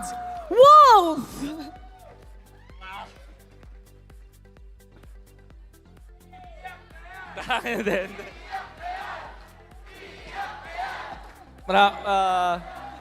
Sobrang saya na makita kayo lahat in person ngayon na lagi lang nasa stream. Lagi ko sinasabi parang ito yung dahilan kung bakit tayo nagsisipag. Bakit tayo kukuha ng extrang oras ng pagising, di ba? Parang yung extra hour na pag-prayer. Everything na ginagawa natin extra is for all of you guys. And it's just so happy to meet you in person and to receive this. Thank you so much sa lahat ng, sa buong casting team, sa production. Big shout out sa production by the way kasi lahat ng mga kakulitan namin tsaka lahat ng mga pakulo namin hinahayaan nila and they actually allow us to be good casters. So thank you so much. And syempre, big shoutouts kay Mr. Zen Angeles kung nasan ka man. Ikaw ang dahilan kung ba't nandito ako. At yun lang. I'm not prepared for this. Mamaya na ako iiyak. Maraming salamat ulit sa inyo guys. Once again, give it up for Wolf! Our best English and Filipino talent, Wolf and Ranmar.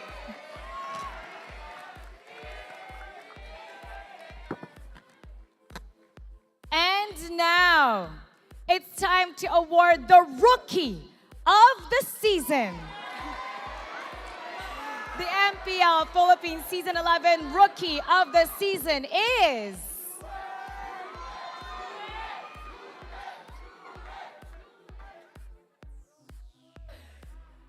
Yue of Blacklist International. The rookie came out all guns blazing right off the bat. This mid laner extraordinaire made sure to deliver an undeniable impact on his team. And presenting this award is the Games and Amusement Board's Chief of Professional Sports and Games Division, Dr. Jesusito M. Garcia.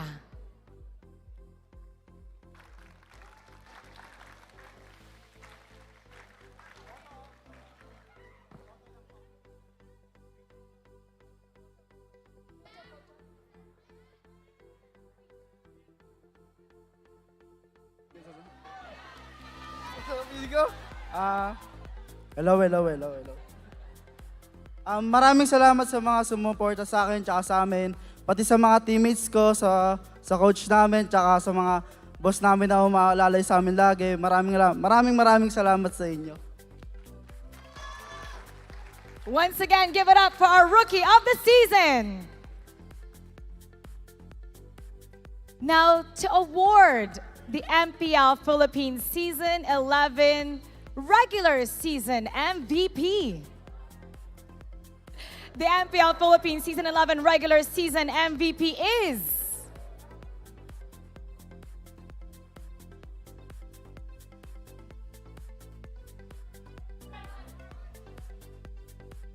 Ogwen of Bren Esports.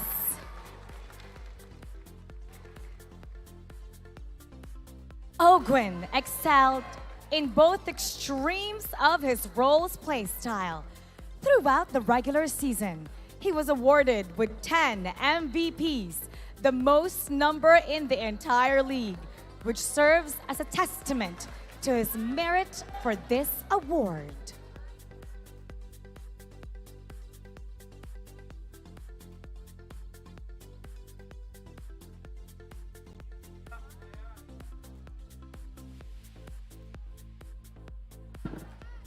Lolo. Ano po? Papasalamat ako sa MPL fans at saka sa teammates ko. Di ko to nagawa kasi binubuhat lang talaga ng mga ka-team ko. Yun lang. Thank you. Give it up once again to Ogwen of Bren Esports. And thank you, Dr. Garcia. Now, it's time to present the next inductee for the Hall of Legends. Much like our previous legendaries, our inductee this season is the one who has contributed to the growth of the league and has exhibited excellence in his gameplay throughout his career. Ladies and gentlemen, let's welcome the 12th Hall of Legends inductee.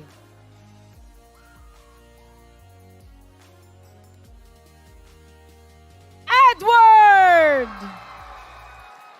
Edward is the 12th Hall of Legends inductee. Mr. Consistent, Agent Zero, and now Legend Zero.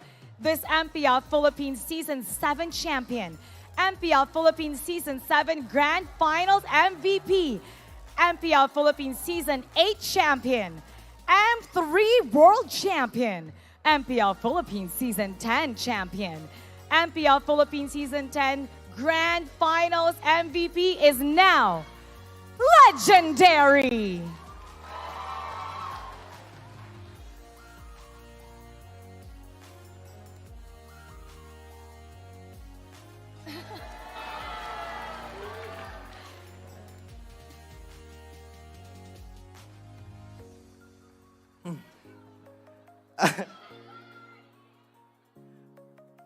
Yun, maraming salamat sa bumoto sa akin, guys. Sobrang na-appreciate ko kayo. And ayun, sa teammates ko, thank you rin. And ayun, sa family ko. Sorry, hindi ko na napaganda. Ayun, thank you so much, guys, sa suporta. Thank you talaga.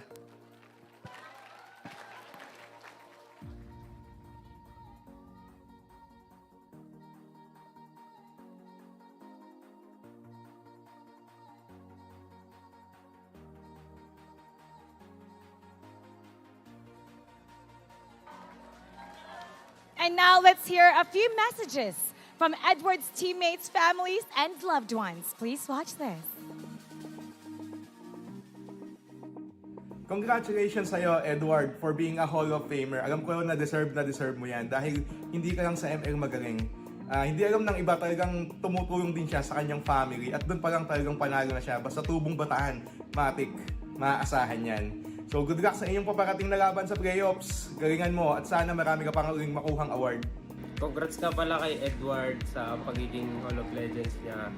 Ayun, tol, deserve mo yan, tol. Tsaka, tol, huwag mo pabayaan yung sarili mo, tol. Tsaka, mag-ingat ka palagi. And, yun, congrats ulit, pre. Alam mo na yun, pre, lahat. Basta, pre, alam mo na yun. Congrats. Hi, Nak, Edward. Congratulations at ikaw ang itinanghal na Hall of Legends. Sobrang proud na proud kami sa iyo ng family mo, kasama ng iyong mga supporters at ang iyong Edwarnatics. Pagpatuloy mo lang kung ano ang ginagawa mo at ang iyong pagiging consistent Legend Zero. Nandito lang kami sa iyo, laging nakasupport. And stay humble, mag-iingat ka palagi. Again, congratulations and we love you. Hello, good day po sa inyong lahat. Marami pong salamat sa mga bumuto, sumuporta sa apo kong si Edward J. Very proud kami sa iyo at maraming salamat din sa patuloy mong pagsuporta sa amin. Maraming salamat din. Hindi mo kami nakakalimutan, suportahan, tulungan.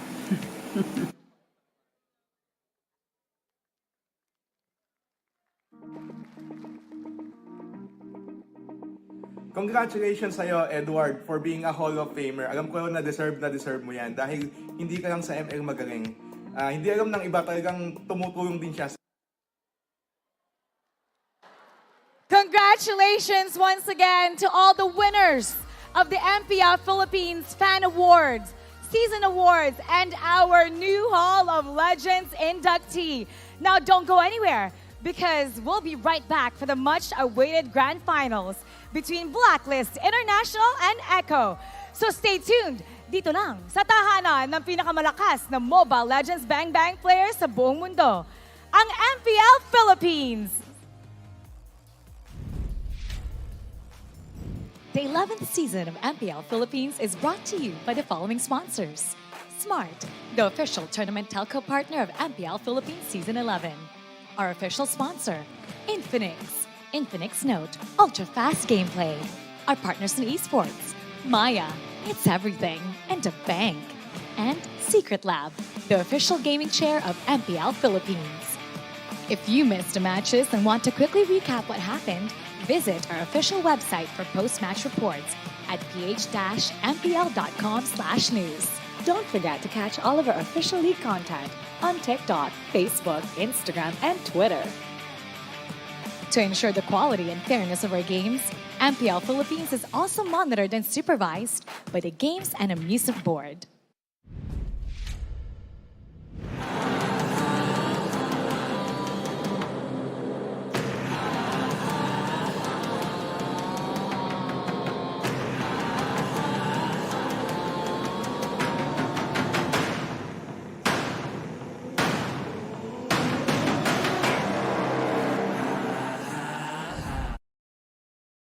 Did you know that you can switch networks but still keep your number? Now you can go with the Philippines fastest.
The 11th season of MPL Philippines is brought to you by the following sponsors.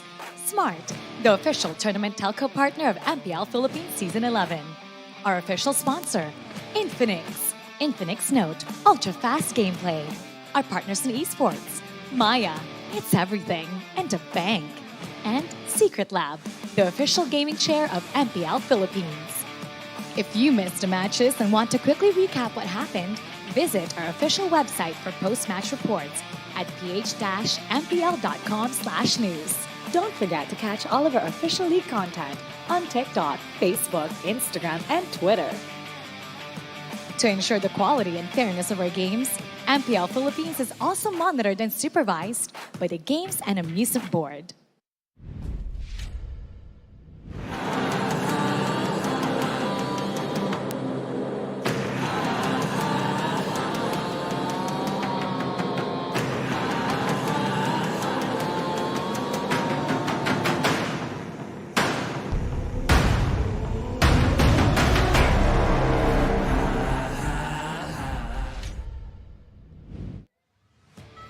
Welcome back to the home of champions. You're still watching the final day of MPL Philippines Season 11 playoffs. Now, before we head to our grand final match between our two MSC representatives, join me in honoring our men and women MLBB delegates who will represent Philippines in the upcoming 32nd Southeast Asian Games in Phnom Penh, Cambodia from May 11th to 14th. Please welcome our C-Ball men's team.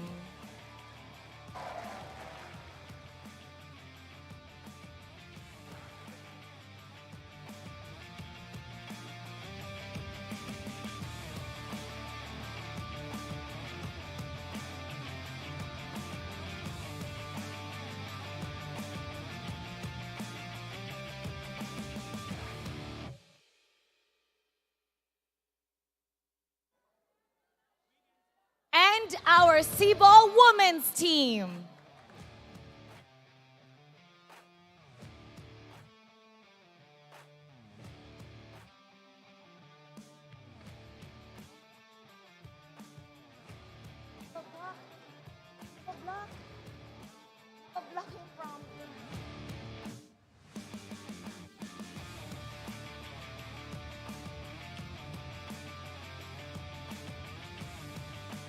Ladies and gentlemen, please stand as we sing our Philippine national anthem.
And good luck once again to our representatives, our men's and women's C-Ball team for the upcoming SEA Games. And now it's time for the moment you've all been waiting for. We witnessed them grace the presence of the Grand Finals last season and in the recently concluded M4 World Championship. Sila rin ang nagpatunay sa lakas ng Pinas.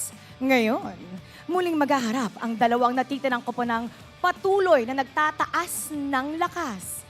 Ang tanong, sino sa kanila ang hihiranging kampiyon ng pinakamalakas na rehiyon. Now to help us with this, let's call on our panelists, Chantal and Butters, for our panel for Echo and Blacklist International. Hi, guys. Alam mo, para kinakabahan ako. Lahat ba kayo kinakabahan? You can feel talaga the tension in the air, Butters. And mapapansin mo, lahat talaga sila dito, ni-represent talaga nila yung team nila, jerseys, lahat ng pwedeng material para ipakita sa team nila na sumusuporta sila, ginawa na ng mga fans. You know, it's been such a roller coaster ride ngayong playoffs, pero sa huli, we will be graced by two very familiar teams in the grand finals. What are your thoughts about this? Once again, Echo and Blacklist. Alam mo, sa sobrang dami nangyari, regular season, playoffs, ang daming mga teams na nagpakita ng lakas.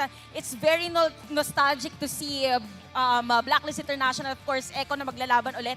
And pinaka-thoughts ko lang is, this is gonna be bombastic. Telefantastic. Hindi ko alam kung paano ko susundan yung telefantastic eh. Pero yun nga, I feel like this is destiny moving in a way na parang kailangan pa nila mag-meet. Yung M4 World Championship, nakita natin kung ano yung naging resulta doon, nanalo yung Echo, and parang binigyan ng tadhana ng panahon na makabawi yung Blacklist, or binigyan ng tadhana ng panahon yung Echo para ma-ensure na sila talaga ang pinakamalakas na Filipino team. Now, for such a long time, itong si Venus and si Wise have attended several grand final matches. And let's take a look at this.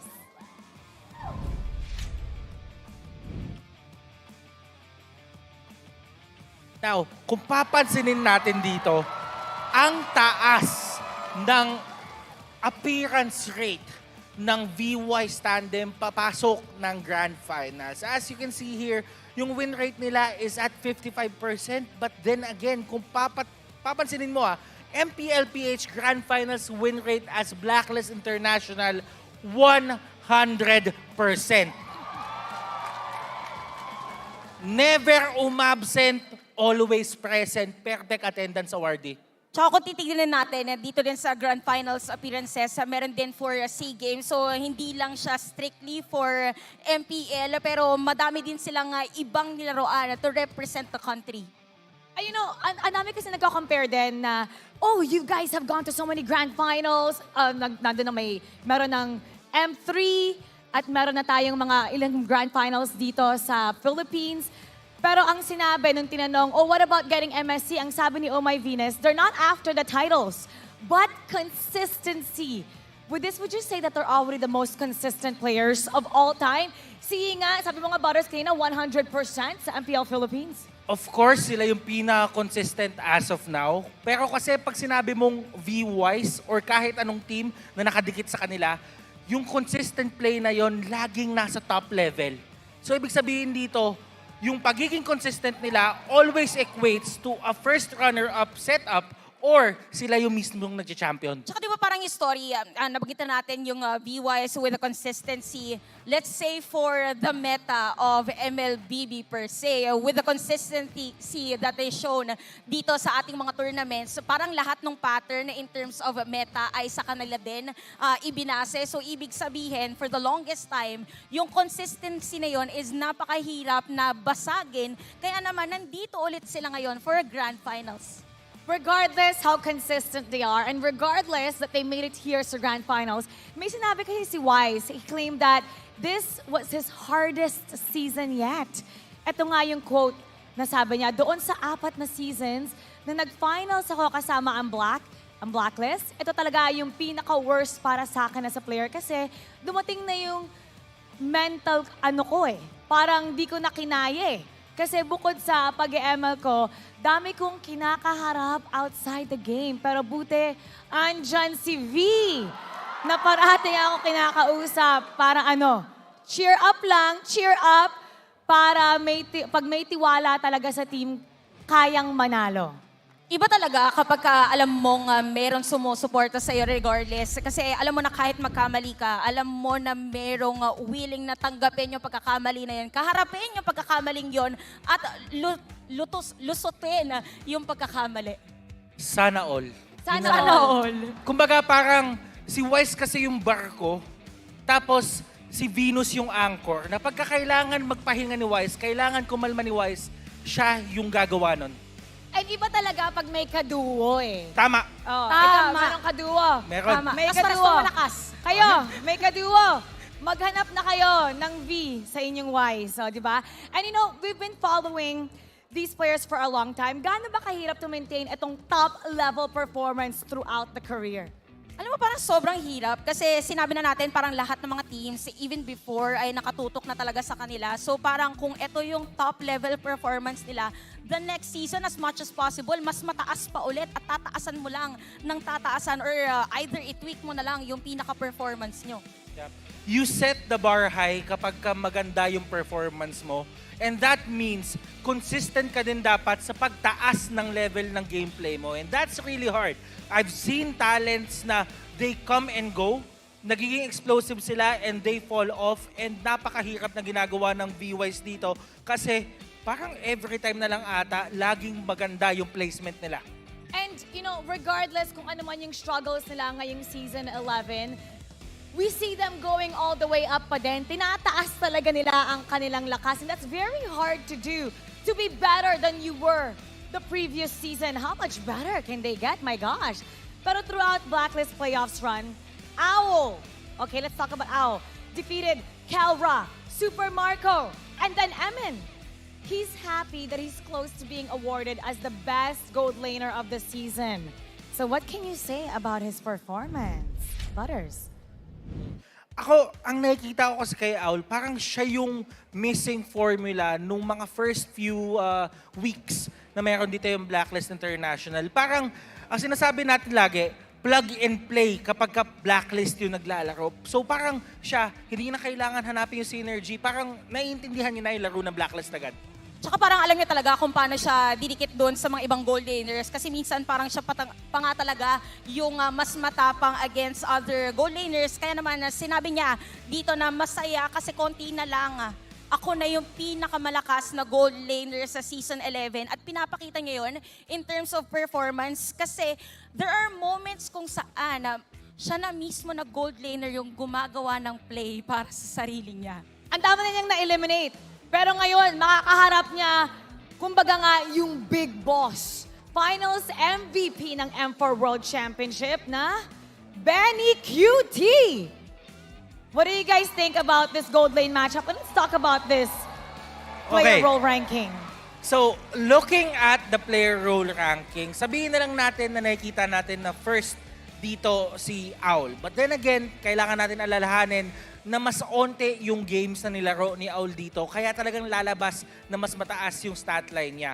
But then again, iba kasi yung naririnig ko pagka nakakausap ako ng mga coaches dito sa dalawang players na to. Iba daw kasi mag-isip ngayon si Benny Cutie. Iba siya gumawa ng plays. So parang, paano mo mapapredict as Owl yung mga possible gawin bigla ni Benny Cutie out of nowhere? Ang ganda rin sinabi ni Butters na parang iba maglaro ngayon si Benny Cutie kasi kung mapansin natin na there are clashes or dun sa mga matatagal na nag-games, parang sa iba yung posisyon ni Benny Cutie. So tama na yun yung kailangan batayan na yan ni Owl. But knowing na nakita na natin na ganun yung performance ni Benny Cutie, most likely parang adjustment dito ni Owl is either tapatan or alamin niya kung nasaan yung pwesto nung kanyang katapat na gold laner. But definitely for both of these players, parang same yung prowess nila pagdating sa late game decision making. Now, because Owl is kind of new, he's just been playing just recently this sa MPL. Pero ano si Benny Cutie medyo unpredictable pa rin siya eh. He's defining the Philippine meta. Recently nga nakita natin siya na gold lane Mincetar.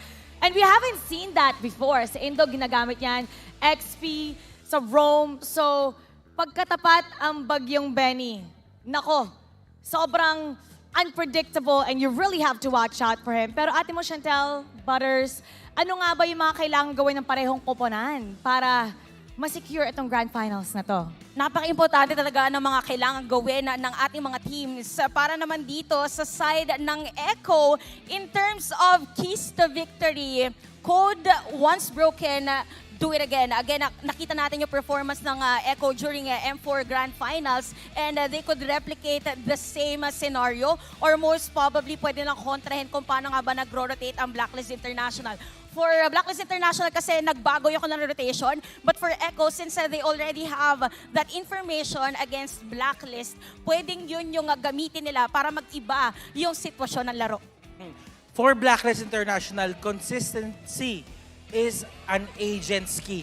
Kailangan tumutok dito ng Blacklist International sa mga strengths nila.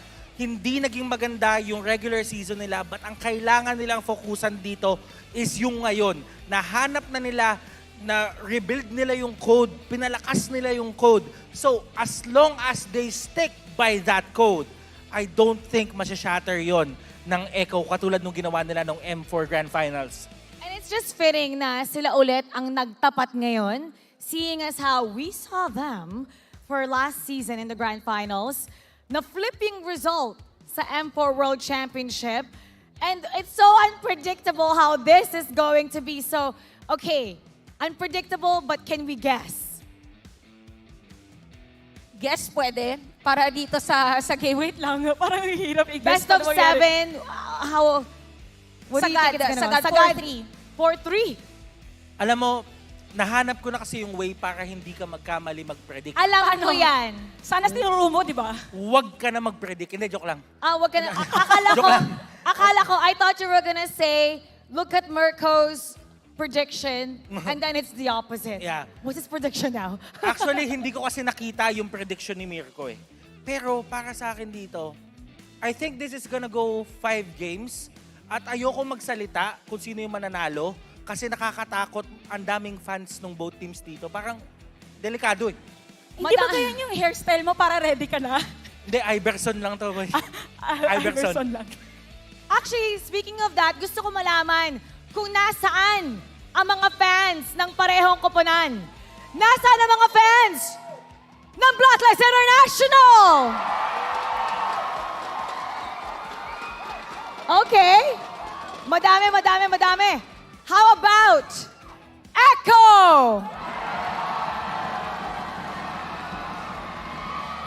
Sino kayang nanalo doon sa cheer na yon? Parang pantay eh. Okay, gawin ulit natin. Okay. Pag sinabi kong blacklist, sasabihin nyo, break the code. Blacklist! Okay, pag sinabi kong echo loud, sasabihin nyo, echo proud. Echo loud! Guys, comment down below. Do you think it's gonna go to Game 7? Do you think Butters is right? Up to Game 5 lang? Hindi, Game 7 pala. Game Nagkamali 7. ako actually, Sobrang sorry. Kabado ko kasi. Best of 5. Ganon kakabado si Butters ngayon. Best of 7 gawin natin yung best of 5. Pwede Hindi kasi naman. nasanay na ako sa best of 5 eh. Sorry naman. Ito pala yung kinakabahan ako. Kasi kahapon, di ba nag-cast kami, blacklist din yung may laban. Tapos, blacklist ng RSG. Habang nasa caster's desk kami, nararamdaman ko yung sahig na gumagano. Lahat kasi nagtatalunan dito eh, no? Tumatalon lahat. Kaya sabi nila, okay, pwede po muna tayo kumalma. At dito natin talaga kailangan yung mga energy ng crowd natin dito. Even the ones online, we want to know who you're voting for. Now, binanggit ko kanina na itong si Benny Curie, we saw him bring out Minsitar. Is there anything you think that they've used before that you're expecting them to bring out again? For either one of the teams. Yung mga heroes na pwede pa nila ilabas, yung mga strategies. Na gusto nyo makita ulit mabalik? Ako, parang gusto ko makita yung merong one thing na ginawa si Carl TZ recently. Parang tankling. Parang gusto ko lumabas yun eh. Tank, okay. Tankling pwede. Feeling ko parang same na lang din nung strategy nila. Ilabas na nila yung usual heroes. Kasi rematch naman, bakit hindi natin gamitin kung ano yung strengths ng dalawang teams? It's showtime nga, di ba? Feeling ko mababan ang Lancelot. At feeling ko mababan ang Estes. Feeling ko rin. Pero feeling ko, may feeling ako eh. May feeling ako. Wait lang. Baka lumabas ulit yung Gold Lane Minsitar. Gold Lane Minsitar. Oo. Iba kasi yung mga sundot technique eh. Alam mo yon. I mean, yeah, really. Tama! I mean, the hooks. Ayan. Oh, mas okay na. Ayan. Okay. How about, kasi nagpe-predict tayo dito ngayon eh. How about we settle this, okay? Let's settle this. Okay. Bato topic muna, kung sino yung manalo, pipili ng koponan na i-represent. It doesn't mean na bias sila, ha? Okay. Hindi kami bias, ha? Bigla pang lumabas. Ha? Biglang lumabas yung gagawin. Baka may tweet na naman. Biglang sinabi. Oy, bato. Biglang tinipe dun eh. Bato. Baka labas lang sa teleprompter to. Baka may tweet, ha? Parang lugi ako kay Butters. Ayoko ng tweet. Okay. But, Isang bagsak lang ba? Wow. Isang bagsak. Isang bagsak. Okay. One, 2, 3, ha! Natalo. Okay, pili ka Let ng... si Butters na pumili. Oh, ikaw na daw. Ikaw. Ba't ako? Pumili ka na. Gusto ko ikaw pumili. Paano natin sige. masasettle? Walang gustong pumili. Ikaw ako. Eko. ako. Naka-blue. Okay. Blacklist kasi yung jersey ng Blacklist may pula. Okay, there sige. you go. Okay. May pula ka din. Sama. Hindi nga lang kita. Ikaw yung mauuna kasi nanalo siya. Ano ang meron ng Eko na kaya mong ipagmayabang? Di naman World Championship kasi meron sila pareho eh. Meron silang sing-sing. Kasi nung nanalo yung Blacklist nung M3 World Championship, wala pang sing-sing nun. Walang sing-sing! Ang galing ni Butters. Walang sing-sing! Okay. Ang galing ni Butters. Okay na. Ikaw na. Ano meron ng Blacklist na kaya mong ipagmayabang? For Blacklist.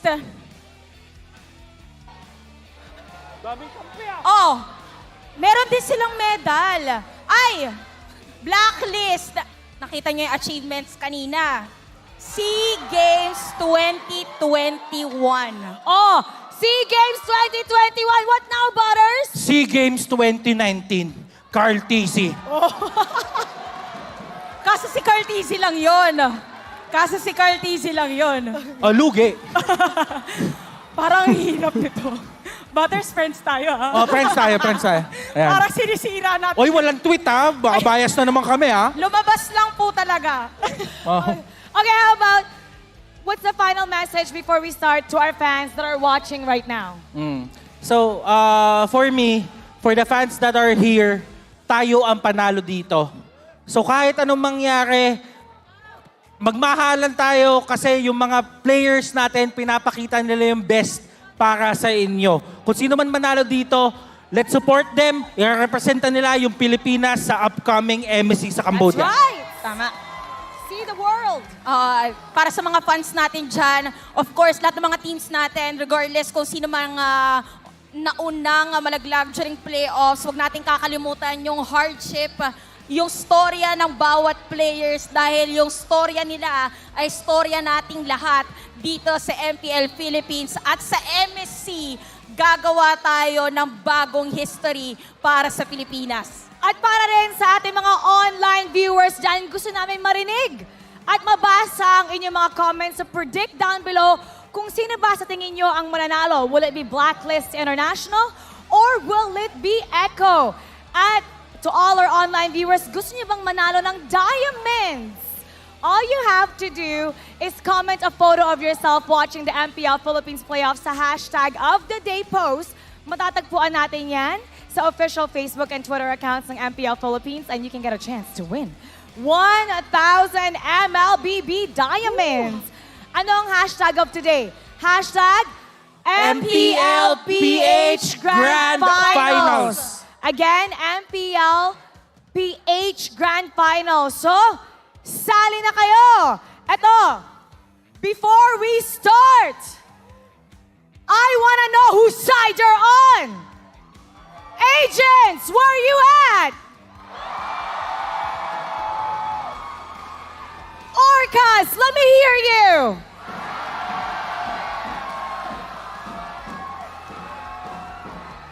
When I say blacklist, you say? Blacklist? One more time, blacklist? Orcas, when I say echo loud, you say? Echo loud? Echo loud? Here we go. Orcas, Agents, let's start the grand finals between Echo and Blacklist International.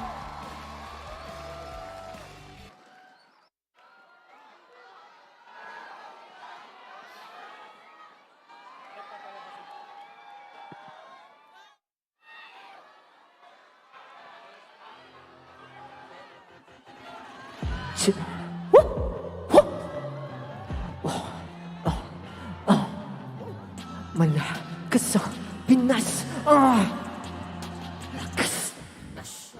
Malakas Pilipinas, malakas kahit anong we become the monsters. Malakas Pilipinas, malakas face the golden sun and rep it for the. Look at us to the top, no ifs, no buts, winning any game. Para to sa PA and a yes. Di mo matitinag aming bosses on your level. Nasa kalye man ang mobile, you know I become a legend. Whooping fire, we unite, we winners. Built with pressure, like diamonds are made of. Switching the lane na parang gera, HP Racing may reset. Built na kitang buhat, ni Hilda Fulo, that's is parang lighter. Susundan ko ang iyong batas, kasama patas, tagumpay natin total tayo malakas para sa Pinas. Nasa amin ang alas, hindi tuwa atras, kinikilala sa taas kasi kami ang malakas para sa Pinas. Nasa amin ang alas, hindi tuwa atras, kinikilala sa taas, ganito kami sa Pinas. Oh!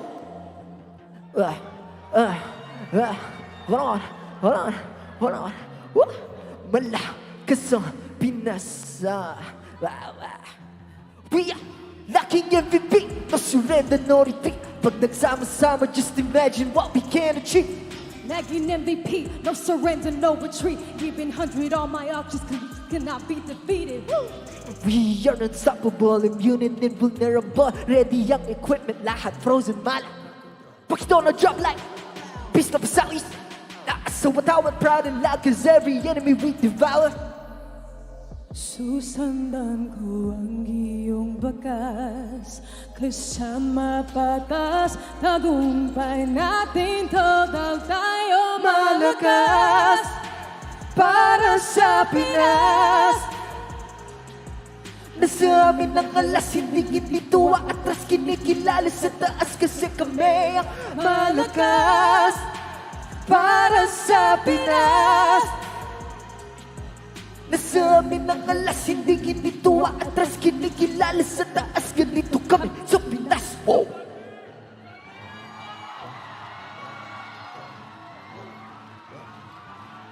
Malakas, Pilipinas, malakas kahit anong lane, we become the monster. Malakas, Pilipinas, malakas face the golden sun and ribbon for the 3-star. Handa na sa labanan, buong puwersa nakalaan. Rain at hari sa harapan, backup agents sa palaban. Pero wag malulungkot, di kayo makakalusot. Edward maghahakot itong medalya ang suot. UN na nahimik sa may gilid, habang nakatitig sa paligid. Kwagoy na pasilip, nakaisip ang glass sa gilid.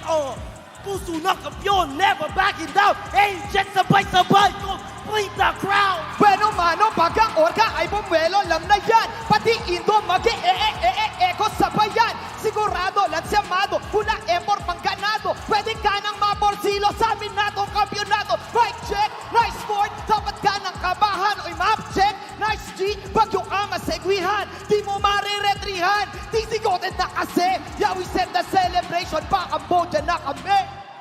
Pilipinas at buong mundo!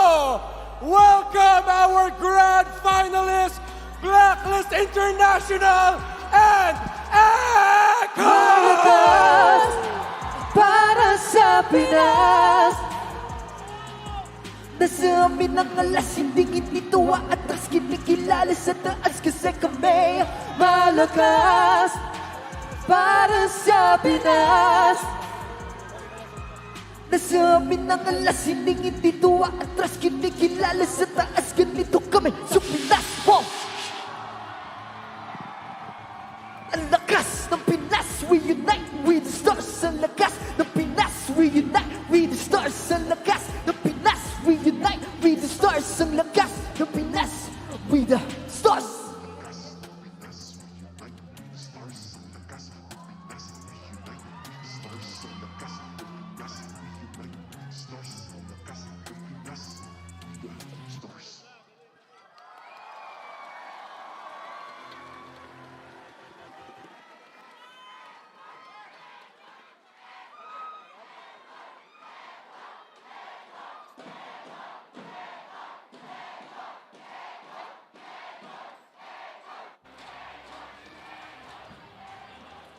From Pasig to Jakarta, all the way back home, in these hallowed grounds where champions have been crowned, they're about to take the rivalry to a whole nother level. Tonight, for the MPL Philippines Season 11 Championship.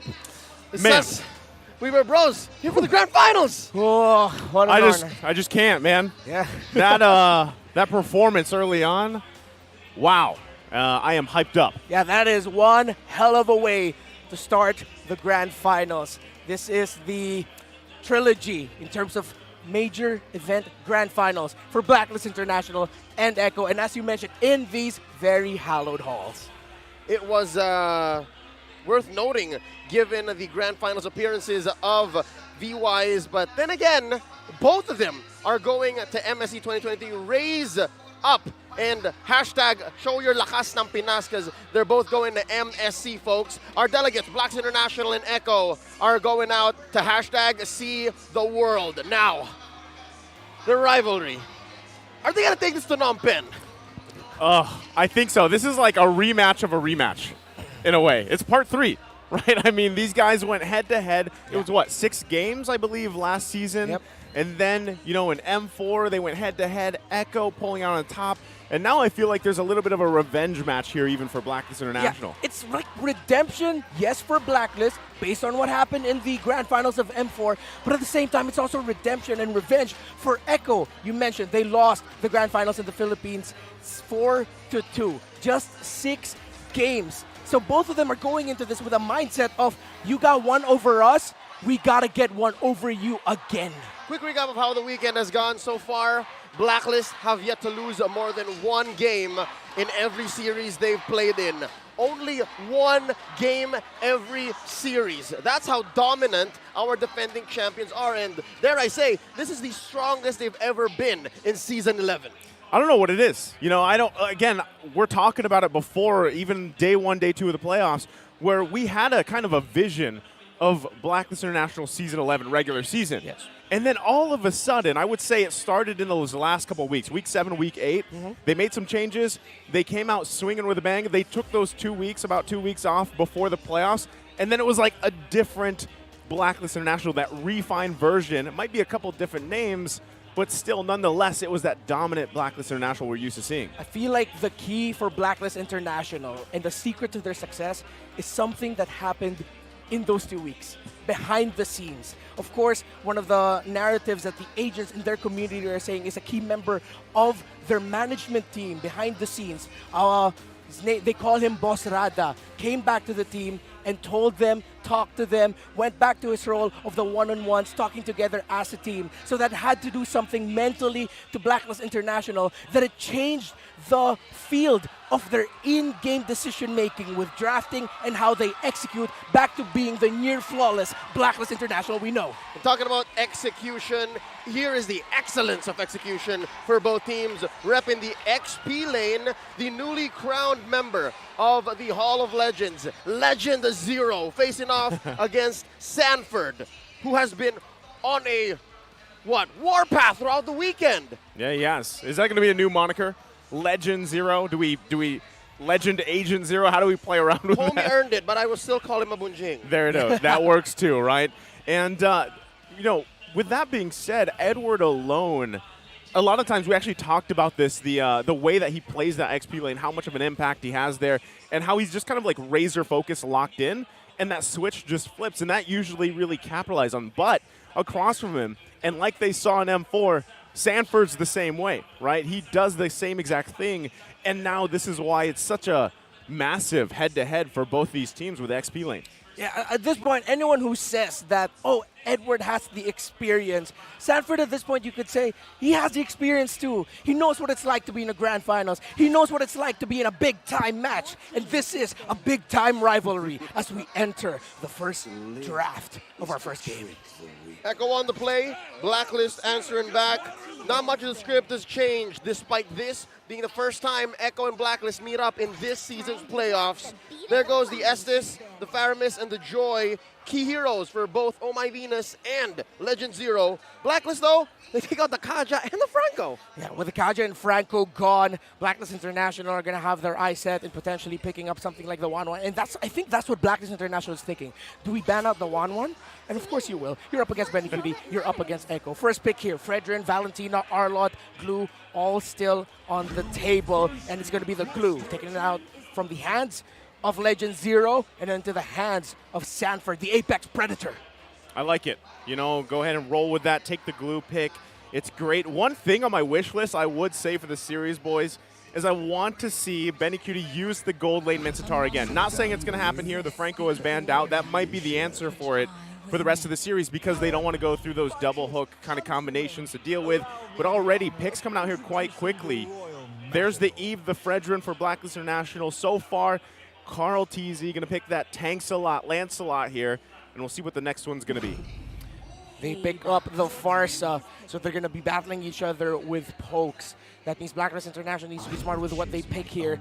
And they decide to pick up the Arlott as it is open. The familiarity between these two teams, how they prepared for each other going into these grand finals. Blacklist International got here first, but it seems like they already thought about Echo. And Echo, they still had to go through RSG. But I don't know if it's the history or really just they knew that they were making it to the grand finals. A strong feeling about it. Fast bans and fast pickings all around. So now Blacklist International will be looking to take away the heroes of Yaoi.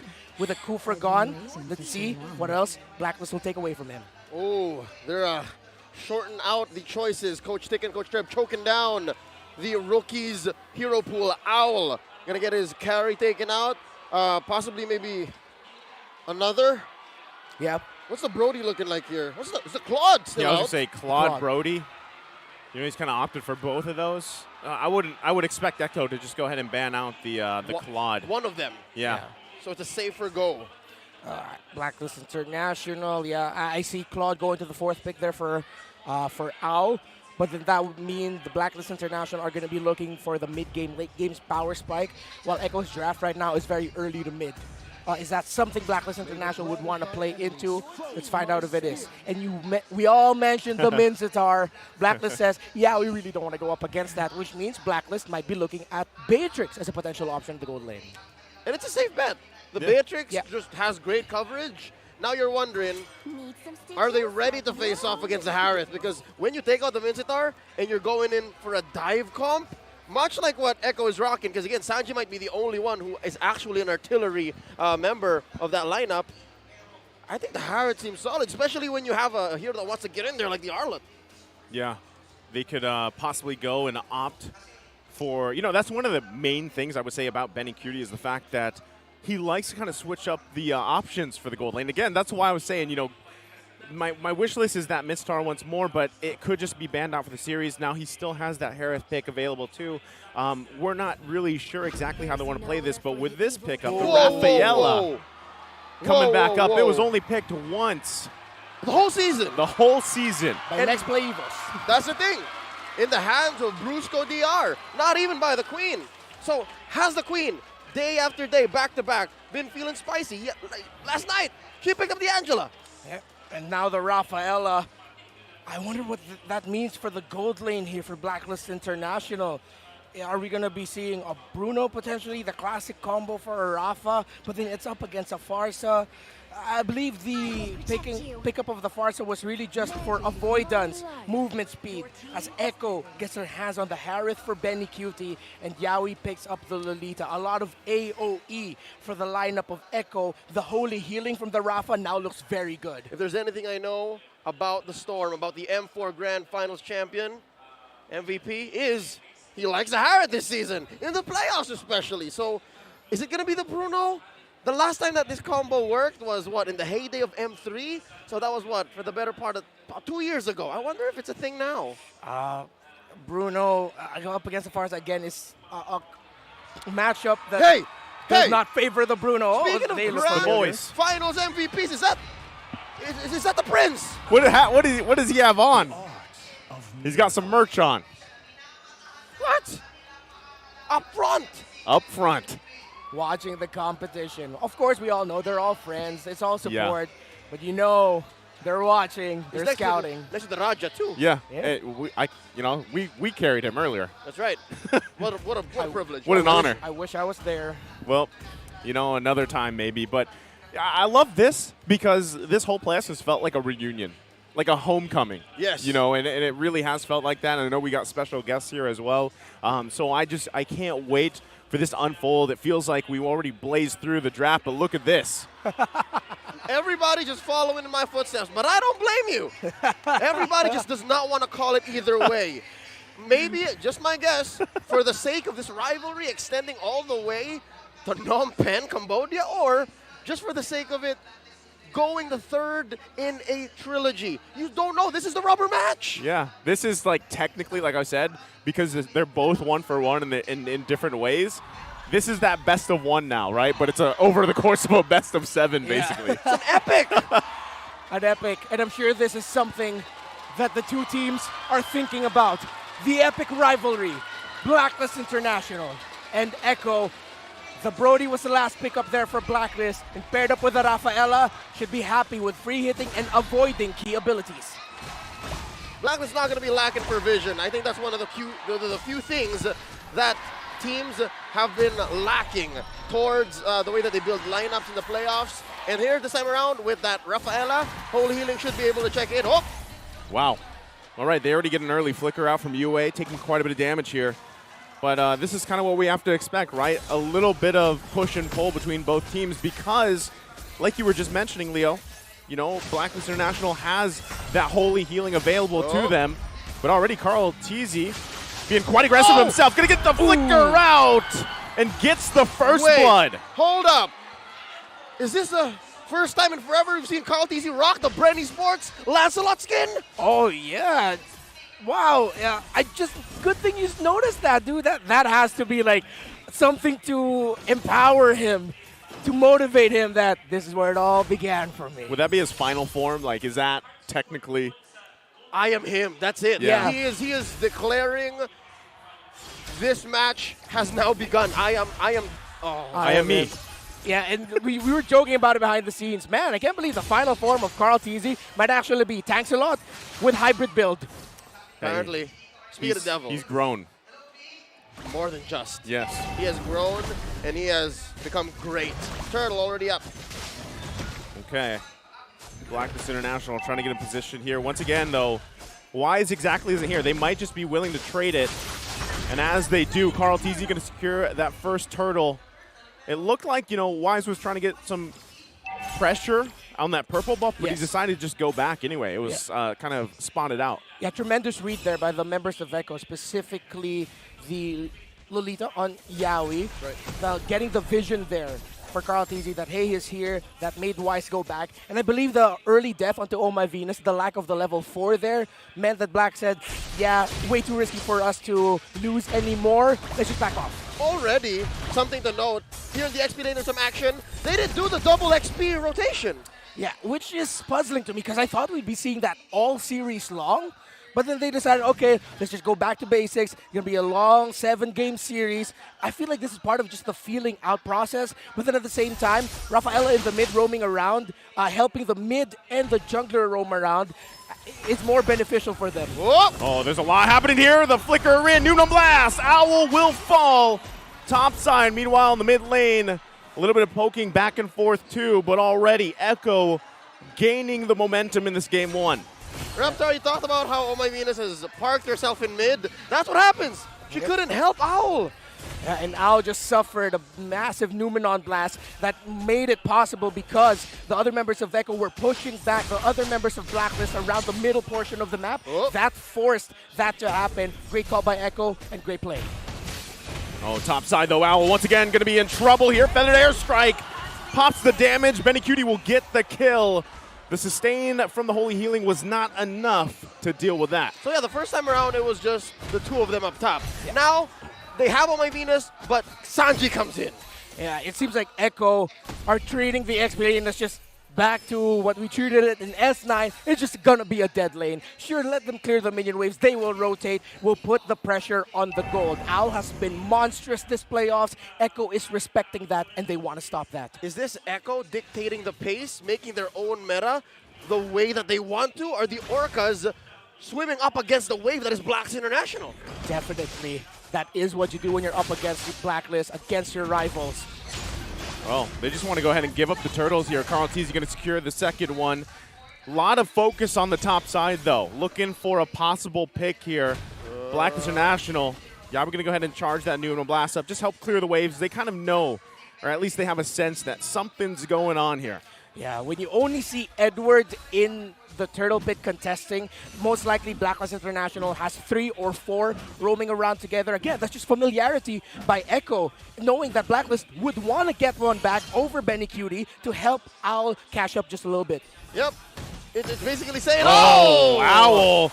That's what it's saying. He can't survive that. Will fall. Carl TZ jumping in the backside.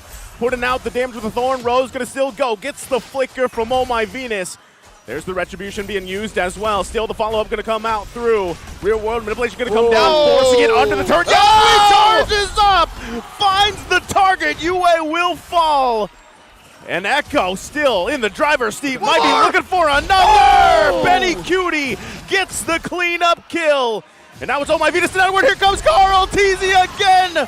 Right on through. Edward trying to salvage the situation. Has to flicker out himself, but he's stuck to. Echo dominating. 40 coming in. It's like they lived in the top lane of Blacklist for the longest time.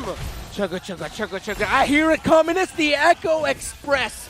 And this is their signature play style. Play fast, farm fast, fight early, and they are taking it straight to Blacklist International. 3 deaths already for Owl. Look at that Harith already with a Feather of Heaven and Calamity Reaper in his hands. Less than 8 minutes in. 6K ahead, almost, at about, what, 5 minutes. That was the worst I've seen this game so far go for Blacks International. They have yet to get a single kill, a single objective, and I'm looking for a possible way to clap back. Are we expecting Edward to go ahead and force us to go into the late game and then get a final slash in? Because we have barreled into what is possibly the earliest late game we've ever seen. This is once again happening here. Y's going to be quite low. One hit away. Goes down to Sanji. Carl TZ securing the 3rd turtle of the game. Now Yawi on the run here. Blacklist looking for their first kill. Wow. Will get it with a torn apart memory. But now Echo getting in position to clap back in a counter play. Sanford going to show himself. The healing's going to be there, but here comes Carl TZ going to force them back. Owl flickers out. Carl TZ trying to go in, going to get stunned with the Holy Baptism, and the turret will fall. Now here comes Edward, trying to see if he can do anything about this. He has the tankiness. Final slash going to be used. Feathered airstrike to follow him up. He's going to be taken away from the team with a split. In trouble now. Wise trying to help out. On the retreat, Blacklist goes. Benny Cutie, though, forcing them back. Here's what's amazing about what Echo is doing. They want Blacklist to fight back. They know that if Blacklist just welcomes the fight, when they're not ready, Echo's going to win 100% of the time. The best thing that Blacklist is doing now is just tempering their expectations. That is the right call here by Echo. And yes, Blacklist can only temper their expectations and try to balance it out. Yeah, we miss it. Yawi gonna miss that, but they're still gonna be able to get a kill. Wise will fall. Still, turret being worked on. Feathered airstrike to help out. Yawi will follow. 1-for-1 trade. Blacklist, though, still has a ton of work ahead of them. Yeah, that's a good trade for Echo. Roamer for the jungler. For the One True King as Midnight dubbed the Wise. And Echo, they can just continue this. But now at this point, this is where they start tempering their own expectations a bit. Yes, it's still roughly a 7,000 gold lead. Yes, there are still members of Blacklist catching up on items. No full build just yet for Owl. He was forced to build another item just for a little bit more magic defense on his side. But that doesn't mean Blacklist can't punish. Echo, their dirty tendency of over diving under tower, they cannot do that. Just play it safe, play around the Lords, and keep it calculated. About 5 to 6 minutes, yeah, you can play hard and fast. Maybe, as you said, dirty like that. But now, as soon as you give Blacklist more kills, fair to be said, both of them given to Yaoi, given through Yaoi, it should be fine. But then again, we've seen teams fall to the same mistake, having such a great lead. Free Lord for Echo as they go ahead and march through mid. What a zone out by Sanji, by the way. Not stopping with that feather airstrike. Yeah, Yaoi gonna wait once again. The turret's gonna fall here. The hole comes through. There's the rear wood manipulation coming down. Sanford will fall. Was it worth the turret here? Lord now marching down the mid lane. We'll see if they can actually convert this into an inhibitor. Doesn't look like it. Way too sketchy. Nope. Because of their lineup, they can't go up into this. You've got to watch out for the positioning because of the final slash. Something to be careful about. That's a good cut by Carl TC. Stop the minion wave, and that will increase their chances of, successfully breaking the turret up top. Yeah, so here's what I was getting at, right? First couple of kills on Yaoi. Slowly but surely, if you let Blacklist continue at this pace, which they're slowly getting comfortable with, they will upgrade, they will upsell, and they got Sanford. Who's next? Are you going to say Benny Cutie might get a death here? Maybe even Sanji? That's what Echo has to watch out for. Yeah, and Benny Cutie will really have to hold on to his Purify the best possible moment. But there's so many crucial crowd control abilities on the side of Echo that which one is he going to hold out for? Is it really just going to be if ever he gets Final Slash, if he gets taunted or whatever, knocked up? Stunned, everything. RWM'd? Everything. So much crowd control. Benny Cutie has to really channel his inner, Benny Cutie, and just be careful with this entry as he always has been. Relatively mum this past minute here after Blacks International successfully defended that Lord. So, yeah, you could take this as a clear sign that, hey, Echo have started to slow down. They went, down a second gear for the Echo Express, safe to say. My goodness, Benny Cutie already has a divine glaive. 11 minutes in. This Harith is a problem, but Blacklist International, they're holding it out. They're just doing everything they can to get a little bit more farm, try to funnel whatever minion waves come in for Owl. I'm wondering if the play here for Blacklist International is just possibly give up the next Lord, right? Not fight it because of the massive, look at the gold, right? The massive gold disparity here, right? You just give up the Lord, you defend in your base, you have pretty good wave clear. You can also help out with using that final slash. So it might just be better, like you guys mentioned, buy some more time. There's another big item pickup for Echo. So, at this point, if you are Blacklist International, you want to be able to just hold on. And then if mistakes are made, which we've seen them do before, punish, right? And then kind of slowly gain control back into this game. But right now, it is the Echo Express. Yeah. It's funny because Blacklist International has a relatively great high ground defense, but they are up against a Harith and a Farsa that clears minion wave so fast. And if Sanji really just waits for the perfect moment to drop that feathered airstrike, that'll be 2 hits, and Blacklist members will be forced to go back. And that's what's scary. Blacklist can't hold out for that. Not only can they, but they can even force Echo to do such because this is going to be a Luminous Lord. But at what point is that going to hit critical mass? Because again, Lord's going to be marching down through mid this time around, and they can find a better angle. They can sink. The last time there was a Lord, there were still tier 2 turrets. Yeah. Minion waves, Echo. They can't just go with one minion wave, dive under tower, dive under turret. That has bitten them many times throughout the season, and even during the playoffs. One of the main reasons why they got knocked down to the lower bracket. It's the Blacklist they're up against. Gotta watch out. Benny Cutie just picked up a concentrated energy. It's gonna be a lot of regen for this Harith. I wonder if Echo will they actually try to brute force this? Well, here we go. Lord gonna go ahead and charge up. Blacklist International on the defense. Some more item pickups come through. Yaoi dealing with the final slash from Edward. Turret now falls. Concealed play going to be used here, looking for their own angle. Carl T's going to push them back. Benny Cutie using the Zombie Force. He's going to get cut off, though, quite low. RWM going to come down. The final slash from Edward, though, cleaning up the kill. Still going to be going. Yaoi going to charge up, buying some time. And now Sanji trying to hold on as well. The chase ensues. Flicker comes through. Carl teasing down the box side, will find Edward. Still going to be going. Double kill so far. Wise one a flicker, though. Sanji avoiding the Appraiser's wrath. It's a triple kill for Carl Teasy. The fight was brought all the way out towards mid, and now there's only 2 defenders left. Now they're going to be looking to end this game number 1 here on that play. They've got a few minions, but is it going to be enough? Oh my Venus will fall, and it's the Echo Express all the way through to game 1. The Orcas draw first blood. Game 1 taken here by Echo. Al has been monstrous all throughout the playoffs. Echo said, hey, you guys are up against now. Hey, Al, it's the grand finals. Yeah, we're going to make life a living hell for you.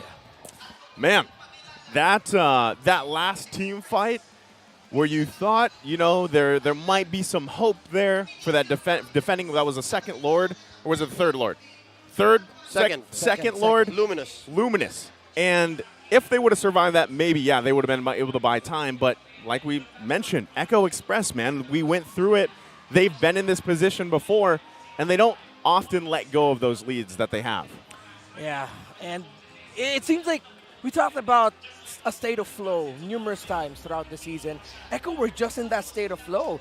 It's like they remembered their World Championship form, their confidence. And that's something that Echo brought up in a previous interview as well. After their victory, they said, oh, we're no longer scared to engage. We're more confident now. And you saw it there. The confidence, the lack of hesitation. And they just barreled through Blacklist International. And I think it's that same confidence that they have to use at the right time. Here they did.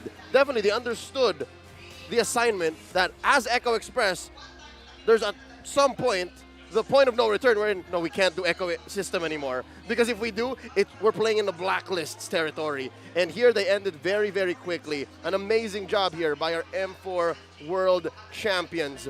Ladies and gentlemen, we have quite a treat for you. We're going to go over to the analyst stand. Midnight's going to talk to us. He's going to tell us exactly what happened here in Game 1. Orcas!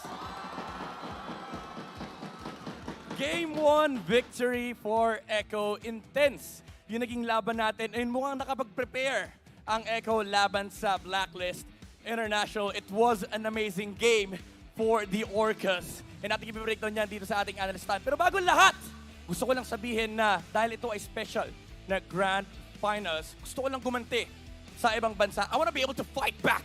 Shoutouts pala sa Malaysia, Cambodia, and Indonesia. They kept on importing our players. And with a special Grand Finals appearance, I want to be able to get back to them. That's why I imported a very important friend. My boy, what's up over there? Kamusta mga mahal kong Filipinos? Man, it's amazing to be here. The atmosphere, the Filipino crowd, and both Echo and Blacklist International are popping off. But hey, it seems like that game, it was all Echo. Dude, it was really all Echo on game number 1. But before that, I want to ask you, how has it been in Philippines? It's been pretty easy, man. Especially the ranked games. Oh, you're going there, huh? Okay, are you going to say that it's as easy as the Indonesian ranked games? Oh, man. I wouldn't say Indonesian ranked games. It's as easy as the Malaysian ones. Oh, okay. Okay. Huge shout-outs, Gideon and Lafel. So let's leave it at that, okay? Malaysia, your turn next. Anyway, we go back to game number 1. Again, it was a masterclass performance coming out from Echo. They really did study, the Ube strategy, and it felt like Blacklist International, they had little to no responses, and it felt like it has to boil down to the draft.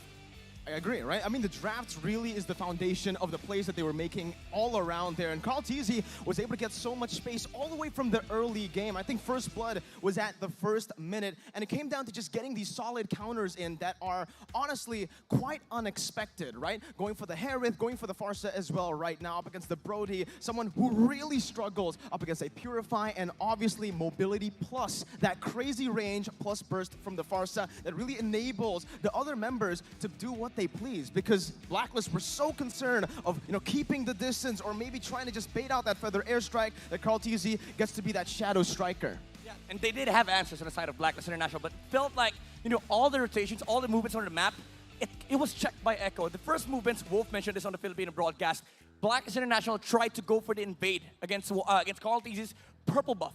But Yaoi and Sanji was there. They were like, nah, it's not your day, you know? You're not going to get any resources. You're not going to get any trade-offs from the turtle. And after that, it was just Echo's game. All over the mid-game, the momentum was there, and it felt like this Brody did little to nothing for Blacklist International. And this was something that Echo prepared during the drafting stage. When they saw the Rafaela, there were little to no marksmen to follow up the Rafaela. It felt like only Brody was the sufficient answer for the side of Blacklist International. And again, as you've mentioned, Brody does not do well against this type of lineup from Echo.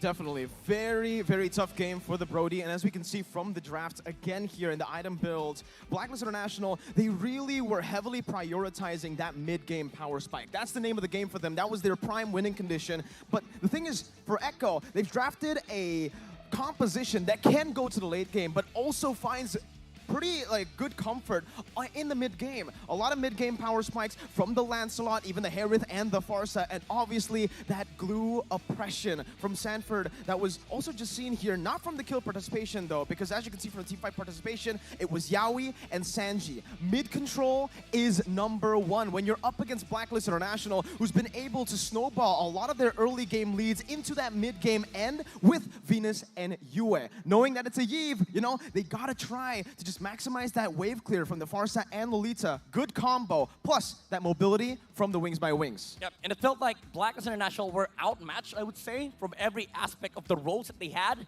And Yaoi and Sanji did amazing on the tank support duo, but the showing of the original prodigy, the Lancelot god of the Philippines, Carl TZ on his Lancelot, 505, and we've seen the genius of this guy, the ability, the mechanics, it's there, but also the brains. You know, the amount of rotations that he did, he was able to punish the gold lane of Blacklist International. There were no answers from the rotation that Echo did, and it felt like that was a key moment where they shut down the main timings of Blacklist. I think during the team study that I had and a lot of the M4 casters had, Leo said, for Carl TZ, he's a mature jungler now, right? I mean, we've seen him at M2, crazy mechanics, but at M4, and since he's joined Echo, he's really taken this, I would say, kind of utility role really well. Seeing him back on an assassin that also plays utility feels like it is a mix made in heaven. And you can see it here from the first minute all the way to the 10th minute. He's active all across the board. Everywhere for Echo. The prio is everywhere. Yep. And the thing is, this is not even full hybrid Lancelot. He went for kind of like the new version of the tank Lancelot, where Enod was actually showing it his last match. It was sort of a damage dealer on the early game that scales well with the HP because of the Guardian helmet. And of course, the Radiant armor buildup was very, very nice. If he ever runs out of puncture, he's not going to mind the damage of Yue on the Eve. He's always going to be able to move away from the reload manipulation. But the story of this game was just Echo, I would say, grouping up much earlier against Blacklist International. The Ubi composition did not really work out for Blacklist as Echo devoured the early game timings that they've had. And you know, when you shut down heroes like this, Fredrin, Brody, and Rafaela, it's like having a hard recovery curve for Blacklist International. It's hard for you to do that because look at the heroes of Echo. How do you fight into a Harith with a Purify? It's almost impossible to come back if you lose that lead early on, especially when you give a massive lead to Echo in that mid-game with their composition that builds around that mid-game power spike. And as you can see from these team fights, again, it really feels like the draft were the proper foundations for them to be able to make these plays happen, because even for Blacklist International, what they succeed at with this draft is most probably the team fights that stay in one place. That mobility from Echo that we mentioned, from the Harith, from the Feather Airstrike and the Wings by Wings as well, and obviously the puncture from Carl TZ enabled them to escape, to just buy some time, distract, and come back with a re-engage. Yeah, Echo again, check a lot of boxes here against Blacklist. And I think one of the most fundamental problems with Echo's strategy is that they don't have endgame. But this time around, they did have the Harith. The ability to take down towers was there. Although he did die on the last few fights, it didn't matter because it was already a team fight victory for Echo. And again, Blacklist International had no response against the mobility of the team fight on the side of the Orcas. It was an amazing game.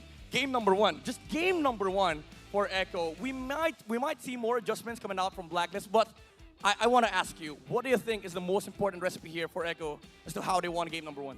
Keep it chaotic. I think that's the #1 thing they should do. Not in the team fights, but in the early game build up to that mid game. Because as long as it's chaotic, a systematic team like Blacklist International can be caught a few times. Well, let's see if the chaos can keep up on game number 2, or will Blacklist International keep it together for their side? Because again, this is the grand finals. This is a best of 7 match. However, adjustments will be coming forward. And speaking of adjustments, let's look at the keys to victory that our panelists brought together earlier on. Now, there are adjustments that are needed to be made, but Echo did check one of their keys to victory.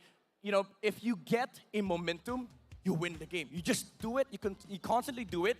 And I actually had a conversation with Yawi earlier. He said that they're more prepared now compared to Season 10. Because right now, they're not scared of making any mistake. I think that's the thing right now. The confidence, the mentality coming into this matchup. Sure, they did just play a lower bracket match, so it can be a double-edged sword. Again, they had to, come out with a lot of those strategies and reveal a lot of those strategies. But Echo, it seems like when they have the momentum, last time, they weren't just able to break it, they were able to shatter the code. We'll see if they can do it again right here. It's shaping up to be a great series here for the Orcas and the Agents. Before we head on to game number 2, I want to hear more on the side of Blacklist International. Agents, cheer for your team. Okay, let's do it one more time. Agents! Okay, they're kind of wrapping up, okay? Echo, that's they fine. have momentum. They just won game number 1, so when I say Echo loud, you say? There you go. Let's do it one more time. Echo loud! The energy is there, and we are going to be hearing more from the audience as we head on over to Marrakino. Nagbabalik sa Pilipinas ang mga manlalaro ng Onyx. Nandito si Marky, Delar, Kyrie, Baloyski, and Coach Shep. Hi guys! Uy! Kumpleto. 5 players. Kulang ng isa. Kulang ng isa. Hey guys! Si Kyrie finally graced us. Hoy, champion! Congratulations! Thank you po. Okay. Ganon yun nami-miss maglaro ngayong playoffs ngayon dito sa Pilipinas? Sobrang nami-miss, lalo ngayon sobrang init ng playoffs eh. Sobrang init. Sinong mas mainit ngayon? Echo, Blacklist? Pareho match. Pero bakit Pero Blacklist ako eh. Bakit ka na? Blacklist. Bakit Blacklist? Kasi tropa ko si Edward. Tropa si Edward! Kayo, how much do you miss playing? Di niyo ba nami-miss to be on the stage? Sobrang nami-miss. Di ako nakapaglaro yung nakarang season eh. Ano sinabi si Kyrie? Bakit di daw siya nakapaglaro dahil? Inuuna mo kasi commercial eh. Inuuna niyo. Oy, kung di niyo alam superstar to. Pasalamat siya, di ako naglaro eh. Ako sana yung problema nila sa finals eh. Ikaw, Marky, how much do you miss playing? Namiss ko na po kasi ang hirap po mag-shot call eh. Pagkabasa po. Mahirap mag-shot call pag Kaya bahasa. gusto ko na po bumalik sa Pinas para easy na lang yung pag-shot call. Sino ba yung pinaka-maingay, Baloyski, nung naglalaro kayo dati? Pag nasa comm, sino yung loudest, ang pinaka-makulit? Kung ingay lang po, si Dilar. Si Dilar! Yung ingay po. Hindi, pero sa macro, ako po, tas si Marky, tas si Kyrie. So basically, lahat namin name mo eh. So lahat kayo maingay. Apo. Sige nga, truthfully, Coach Yeb, Kyrie, amongst the two teams, who do you think will give you a harder time sa MSC? Kasi kami, feeling namin syempre other than the Filipino team, you guys are gonna give us a hard time. Who do you think is gonna give you a headache? Tingin ko po pareho lang eh. Kasi pareho lang tinatalo kami palagi. Ang safe niya sumagot. Coach Yeb, what about you? Who's gonna give you a headache? Pareho lang din talaga, pero medyo pareho ng playstyle namin si Echo. Pareho ng playstyle si Echo. Sige nga, para hindi bias, sino sa tingin mo will give Indonesia a harder time, ang Onyx Philippines? Onyx Indonesia! Parehas din po sagot ko. Parehas din po. Parehas? Apo. Sa akin parehas lang kasi palagi naman Pinas yung nananalo sa international tournament. Uy, kasali ka daw. Kasali pala ako doon. Ibos pala ako. Mali, wrong send. Okay, who will give you a harder time between the two teams? Sino ba? Hindi ko alam sa kakampi ko, hindi naman kasi, hindi ko alam kung maglalaro ko sa Ibos eh. Hindi ko alam sa akin. Parang inamin niya. Pero tingin ka na Pilipinas tingin ko mananalo. Blacklist consistent sila sa international tournament eh. Consistency ng Blacklist. Tsaka lagi akong talo sa kanila eh. Who do you think will give them a harder time sa MSC? Pares din po talaga. My gosh, mga Pares safe. po. Hindi po, totoo po. Hindi po sa safe. Sobrang pares po kasi magaling eh. Solid. Kaya pares kaming parehas lang talaga. Alam mo, alam ko wala na kayo sa Philippines. Pero guys, pwede ba, for old time's sake, what time is it? It's on time. Okay, Kyrie, ikaw naman. Papatunan natin sa casters. Kaya gawin mo yung ginagawa ko na casters. Pasok. Casters, pasok. I woke up today and pleasantly surprised. I didn't expect to be thrown over by Kyrie. Yeah, what an honor. Do they still call him the Sky King? They do, right? Yes. Okay. Raja Langit. Raja Langit. Oh, perfect. That's what they call him. Folks, before we get on with the match, enjoy the power of Smart when you switch to Smart without changing your number via mobile number portability or MNP. Visit smart.ph/switch to Smart to know more. Back into the action once more for those of you who aren't in the know. The folks that Maro were talking to were MPL-PH alumni who themselves had quite the rivalry with Blacklist International. So that's what puts this all in a context. Together, basically. And that's why I'm saying it's so cool, you know, because, again, it feels like, in a way, a homecoming, a reunion, and just to see them all sitting together in a row and then talking about, you know, their experiences even, it's amazing. And at the same time, I can't wait to see that kind of matchup in, like, a different... It's almost like a different timeline, right? Where Onyx Esports is now going to be playing against eventually Blacklist International, right, in the MSC 2023 tournament. So what if, like, you know, how many times we've seen those organizations go head to head, but now it's like it's a different representation in a way, right? But Yeb is still there, Kyrie's still there. So that's something to really look forward to, I feel like, in MSC, especially everything else that's coming through, especially with the addition of the 3 other countries that will be participating in that as well. Yeah, and you gotta boggle my memory here, but we didn't see Blacklist versus Onyx Esports in M4, did we? I know we didn't. Even throughout the knockout stage, yeah. We didn't. So that'll be one of our wish lists for MSC. There it is. See Blacklist International versus Onyx Esports. Hell, even Onyx versus Echo, I'm not so sure. No, it's not Onyx versus Echo. It was Echo that Kyrie did that Hayabusa play. Yeah, that's right. They found Benny. All right. Yeah, they found Benny. That's the one. Yeah, that's the one. How could we forget? All right. See, because again, multiple timelines, different personalities coming in, crashing through. The memories are overflowing, and I'm just doing my best here to keep it all under control because we are just at the beginning. We are at but the precipice of this best of 7. All right? So, with that being said, folks, you know the drill. We ran throughout the whole regular season with this, and there's no way we're going to let it go tonight for Championship Sunday. It's the last time. Is it? Yeah, it's the last. I'm getting emotional. Technically, it is. It's the last day, it's right? Time for Smart Game Face of the Day. Team SMX, y'all know the drill. We've been laying down the rules for y'all months at a time now. All you got to do, flash the hashtag PowerSmart on your devices, use a green background just to make sure. And when you get it put on ya, put on that face. Oh. You get that redeemable in-game code. Ask Mommy Doris from Echo. The Echo Cheer Master coming up with some of the iconic Echo cheers. Some of it's still in workshop mode. Yeah. But we They're heard working it. through it. They're working through I was it. gonna And say. I love it already. Take it out of beta. Release it. Publish it. Yeah. Some of them made a debut at playoffs. Yeah. I feel like by the time we get to maybe for MSC, and like depending on how many orcas, you know, fly out and go there, but by season 12, they have like a playlist of Echo cheers. Led. Soon enough, you're going to see it on your favorite music streaming apps. Yeah. I was thinking the exact same thing. That you I can would. listen, you know, listen to while you're working out, maybe. I would. Get me pumped up. There it is. Lakas ng Pinas. You know what I mean? Yeah. All right, back into the game here. Drafting phase onto us. Folks, Blacklist chose to go blue this time around as they ban out the Franco and the Kaja. Echo goes ahead and, despite switching sides, goes ahead and continues to ban out the Estes and the Joy. Yeah. I was actually thinking that Echo might be a little bit more confident with playing against the Estes this time around and ban the Faramis instead.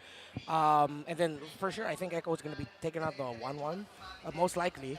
However, the SS ban, I believe, so warranted because of the performance of Oh My Venus, not in the regular season, but in this playoffs. With, I don't know what happened. It seems like they remembered again how to dominate with an Estes pick, Yeah. and they did exactly that multiple times. Blacklist International, great ban here on the Lancelot after the game that Carl Teasy had. Of course, Echo will ban out here the 1-1. So, will this be, again, Fredrin, Glue, Valentina, and Arlot all still available here, and it's going to be the Glue as the first pick. Fredrin is open now for Echo. I'd want to see them take away the Valentina, but I wouldn't be surprised if they actually decide to take out the Eve by picking it up themselves, just so that it doesn't go into the hands of you. Solid. Good, good calls there. Again, you know, we've been watching these two teams battle it out for months now.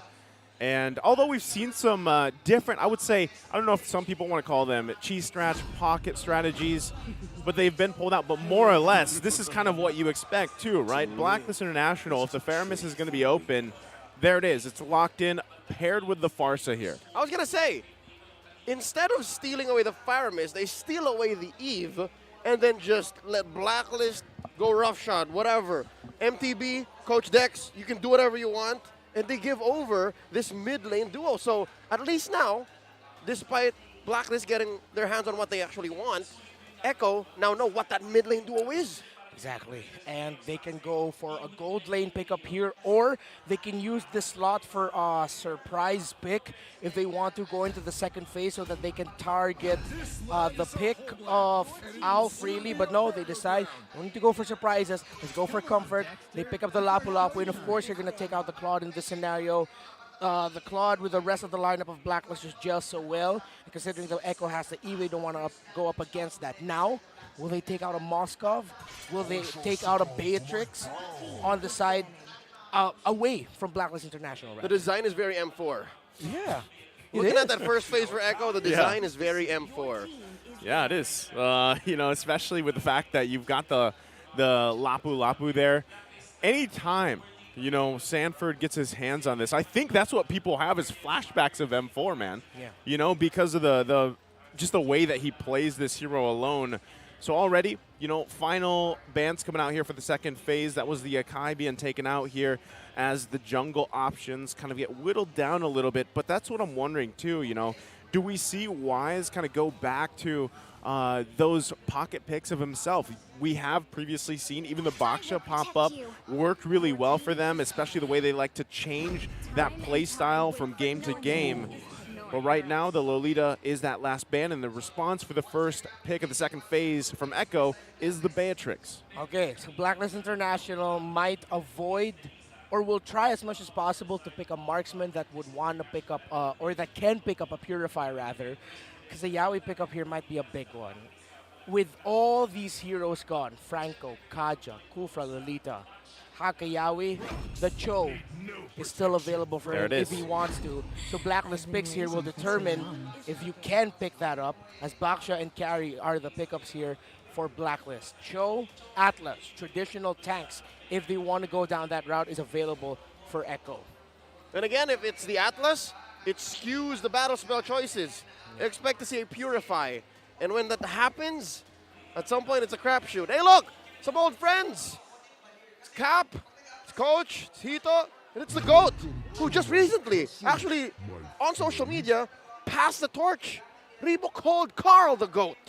The passing, I was going to say the passing of the GOAT, but I guess I don't know. The passing of the GOAT torch. Works out for me. Does that work? I'm pretty sure the passing of a GOAT is like, what do you call that? A traditional marriage somewhere. Yeah. Thing somewhere to in the do. world. Yeah. Yeah, GOAT is common pasture. Last pick up here for Echo. That's the Yaoi pick. It's the Grok. Yeah. They pick up the Grok, of course. They just wanted access onto the Farsa. They need that scepter. So, and it seems like they're not confident to play the Cho or an Atlas in that scenario because of one of the options that you mentioned to consider. The skewing of the battle spells. Purifies might be forced out here. So Grok instead seems to be the safer pick and choice for Echo. Can I just ask, why have we not seen Atlas pop up? As often. At all? Like, has he popped up at all in the playoffs? Once in the Echo RSG matchup earlier today. Okay, so just like once. That's Just surprising. Because it just seems like a good option, but I guess, maybe he's not so great in the meta right now. Yeah, no, again, the fact that he skews the way you engage, and I don't know, it might be too honest. That's the problem earlier. It was too honest, and teams just had an answer. Going into game 2, this time around, look at this. The double XP lane start from Blacklist is back. There it is. We were looking for it earlier.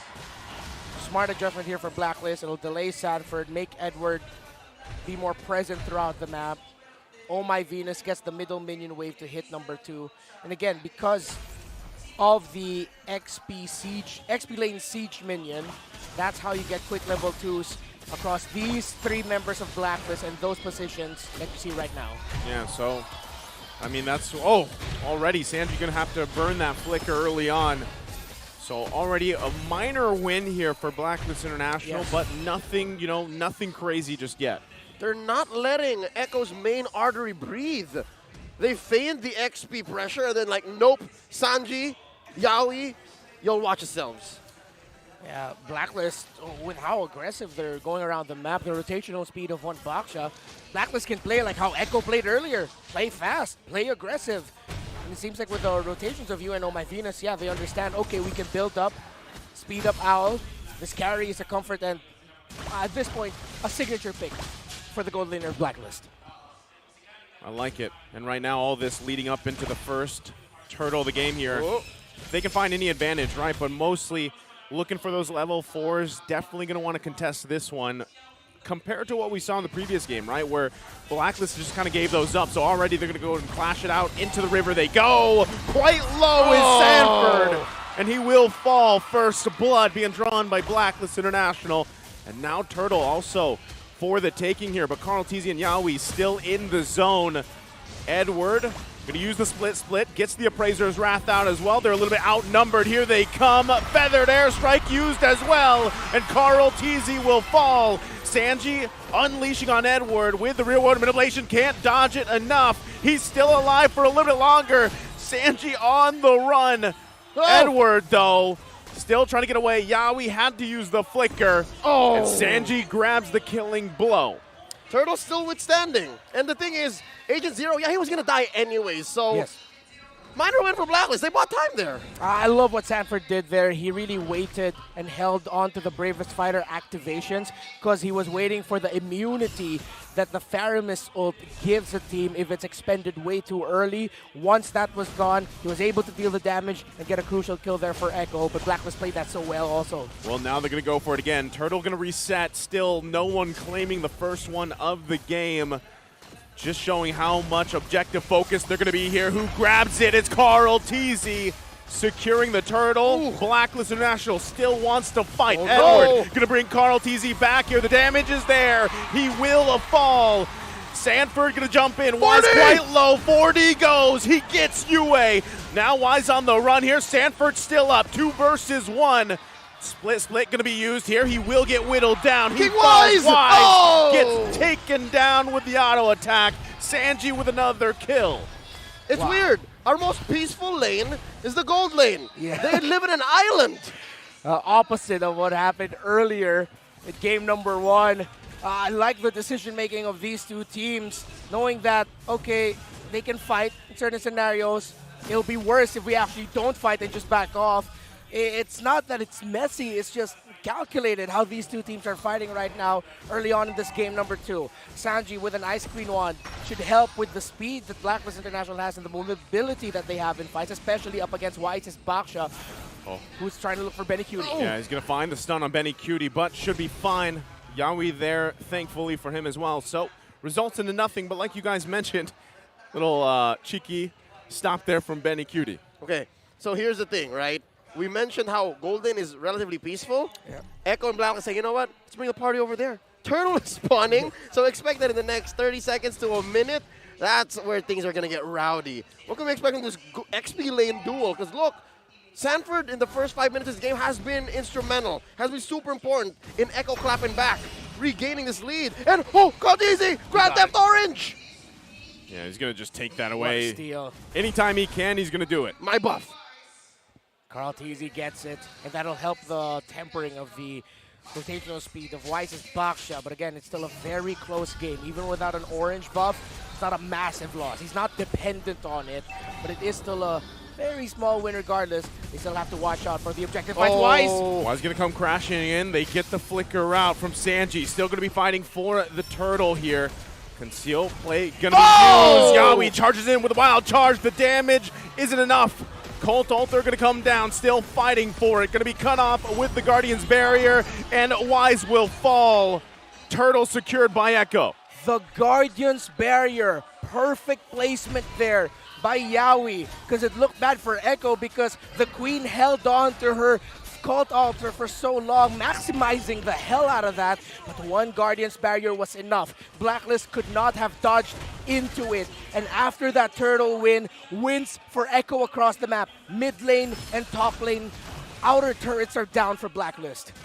Engagement could come out of nowhere here. Echo can force the issue. They're about 2K ahead, 6 minutes in. So far, there was a little bit of speed bump going into game 2, but no, Echo, if I'm not mistaken, is still going off of Echo Express. They've taken their momentum from game 1. Despite Blacklist readjusting to their speed, they might have gotten gassed here. They might have been caught out of their breath. Echo, how they're playing right now, despite Blacklist taking it to them, and Blacklist are making the right calls with taking the fight to Echo, just trying to outmaneuver them, beat them, outclass them. But Echo are the ones who are doing that in the most recent sequences that we've seen in the game. 2.5k gold lead, not that difficult to get past. They just need to watch out and wait for some key abilities outside from Echo and then engage. Yeah, that's the thing too, right? With this lineup that Blacklist International has, you are able to be very mobile, move around the map, play to the objective, but Owl going to be in trouble. Once again, the flicker comes out. We've seen Sanford do it before. He did it again. There's the wild charge from Yawi. Benny Cutie going to follow up. Oh My Venus will fall in the jungle. Echo furthering the Express down the tracks. You're just pushing the advantage here. They know. Renmar, was it just a minute ago you said it was 2.5k? Nothing to worry about? It's ballooning to 4! Yeah, and now you gotta worry if you're Blacklist International, because this means Echo can just continue to freely play aggressive in your own jungle, but Wise will try to look for Sanji. Wise gonna find Sanji, gets the flicker down. Oh My Venus though, quite low, has to use the Colt Altar. There goes Sanford, jumping in with the brace of his fighter, will find the Queen. She falls, and now this is the green light for Echo to take the Lord. Wow. Turtle. Echo. Lord Turtle. Lord Turtle. He has a title. It's that quick, man. That's how fast this game has gone. You could have sworn it was a Lord. Oh no, Owl! Looks like it's going to be another possible quick game here. Echo pressing on the gas. Oh, King Wise caught here in an Echo sandwich. Find Sanji again. They're going to find Sanji. There they go with a wild charge. Can they follow up on the kills here? Sanji does fall, but Sanford once again proving massive. Benny Cutie will get another kill. The chase for Wise. UA there to help him out. Wise quite tanky enough, but Carl Teasy now joining the fight, gets the taunt off. Benny Cutie getting the shots with Renner. There's the Appraiser's Wrath, and it'll be a mega kill for Benny Cutie. Oh, dear Lord. You see how potent that shotgun is? Yeah, it's been a while since we've seen a Wesker do work, but Owl felt that. Actually, it's something Benny Cutie likes to do. I even noticed that starting at M4 in certain moments, he does favor that shotgun just to get that sure kill. And that was a nice switch up. Great call by Benny Cutie to switch up the guns there. Malefic Roar is the item he has, and no wonder the damage coming out of that Beatrix in the lead. Owl still struggling, just picked up the golden staff though, but the rest of Blacklist needs to catch up in terms of items. Look at the difference between the two mid laners. Only a Clock of Destiny there for Yue. The damage on this Farsa, you'll barely feel it at this point. But look at the items on Sanji already onto the glowing wand. You know, favorite item of the Eve. And the thing about the Eve here this time around is it's been a prime target for Blacks International. Weirdly enough, it's Wise who's actually given this task. But the fact is, Sanji can just keep counting on his flicker, and so far, it's worked. Yeah, he's been great with the flicker, even the last game, and proving here as well. Benny Cutie able to pick up the Haas Claw is going to extend his already phenomenal gameplay and positioning on this Beatrix. Hasklos plus Wesker, imagine that. Yeah. It's like he has a cult altar of his own. Man, that Beatrix really needs to be spotted out by Blacklist, but how can they? Seems like it might get to the point where if Blacklist can extend the team fight long enough so that it's Benny Cutie left alone or with just another member of Echo, that's how they'll try to get to him. Man, Echo and their Echo Express just acknowledging their power spikes, knowing that after a key victory, a certain point in the game, after that turtle, they made the right calls, pushed top, pushed mid, and then they just continued it. And now a comeback by Blacklist looks extremely difficult. Man, they're circling their prey, much like the killer whales that they are. The school of orcas are outside the base of Blacks International, the base of the agents. Oh, man. You can hear it. It's You so literally real, you can hear it. You can hear it from Renmar right now. Conceal play gonna be used. Oh, he's gonna go in, finds targets. No stun gonna be there. Immortality will come down. Lord still being up here. They have to deal with this. They will lose the inhibitor turrets. Bottom, mid. Top lane stands. Echo, do they want to go for more? Sanford gonna jump in with the bravest fighter. Watch The fighter out! comes in. 40! Chasing Bravo! Will find him before he falls himself. And they're happy with it. Edward trying to buy some time, but Benny Cutie unleashing the damage. And Oh My Venus will go down. Now Edward gonna be the next target. Benny Cutie is unstoppable. Echo looking to end game 2 here. UA in trouble. Will heal back up. It's Wise defending the crystal. Echo a couple hits away and they do it. They take game 2. Shades of M4. I hate to say it, folks, but this is exactly how we felt. Calling that match in Sinayan Tennis Indoor. Echo is at 2-0 in this best of 7. World Championship form for the reigning world champions. It's only 2 games. It's the best of 7. But this is how you start a long series against your rivals in dominating fashion. Folks, another revelation. This is how ready Echo is. This is the furthest any team in the Season 11 playoffs has taken Blacks International. Every single series they played so far, opponents have only gotten 1 game. This is as far as it gets. And not only that, but you got to say, it was dominating both games. You know, it was literally the Echo Express, and they never let up. And Blacklist International for both games now could not find the answers they were looking for in either of those games to really turn the tides. And so what is the answer there? You know, as they get prepped up, as we look towards game 3 ahead of us before all this. You know, going back again to what we just witnessed, especially in that game number 2, because of how Echo are playing and Blacklist confident in their own team fighting abilities, which they should be, one of the reasons why Echo got a massive win after that turtle, getting down the mid turret and the top turret, is because Blacklist weren't managing their minion waves as well as they could have.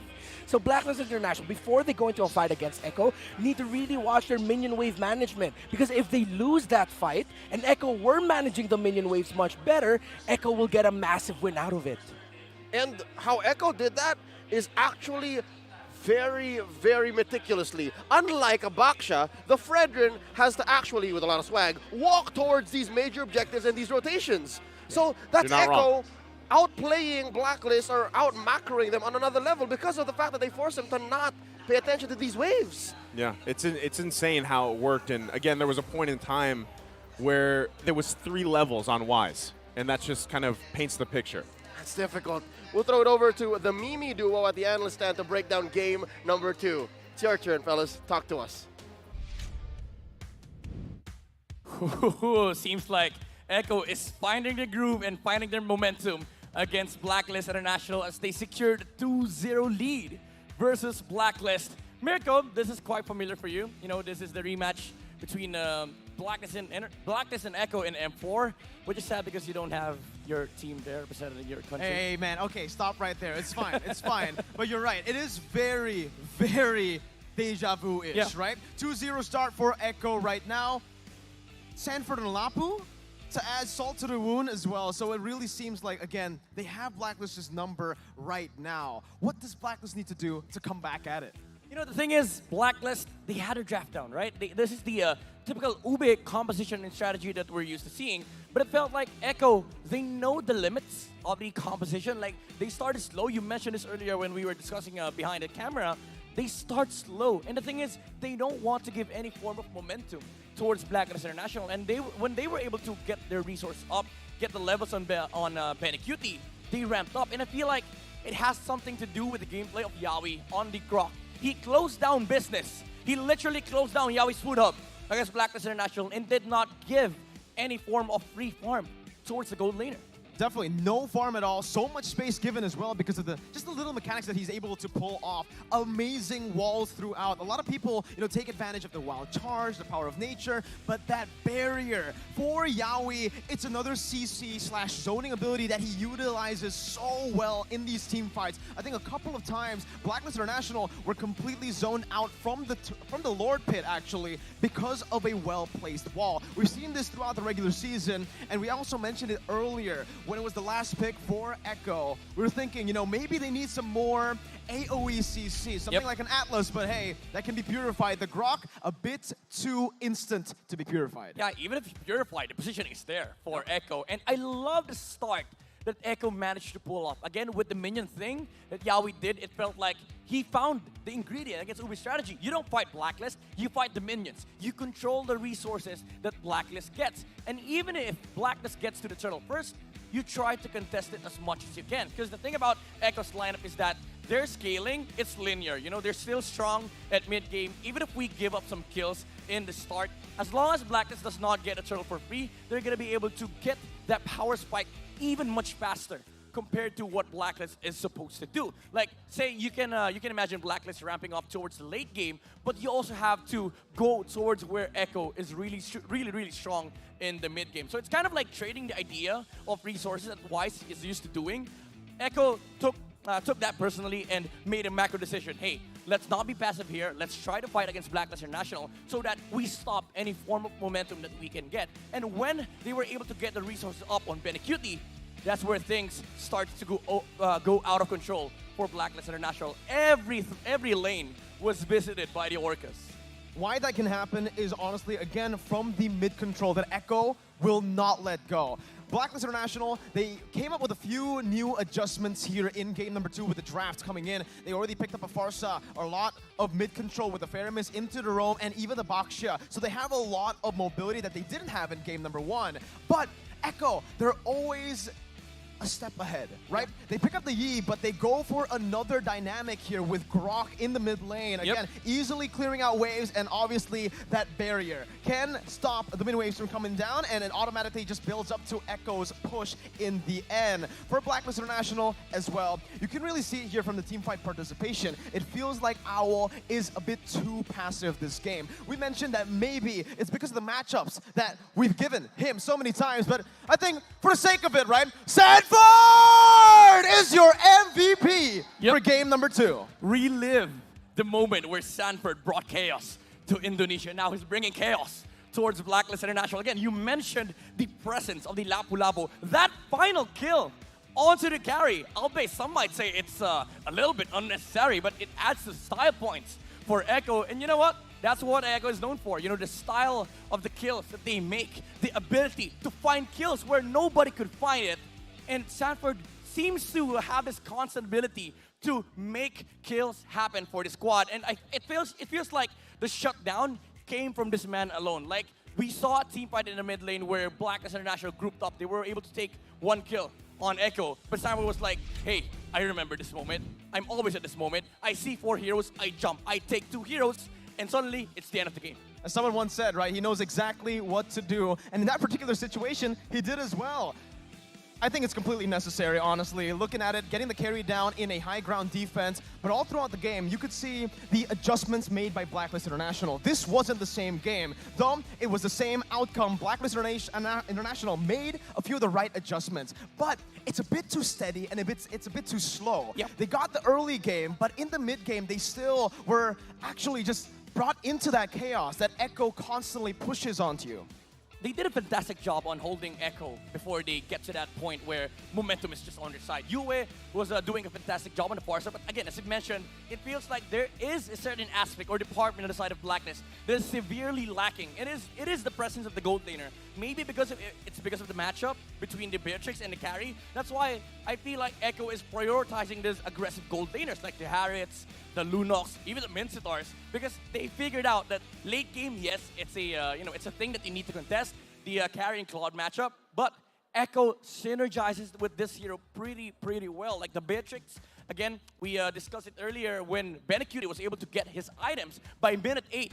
Echo was everywhere. They were all over the map, and Blacklist International, they were trying to find more resources, more farm for Owl, but it did not happen because Echo was always in the face of the carry. Sanford, personally, was always in front of Owl. We gotta give massive props to Coach Tic Tac, man, because we keep on bringing up the drafts, the winning lanes, and it's all set up by Coach Tic Tac, right? You could see, again, just how it ultimately works in the end, coming together in a very chaotic mess. Even in the last team fight, it was chaotic.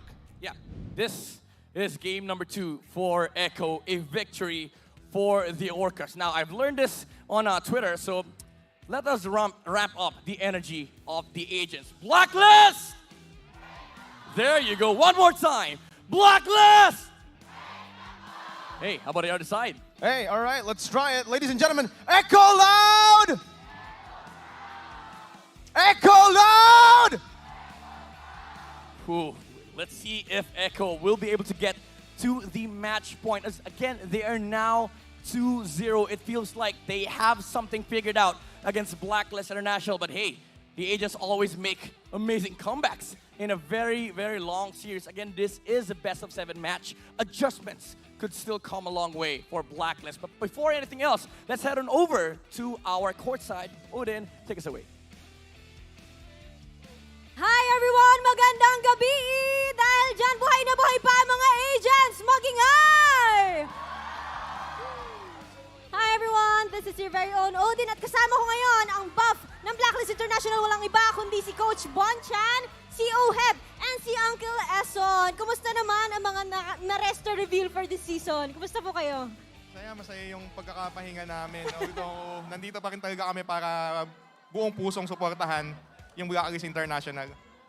Yun, kahit nagpahinga kayo, nandito pa rin kayo to support. And gusto kong matanong si Oheb. Hi Oheb, kumusta Hello. yung run mo sa MDL? Okay lang. Okay lang. And kasama mo doon si Owl, di ba?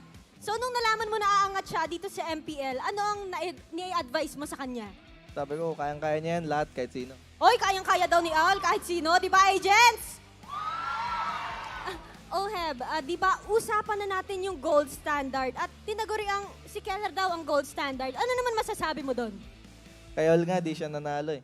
Hoy! Hoy! Sheesh! So tingin mo kaya ni Owl itong game na to? Siyempre, kayang-kaya yan. Iba talaga si Oheb. So I have to go with you, Coach Bon. Mainit din yung mga usapan, di ba? Nung una, parang sinabi na humina daw yung Blacklist International. And sa playoffs daw, sila ang unang malalaglag. Pero nakita naman natin, nandito sila ngayon. Battling para sa championship. Ano masasabi niyo doon, Coach? Di naman nabago yun para sa amin. I mean, since Season 7 naman, ganun yung prediction na hindi man kami aabot ng playoffs hanggang sa nag-S8 na hindi, sa S7 lang kayo. Hanggang sa nag-S10 na wala na, tapos na yung era nyo. Hanggang ngayon sa pagdating ng S11 na una kayong malalaglag, hanggang pang third lang kayo, yun na lang kaya nyo. Pero yan, nandun pa din talaga sa final. Sinasabi, basang-basa na, pero ayun, patuloy pa rin yung paglaban. Uy, may puso pa rin. Ang Blacklist International. Lumalaban pa. And we are now at 2-0 at lumalamang ang Echo ngayon. Uncle Eson, ano sa tingin mo ang dapat gawin ng Blacklist International para makabawi sila sa mga susunod na serye? Pairarin lang nila, puso lang. Kayang-kaya pa yan, matagal pa yung laban. Tagal pa ang laban! Sa inyong prediction, aabot ba to ng Game 7? Paabutin natin para sulit yung ticket. Hoy, sulit ang init! Pampaganda ng documentary. Ang dami pa ring agents dito, no? Ano naman masasabi nyo na ang dami pa ring sumusuporta sa Blacklist International? Sobrang thankful talaga kami sa Blacklist Agents dahil although nung regular season ay sobrang shaky ng naging start ng team namin, hanggang pagdating ng playoffs, talagang buong puso nilang sinuportahan. Halos nga 3/4 ng tao sa venue talagang agent. So sobrang pasasalamat talaga namin dahil doon nagmumula yung lakas namin. Okay, bago natin i-throw sa casters, hinga natin kayo ng cheer. Sabay-sabay natin sabihin blacklist at sasagot naman ang ating mga agents. 3, 2, 1. Blacklist! Maraming salamat po. Kaya naman, balik muna sa inyo, casters.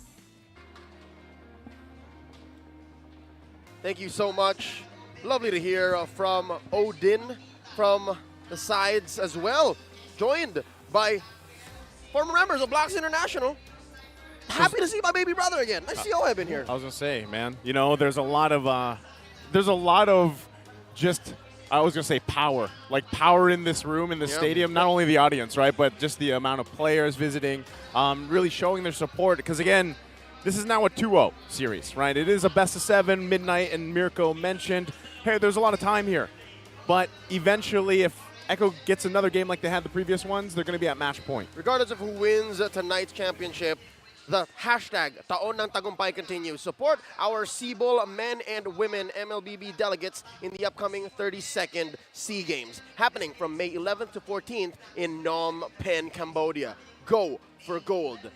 Now, that being said, I invite everybody to hashtag Muling Lumakad Matatag, and that means march strong once again, because we've been winning golds since 2019. Major tournaments, international, although we did have IESF. But of course, other than that, we don't talk about that one. We don't talk about that one. I mean, World Championship, gold medals for sure. And yeah, these are, when you think about the excellence of the Philippines, especially for a lot of the newer fans of Mobile Legends Bang Bang, a lot of them think about these two. They think about Blacklist International, they think about Echo. So we enter the game number 3, the draft again.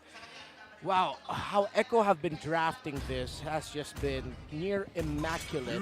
Getting the right picks, but most importantly, of course, against Blacklist International, you can outdraft them. Can you outplay them? So far, Echo are their management of minion waves, their management of the map, and most specifically, the targeting, not only in team fights, but at the specific moments in the game when players are just trying to rotate or trying to lane. It's just so great, and hence why the key players, the rookies in Blacklist International, in Yue and Owl, have been struggling so far this series. Yeah, they've had a hard time, right? There's been a lot of focus there, and I think even in this case, with these last 2 bans here for the first phase, Echo might be trying to get the Joy ban out or even priority it, right? There's the Valentina. They focus on that. So the option is here. Does Blacklist International take out the Joy? Because if they don't, most likely it's going to be priority pick for Echo, because we've seen how much havoc that one hero can cause, unless they have a different plan, right? But we'll see how this last ban comes out from Blacklist. Last ban. Oh, wow. This is the first time I've seen a lot of Francos and Kajas open. That's right. Oh. That's right. This is the Wild West approach to drafting. And they attack Carl Teasy's hero pool here, taking out the Lancelot. Time to drop the Of course. There it is. Also, like I mentioned, the elephant in the room, the Joy in the room, the Leonin in the room. Yeah. Finally opened up here in this game. And now Kaja makes perfect sense right now for Blacklist International. They don't have to worry about giving away the suppress to Echo. If Blacklist don't pick up the Kaja here, Echo will pick it up. And I don't think Blacklist want to do that. So this could be Kaja Fredrin or maybe, I wonder if they're willing to Eve into this Joy. Kaja Eve. Kaja Eve, yeah. Classic combo as well with all the slows that they have, almost a sure catch. And it is disruptive to have the Echo playstyle, but no, it's Fredrin, Kaja. It has to be, right? Hey, No. It's not? they decided to Okay. opt for the, I thought it said E for a second. They opted for the Farsa here. So the threat here is if Echo pick up the Kaja, does Oh My Venus have a Franco? Because you can't have one of the. Are they going to force Echo to go into the second phase and not pick up either? Are they treating each like such a commodity? Maybe. I feel like right now they're just deciding who's gonna bite the bait of Kaja's open, who's gonna pick it first. But at the same time, if this is gonna be a Kaja for Echo, I wouldn't be surprised if Blacklist just go ahead and pick up a Lolita later on. Or actually even in the third, because it could get banned out. No one's picking up Kaja. And now don't want 'em. actually, Yeah, Blacklist will even think about picking up the Kaja because it's up against an Eve. Something tells me Coach Treb and Coach Tick are looking at each other and saying, yo, that's the bait. This is the MTB Gambit. This is the Dexstar Gambit. Yeah. I get it. They both get it. This is a chess match among world-class coaches, world-class teams. No! And they're doing just that! The Kaja and the Franco go into the second phase! Okay, does that mean that then, do they even want to go towards like, okay, Kaja on the board possibly for Blacklist, but like Renmar mentioned, it's not the best option. That's right. You know, going against the Eve because Window closed. Yeah, window's kind of closed there. So now, do we see these bans still targeting those roam options for Blacklist International from Echo? Yeah, they might take out Lolita, the counter engage, but then it's up against an Akai. Of course, Blacklist will take out the Franco here. They might consider one ban on Oh My Venus, but maybe a ban on an Owl hero might be better. Such as this, they take away the Melissa, Farsa together are a fantastic combo, and it's a really good front line here for Blacklist International. Blacklist decide to take out the Kaja, so it becomes a second phase ban for Blacklist. They were going to pick it anyways. Yeah, so it's a restructuring of orders, of bans and pickings for both teams. And again, I'm still so surprised that no one bit the bait here. And maybe we'll see at the end of this draft who that benefits more. Yep. Who it paid off for. Yeah. I'm wondering if, you know, with now that the bans here are done, what exactly does Yawi want to play? Might end up with a Kufra. Kufra, Or yeah. I'm not turning off the idea of, whoa, what if Benecutie goes Lunox? But then that's a lot of magic damage, and then Yawi goes Roam Akai. But considering that it's a Fredrin. I've been waiting for too long. What if they go Hayabusa for Girl TZ? Not impossible. Yeah. That's a couple of solid soft targets already. Okay. And there it is, Yawi's Cho, or as they say, Cho's Yawi. Yeah. And it's a Matilda Oh, pickup. Classic. Classic. This is what Blacklist likes to play, use up against lineups like this that they're up against. But right now, this puts a lot of pressure on Edward and Wise. If Blacklist don't have okay, respectable early to mid game here, that means Edward and Wise were just punished hard. They're going to be holding a lot of the front lines. Yeah, I think for Blacklist International, if they can at least, let's say early game, have an okay rotation in the jungle, deal with it, but also not let the Joy just kind of wreak havoc. That's exactly what she's drafted for early on and why she's so priority for a lot of teams, because you can actually do so much with that Joy pick, especially towards the back lines here. So you got to be able to cover your bases, and at the same time, man, we know how much damage this Cho is going to be able to do. Yeah. If Yawi is Cho, Carl is Lancelot, then Oh My Venus is Matilda and or Estes. So that's how textbook and that's how meaningful this draft has become for both teams. Again, Blacklist up against the wall, currently not on the board just yet. Let's get into game 3. Management of the early to mid game here is crucial for Echo because of the two main pieces that they have in the Eve and the Beatrix. Sanford taking a bit of damage, or a lot of damage there from Edward. This is dangerous. Oh, yeah. Okay, Yue was going to try to put some pressure up there, but, you know, they already got the word, so Sanford's going to back off. Yeah, but even though he goes back, because of when he completed the recall animation, as the minion awaits responding, he'll be able to get back in time without that big of a problem, without Edward getting anything actually on the shields. But this rotation of Blacklist is smart. Wise going out first there, but Yawi Carl TZ responds in turn 2 closer up top. So about a minute until the turtle comes out, and yeah, checking in for the first minute of this game, Blacklist reverts to the non-double XP lane start. So we've seen both kinds of the Uber strat in Season 11 come through, and Echo had an answer for both. Exactly. Now, still slow and steady for both. Gonna be watching out. Ooh. Yeah. I like what Wise did there. That was a smart use of the dashes that he had. Oh, he he might get punished here. He's not going to be able to get away from this one. Wise will go down. First blood in the hands of Carl TZ. 15 seconds away from the first turtle of the game. So a little advantage already starting for Echo. Good news, Wise gonna make it back for the turtle take. Bad news, you don't want your jungler dying this early. That was uncharacteristic of Wise for that to happen. But here comes Edward. Oh, they might be able to contest. Edward going to come in, does have that level 4. Uses the final slash, but also still going to be fighting for the turtle. Sanji dropping the real world manipulation. Here comes Sanford. They're going to go in. Carl T's able to secure it. There's the way of the dragon. Wise going to be cut off here. Sanford popping the beats here. No one going to fall. Turtle secured for Echo. Wow. I really thought Blacklist were going to take that. Clean. But Echo decided to stick and fight. And Sanji's real-world manipulation was crucial there as well. And, of course, the timing of the entry of Sanford. The Sansan duo came in big in that crucial first turtle. That's what makes the Sansan duo so dangerous. The fact that it's an XP laner and a mid laner that's so in sync, that's so mechanically gifted, it just shrinks the opponent's window of opportunity. The mechanics and the game IQ of these two. And because of the pressure and control of the map, Yawi with the kick! Yawi gonna get the kick off. He isn't gonna be able to follow up though just yet. Gets stopped by Wise. There you go. Certainly gonna come down. Yawi chunked down. Still okay. Now Benny Cutie forcing the flicker out. Carl Teasy comes through with the heavy spin. Sanji will capitalize on the kill. And now it's Wise and Yue. And also Owl making his way. They're going to back off. This is exactly how Echo wants it. They've been playing the same way since game 1, into game 2, into game 3. Quick, hard, fast, and messy. To add injury to injury, as that entire sequence was happening, Owl was just solo killed by Benny Cutie. Before the whole sequence. Yeah. Before the whole sequence, actually. And this is, again, just Echo continuing their best qualities in game 1 and game number 2. And Blacklist just trying to readjust and answer to it. Echo right now still in the flow and in the zone. Blacklist, what else could they do here to actually turn the tides? A counter punish onto a failed Yaoi attempt, probably.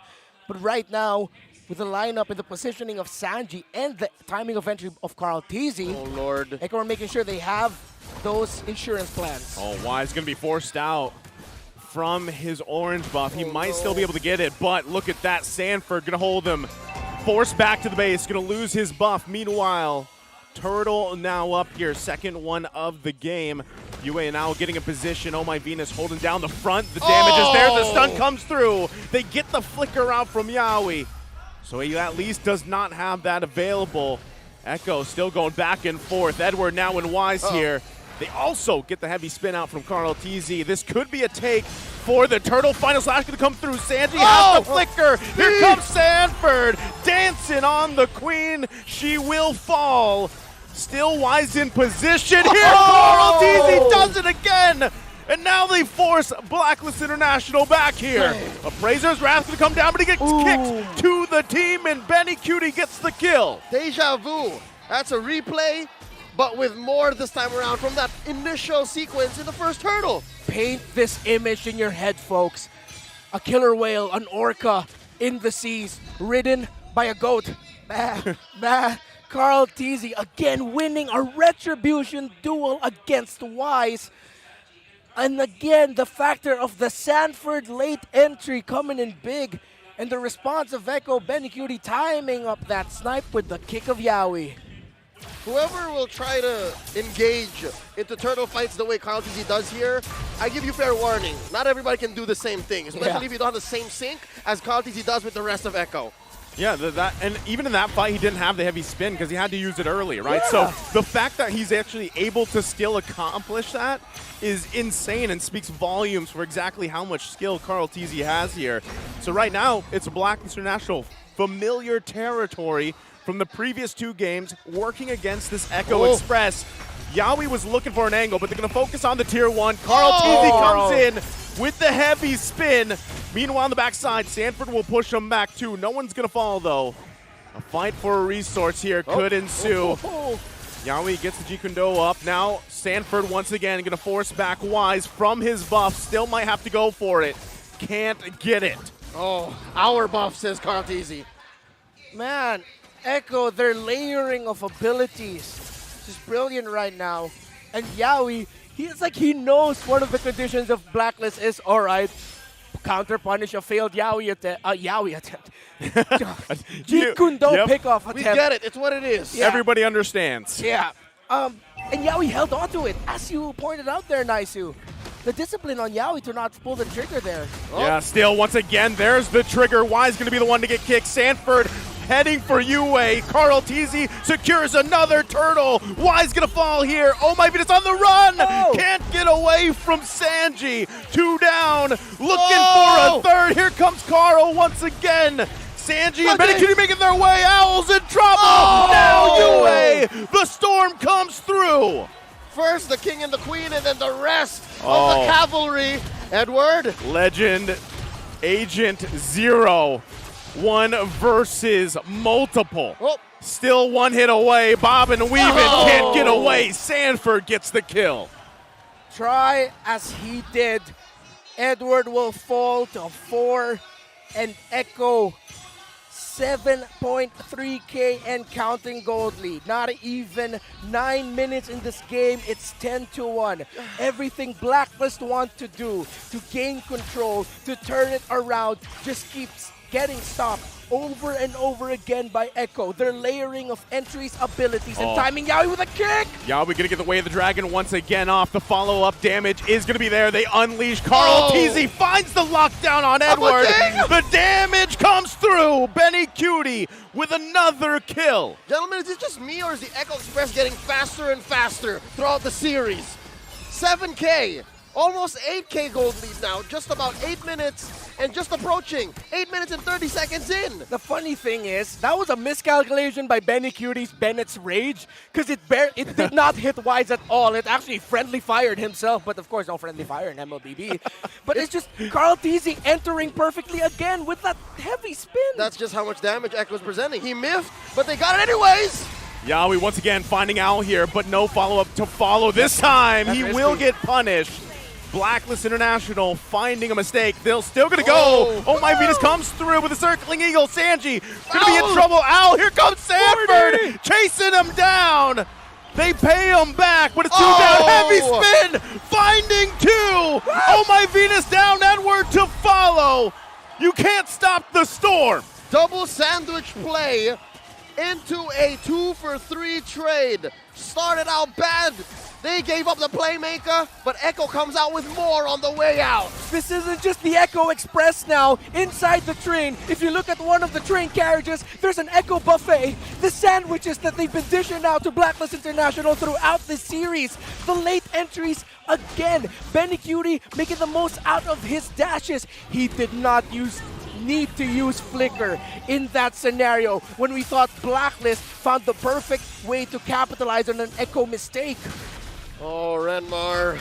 Nice. It's about to happen again. They're going to try to cut him off here. Turret a couple hits away. They find the lockdown on Edward. He's got to flicker around. Can they survive this? Sanford goes in with a vengeance. The follow through with Yaoi. Wise is in trouble. Triple kill for Benikudi again. The guy is massive. The Echo Express, as you put it, in one carriage has a buffet, in another a full ecosystem. It's like Snowpiercer in here, fam. In the Philippines, you only got 2 seasons, dry and wet. Benikudi the Storm, he's wet right now. This is a wet performance, 8-0-6. This is just an absolute dismantling of Blacklist International. A Blacklist that looks so dominant in the playoffs. Echo, what are they on? Where were these Orcas in the early days of the playoffs? Did it take their longtime rival Blast International to unlock this level of gameplay? Oh no! Oh, they're still going to be going. Carl Teasy has to heavy spin on the defense. He will get shut down by Owl. Still, Lord going to be up here. Echo trying to think twice. They will be fended off. Blacklist International deals with the base siege. Despite the 10K gold lead, Blacks International defended amazingly. Oh my God! Oh! You can't dodge that, I guess. You can't defend that way if your farce is down like that. Where did that come from? There's a sniper in the building. What in the heck? The Void Crystal from the Eve. Right at the tip. Sanji was like, all right, Benny, I'll set you up. The burn. Ooh, it's hot. It's hot. Oh, Lord. He's wet and he's hot? There's a whole lot. Ouch! You catch a fever that way. That's how you get sick. Yep. Fun fact, for the people coming here for M5, gotta avoid that. But now, let's see if Blacklist can avoid getting set up by Echo yet again. Edward, though, we got to commend his final slash. Another snipe coming in from Benny. But those are little windows that Echo still, even with this crazy of a lead, cannot afford to give. You have to be careful. That was a fantastic final slash by Edward. We're about 30 seconds away from a Luminous Lord. So again, the same situation as in games in this series prior. Not much for Blacklist. Yeah, they're getting kills, but not a single turret. Nice to look. Just that one turret up top. But it's still standing. It still counts. It's technically still up, right? I know it's a one hit away, but as of right now, Blacklist doesn't have any objectives really for their favor, right? Now they're dealing with almost a 12K gold lead. And just these kind of check shots coming out from Benny Cutie are enough to deal with here for Blacklist International. They're probably just going to have to give up this Lord as well and hope for a defense of a lifetime. Sanford clearing the minion wave like he did, even checking just in case. The minion waves up top, pushing there for Echo. Definitely a free Lord. And now Blacklist will have to hope they have enough firepower, that they can layer their abilities well enough to punish what will be, most likely, a very aggressive entry here by Echo. Okay, so good news. Blacklist has amazing Highland defense. They're Yes. rocking that carry. They're rocking that Farsa. If they need to, bob and weave inside their own base, they have the Matilda, amazing final slash on Edward, the potential for the taunt. But that's best case scenario. I'm not so sure Echo's just going to allow all those layerings to come in at the right time because they're such great spoilers. They can play at their tempo. Again, Yawi on the show. That alone has to be a threat. We posed the question earlier, the possibility of Yawi going back on one of his signature heroes. The Echo M4 skin that I'm pretty sure we'll be getting. But now with the Siege, what can Blacklist do? Here they go. Yawi's going to decide to go in. Finds a way the dragon. Oh my, Venus going to fall. Carl Teasy on the backside plus Sanford forcing him back. Benny Cutie going to flicker in. It's not enough for Blacklist. Another triple comes through. And now Echo finds him at match point. The Orcas threaten. Match point. 3-0 in a best of 7. I said it again. From Jakarta to here, Blacklist has to pull something out right here, right now. It has to be at this moment. You do not want to be in this scenario. Backs against the wall, against a team known for taking it to their opponents when they sense weakness, when they sense vulnerability, they will pounce. One more game potentially, one more game. What's going on? You gotta wonder what's going on in the camp of Blacks International. I don't know, man. Now it's 3 games in a row where they've just been taken by the Echo Express. And they have no response on how to get off of it. And because every game up to this point, there hasn't been really a time where they've had that lead. Tit for tat, draft, gameplay, execution, I'd say even mental. Echo has them trumped. Yeah. There's something about right now how the members of Blacklist are moving. It's still the tight, the formations are there, but then the moments where players being able to pull out some creative tricks like, what do you call it, improvisational skills, there we go. Moments of improvisation. Yes, thank you, there, words. It seems like Blacklist are falling short in that scenario, and Echo are just pouncing on it. It's a hesitation slightly from Blacklist. We have a term here in the Philippines. The aura of Echo may be a bit too much. I have to say, that's right, especially for the rookies. You're watching Yue, you're watching Owl. Yeah. They're not exactly playing the way they have in the first few days of the playoffs. Now let's throw it over to our analysts. They're going to try to break it down here. Let's talk about Game 3. Sanford, Benny, Sanji, Cortese, and Yawi. They are styling on Blacklist International. It's happening again midnight. Man, the Filipino casters have said it. Holy sheesh. Wow. It was, I would say, an outclass and an outdraft. A mix of both.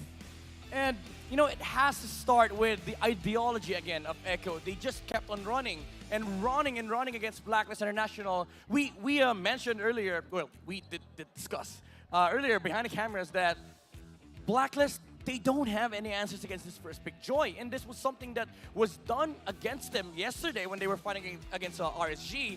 And Echo, they did have the Beatrix once again in this game, which propelled them towards the mid-game success that they had on game number 2. And it feels like, again, I have to say this, I have to be brutally honest. It seems like Echo has figured out Blacklist International. It really does, right? I mean, if you look at the drafts as well, it feels like for Blacklist International, they're more concerned of team synergy and how the composition actually works together than they are of the winning matchups. That's ultimately giving Echo so much of an upper edge in the early game through these lanes. Beatrix versus Carry, Owl. Every single game on the Carry Beatrix, we've seen it 2 games now. It's been the Beatrix just heavily forcing him out of lane. Not even just using the lead to go for a siege. No, he's actually utilizing the wave manipulation to bully the Carry out, to get a 2,000, 1,000 gold lead on the board in the start of the game against that Carry. Yeah, you know, I'm a jungler player. I know jungle matchups. It's Akai versus Predrin. We saw this from Sensui. It is a great answer versus the Predrin against objectives because you do have that heavy spin, but you also mentioned that there is a factor between the Beatrix and Carry matchup. It's just super hard already, right? And if you take into account the fact that Echo picked up that Cho and even the Akai, so much more CC, that kind of forces the Carry to go for Purify. We mentioned it, he needs to go for the Flicker, and that he did. He went for the Flicker, but even then, it was not enough. They had so much mobility on Echo. It wasn't a one-dimensional draft. Yaoi was able to constantly find those crazy G-Kundos, and at this point, how do you stop this man, right? You play with a lot of anti-CC, maybe a Purify, a few? Well, the thing is, even with a Purify, it didn't feel like Blacklist had enough tools against Echo because when we saw these skirmishes earlier, the team fights, like how Echo addressed Blacklist's OB composition is just overload them with highlights, you know? Every targets on the side of Blacklist International have individual marks on them. Sanford has his own target, Cartesi has his own target, Sanji has his own target, and of course, Benicuri, well, he's targeting everybody on the side of Blacklist International, especially when he targeted Owl inside the base. He threaded 2 heroes to get a snipe onto Owl. Threaded the needle on a Beatrix, and it's not even a signature pick, right? Benicuri absolutely popping off, but what I do want to mention is the fact that Echo played against the Ube to perfection. You mentioned a bit of it, but I really want to emphasize that top lane play where usually, you don't want to do that against Blacklist. You do not want to go 1 by 1, but they went in 1 by 1. They all just baited out resources, distracted, and gave their main 2 carries, Sanford and Benny, in that particular matchup, in that top lane skirmish, so much room to play. Because Sanji was the bait. You don't usually see this, but Echo, they're able to do it. He was like, okay, I can turn. I have real world manipulation. I have shields. I have CC immunity. What do you have? You have damage on Carry? Okay, I'll kill the Carry. He turned, and after that, Echo was able to find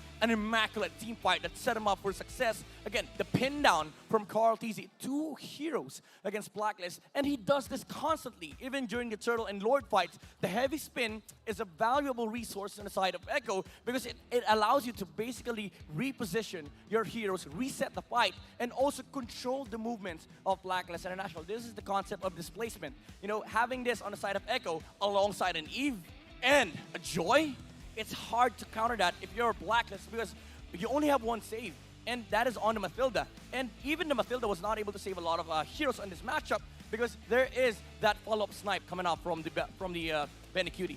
What's strange as well is the fact that Blacklist International are just leaning onto, in my opinion, their default, their template here. They're not really getting creative at all. And that creativity was really why they were able to make it up into the upper brackets. First though, your MVP, it's Sanji for game number 3. And yeah, he played the Eve as a distraction in that top lane. He was the tank, man. Yeah.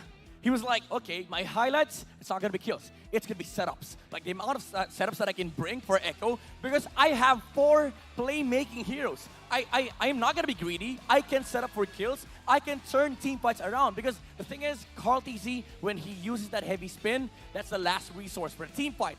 But if we use the real world manipulation first, how does Blacklist fight? How do they come into us? There's no possible way for Blacklist to fight into Echo with that setup without having to commit a lot of resource. And again, the carry, he seems too passive. Without the flicker, it feels like Blacklist cannot fight 5v5 at all against this lineup. We kind of mentioned this as well while we were discussing in the game there. Sanji on the Eve, very dynamic. What enables him to be able to make these kind of plays happen, the adaptive maneuvers, right? Whether he uses the ultimate first or whether he waits till the end to deal damage.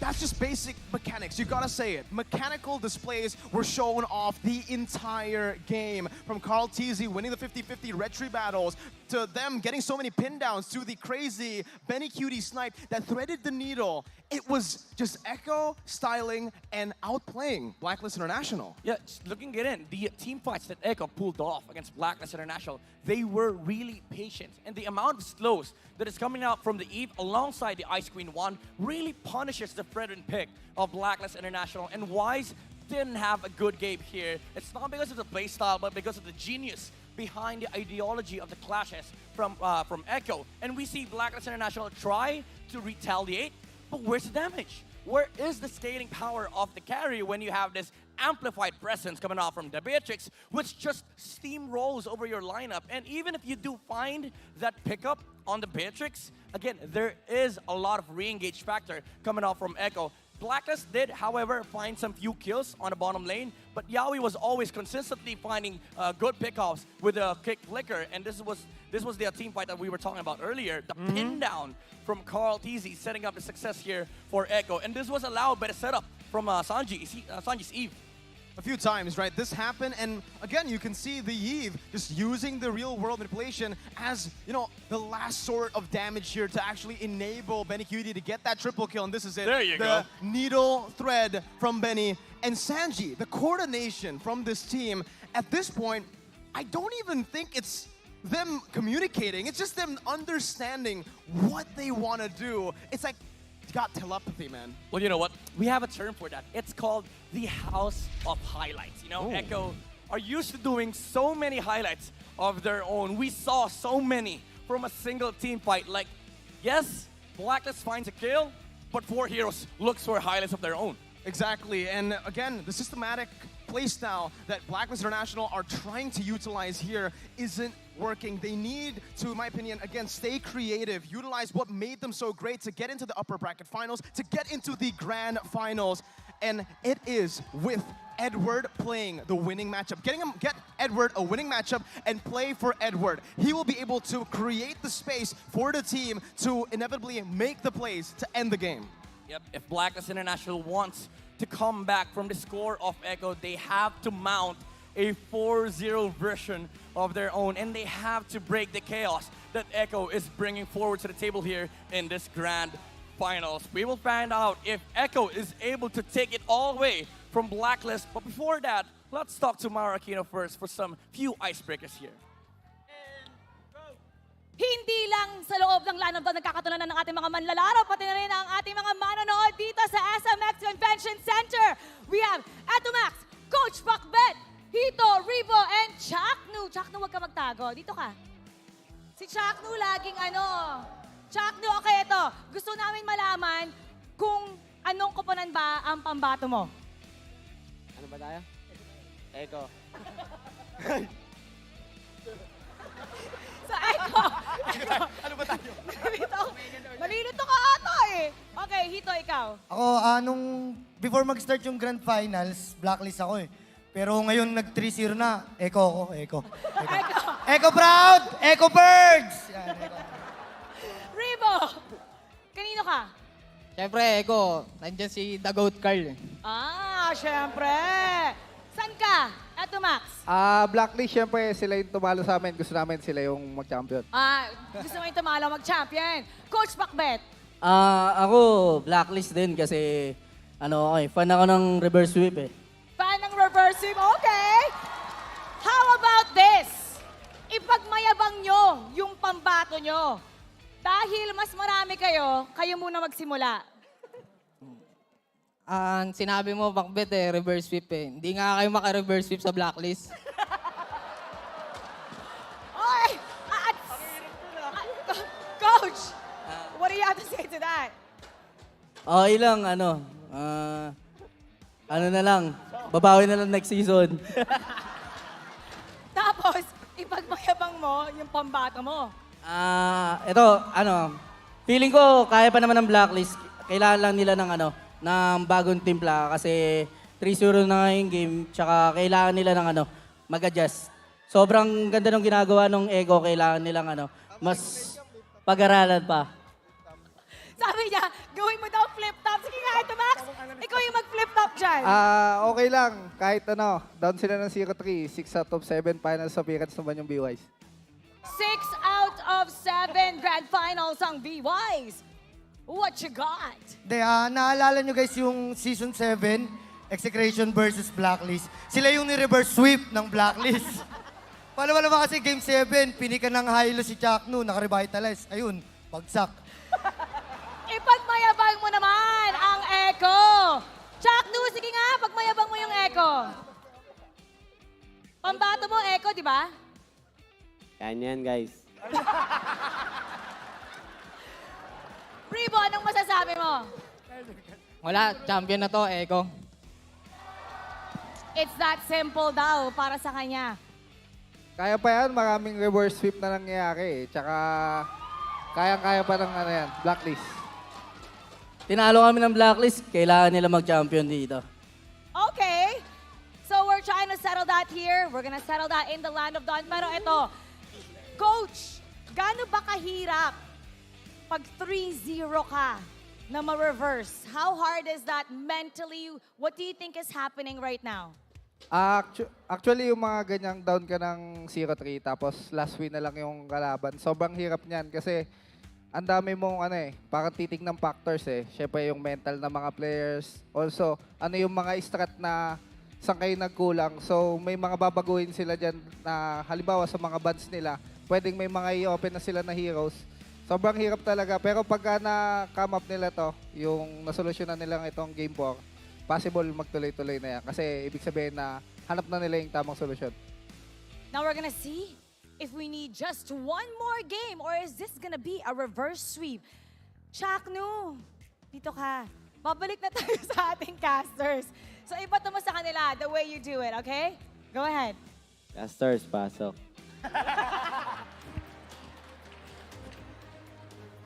That's another dream come true. Earlier thrown over by Kyrie, now by the Mamba? We're blessed. Oh, so blessed. I'm not sure if it's raining outside, but it's raining blessings in here. I love it, but speaking of rain, man, the agents are in for quite a ride. I don't think they expected this. None of us expected this. Yeah. And Coach Etomax actually put it best. When you're down 0-3, it's extremely difficult. He knows exactly what he's talking about, both as a coach and as a former player. Yeah, you got to think about the mental of the players, how big of an impact. Because, again, this isn't like, honestly, it wasn't a 3-0 where every game was neck and neck. We're talking about dominant games from Echo. The Echo Express just taking Blacklist International for a ride. So it's like, what do we do? There's so many boxes that need to be looked at, that need to be checked here for Blacklist International. And I believe that's a question that just keeps rolling over and over again in the heads of Blacklist. What do we do? What do we draft? What do we ban? In the potential last ban of our series, it's Blacklist on the blue side, again deciding to take away the Franco and Kaja, going back to a familiar pattern of drafting. Okay, I'm happy. Again, just putting myself in the shoes of Blacklist International and their fans, because this is where they kind of got a little too experimental from Game 3. They tried to pull off the Grok and Kaja gambit. Now they're playing close to the chest, and they take out Sanford's favorite, the Lapu Lapu. While Echo play about the same way, and they open up a winning lane for Agent Zero. Does Echo oblige with a Faramis? Yeah, if I'm Echo here, yes. But then their gold laner and or jungler needs to be dealing magic damage. Faramis couldn't be the only source of magic damage, but no. Okay, there's still room for a Faramis here, but the even Lancelot together, great pickups. Now, the fact that it's a Lapu ban potentially might mean it's a Yuzhong for Sanford, depending on the picks here of Blacklist. And there it is, right away. Of course they pick it up. Faramis Valentina by Black. They deny it. They deny it. I love this too, because in a way, even though the Lapu Lapu was banned, another standout hero for Sanford was the Su Zhang pick. So now he has it. And again, this is the Lancelot, the Eve here. Solid choices already for Echo. Is this enough, though, for Blacklist International for the first phase? Because even, we heard from Midnight and Mirko, and they're like, hey, let Edward play. Let him get that winning lane if he can. Well, does this already – how does this match up against the Yuzhong here? Well, Blacklist will need to help the Yuzhong if they want to activate it more. At the end of the day, it might just end up becoming a dead lane between these two. But I see the double XP start happening again here for Blacklist, just to delay Sanford a little bit. We saw earlier Sanford have a monster performance, an MVP one against RSG Slate Philippines. Blacklist will try to do everything they can to make sure that doesn't happen again. Blacklist can do one thing here. They get to ban out the Cho. Yeah. Very important thing to do. Again, very few commandments in MLBB that you have to follow. Clear your waves, check your maps, and ban Yaoi's Cho. Well, they don't. They decide to ban the Beatrix here. So we'll see. Again, if that is the option, if that's locked in, it's not out of the realm of possibility that Benny Cutie just decides to go with something non-traditional. The 1-1, the Claude, the Beatrix are all taken out.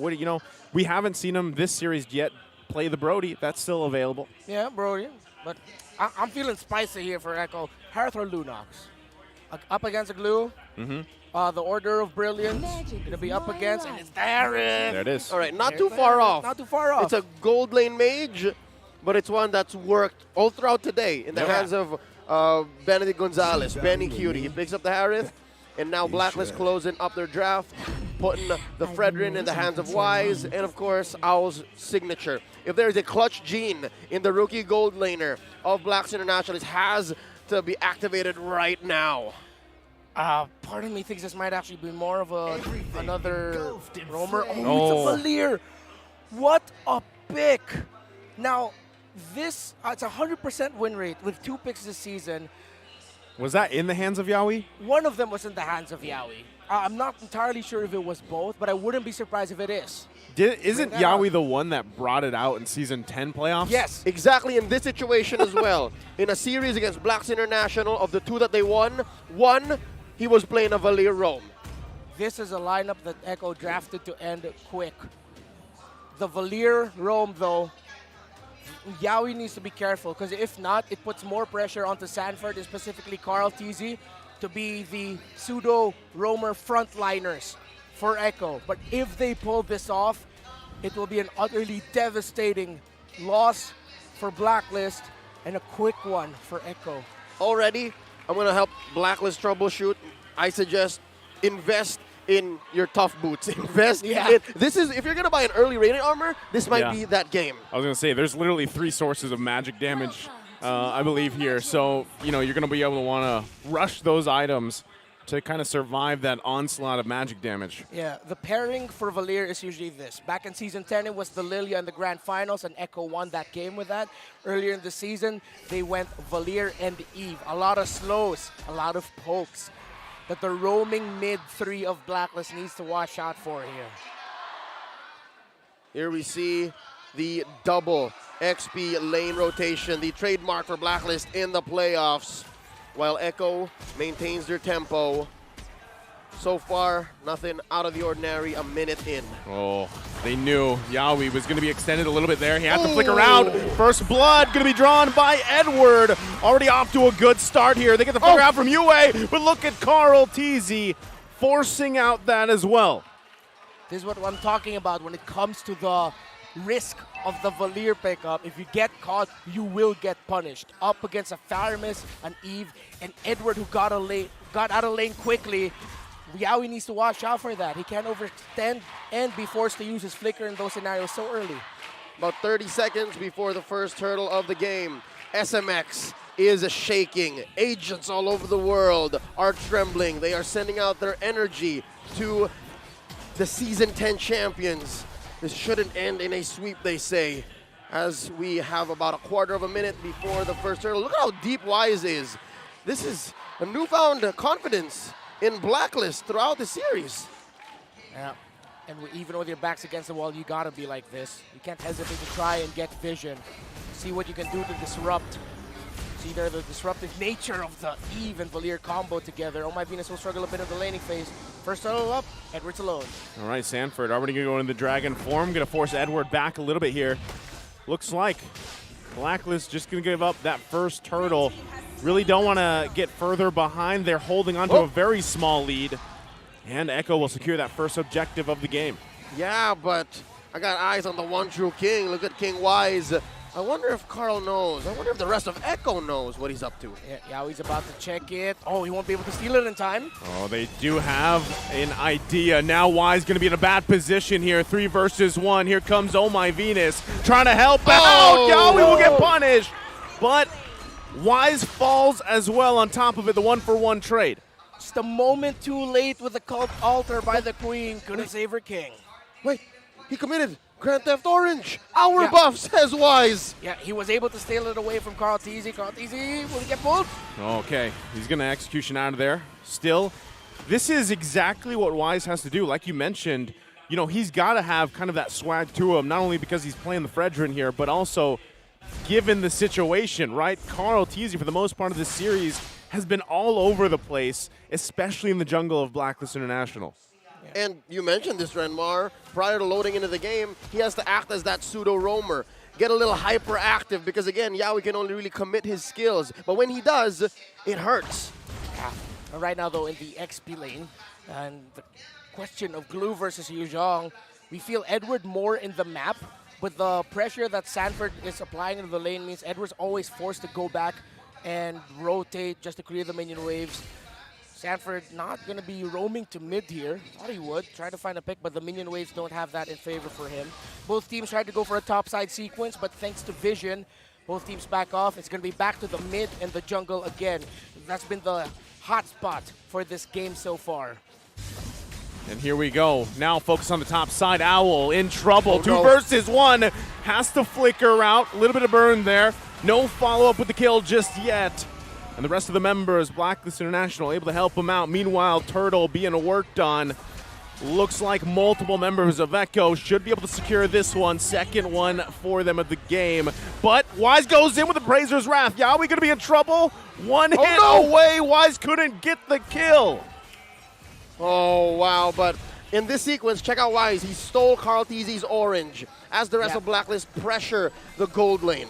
Yeah, while Echo were getting the turtle, Wise decides to invade again. Oh, he's going to cut Here them comes off. Carl. Here comes Carl. Do they have the follow-up they're going to be looking for? No, they don't, so they back off. Okay, Sanford has the Hunter Strike. The combos will be deadly coming in from the Yuzhong now. Now Echo still a very close game. Despite everything, Blacklist are handling this game so far beautifully. Little wins.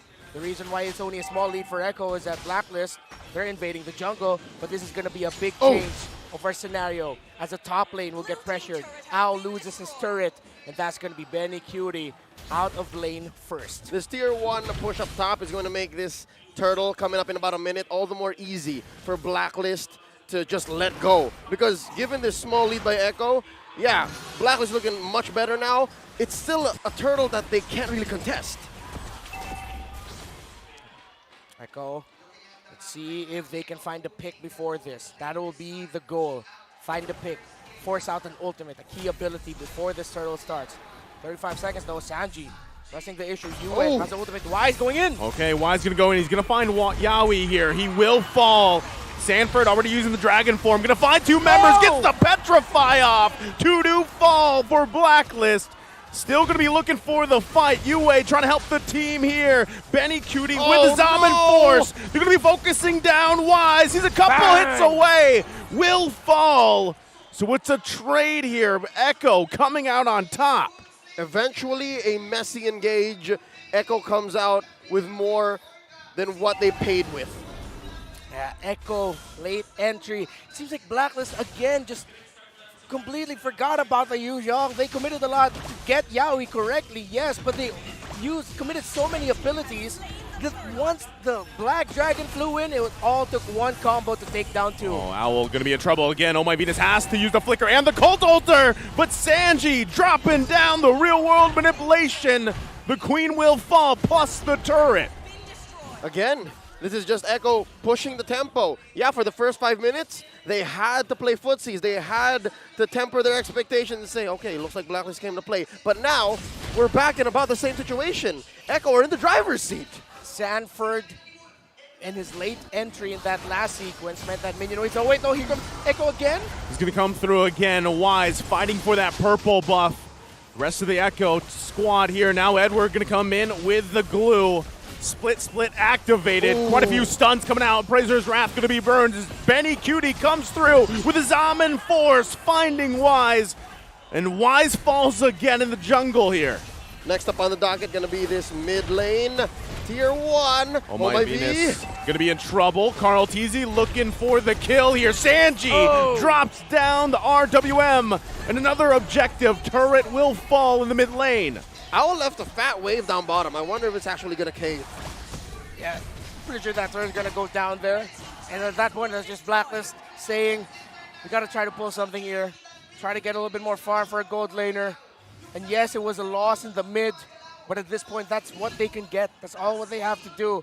1,400 and counting. It's a goal difference between Benny Cutie and Owl, with Benny Cutie in the lead. Fellas, spot the double Radiance armors coming in from Edward and Oh My Venus. I expect more to come up. It looks like Wise on the way to his. Good itemization there by Blacklist. And I think that's what Echo will be watching out for and considering. But considering the spike that Echo has hit, Benny Cutie already has the Holy Crystal.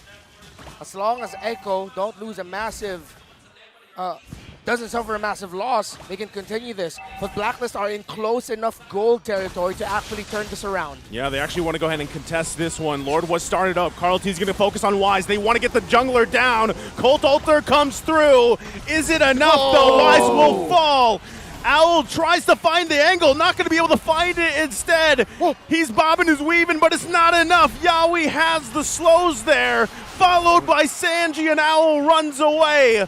Meanwhile, in the mid lane, Sanford pushes Yue back.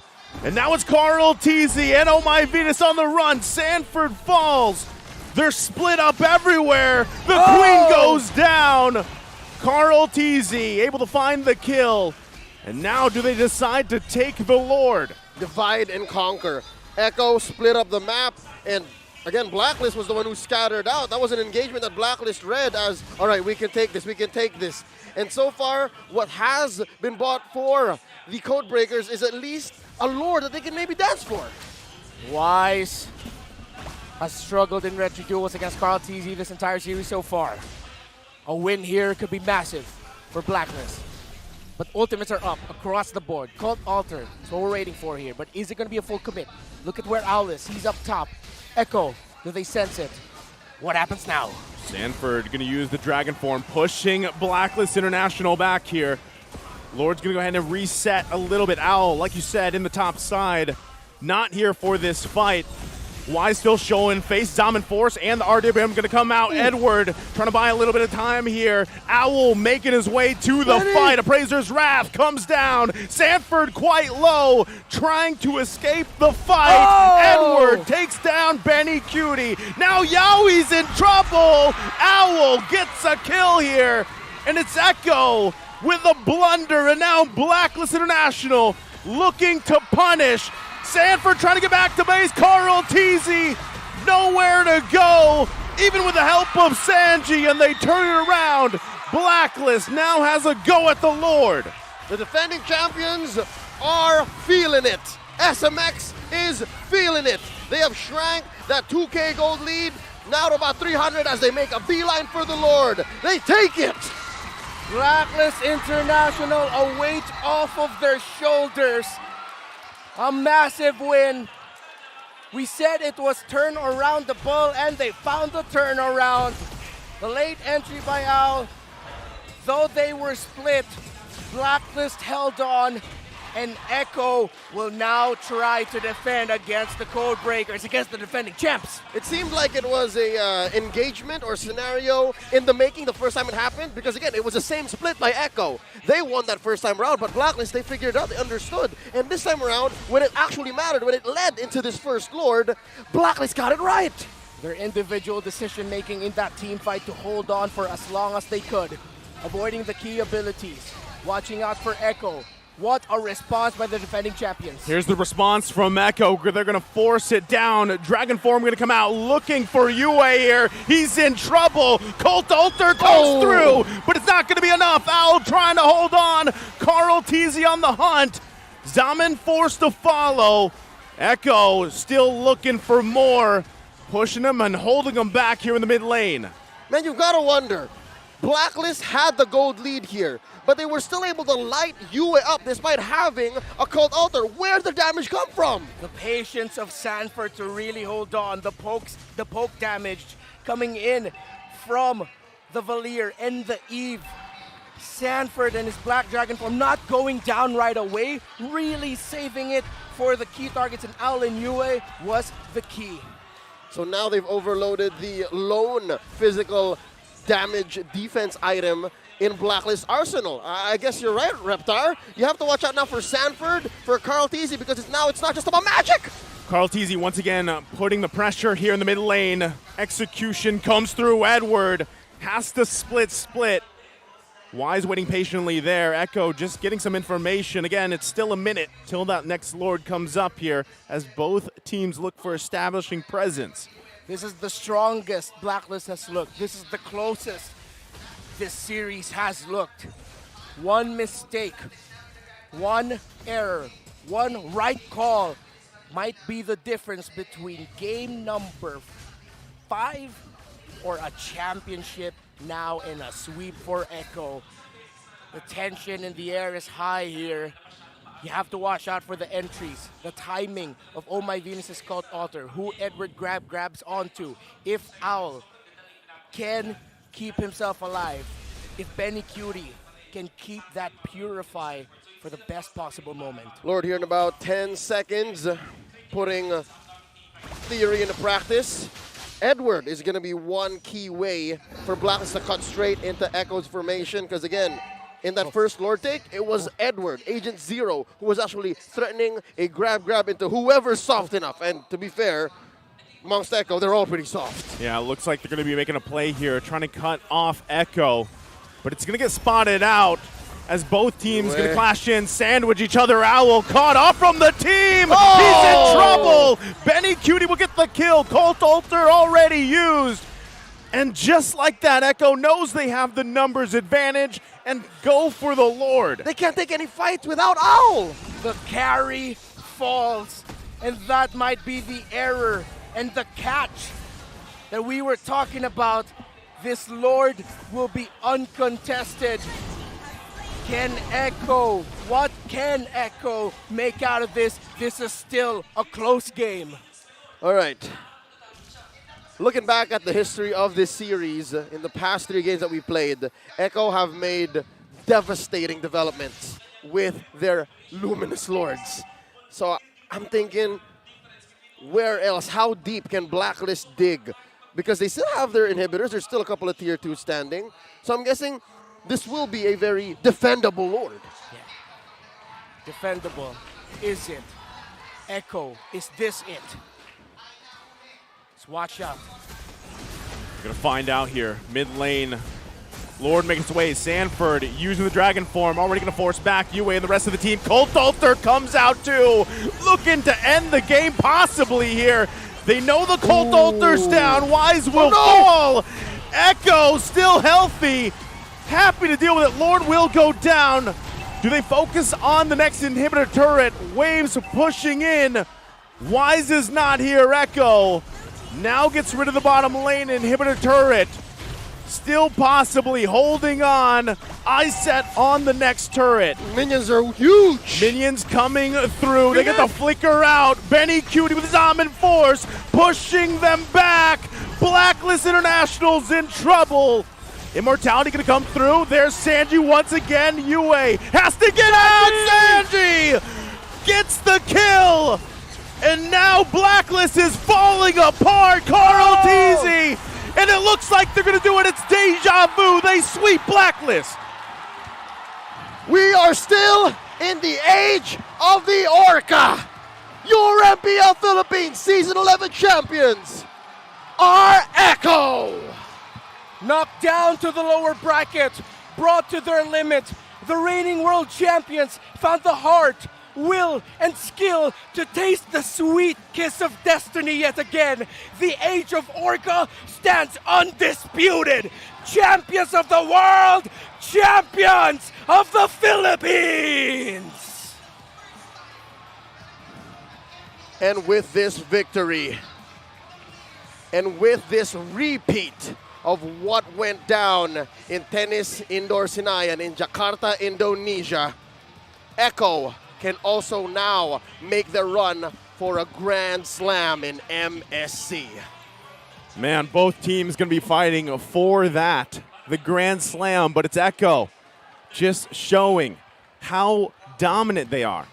And really, yes, that game 4 was a little bit closer for Blacklist International, but it just didn't work out for them there, and Echo comes through again with the Echo Express. Now that we're living in this moment, there's a lot of talk on social media saying, is Echo Blacklist's kryptonite? Despite their long rivalry, despite this now being a trilogy, is Echo truly the one to take down the Codebreakers? The story isn't done yet. The story will keep on telling. MSC and Cambodia looms over both of these two teams. This was a team, Blacklist International, that was counted out. No one thought they'd make it this far. No one thought. And with a bow, they will bow out. Swept yet again by Echo. I'm looking forward to what they will do for us, the Philippines, in MSC. But it is Echo's moment now. It's no secret that these two are some of the best in the world. And here in the home of champions, they have proven their mettle. Let's throw it over to Mara Aquino on stage. He will be representing us in the upcoming MSC 2023. And now, SMX Convention Center. Ladies and gentlemen, let's give a round of applause to our MPL Philippines Season 11 champion, Echo!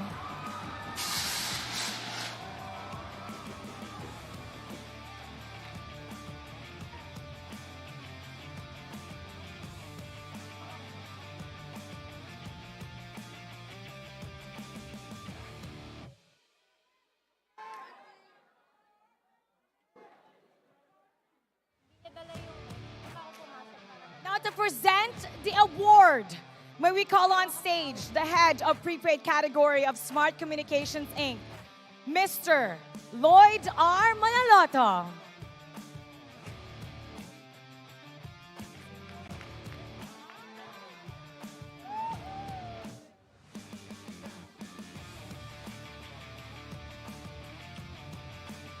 Now our players will be awarded medals to commemorate this momentous victory.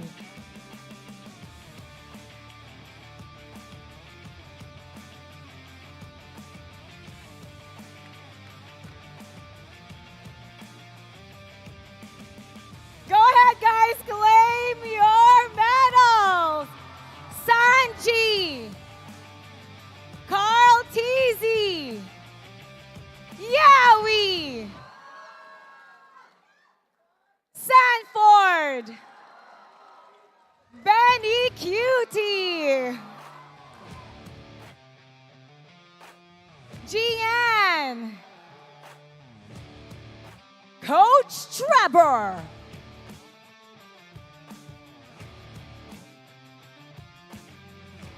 and Coach TikTok. Congratulations!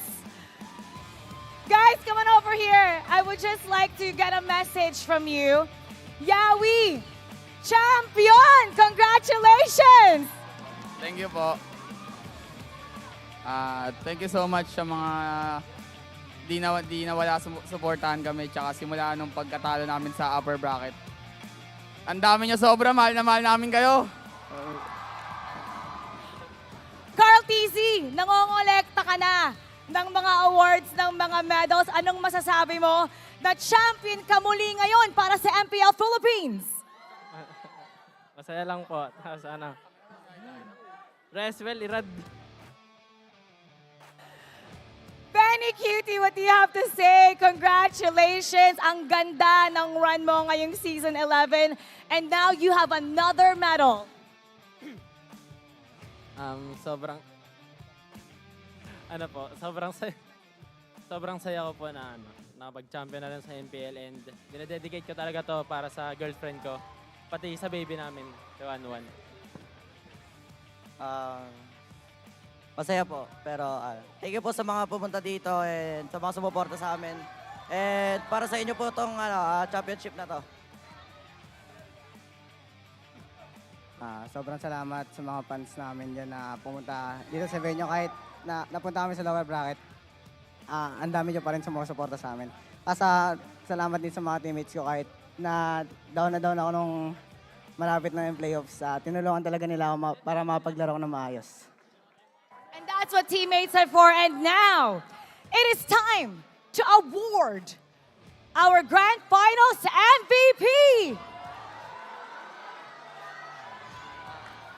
Who do you think it is? And now, our finals MVP is... Congratulations, Sanford! Sanford is now getting the recognition he deserves.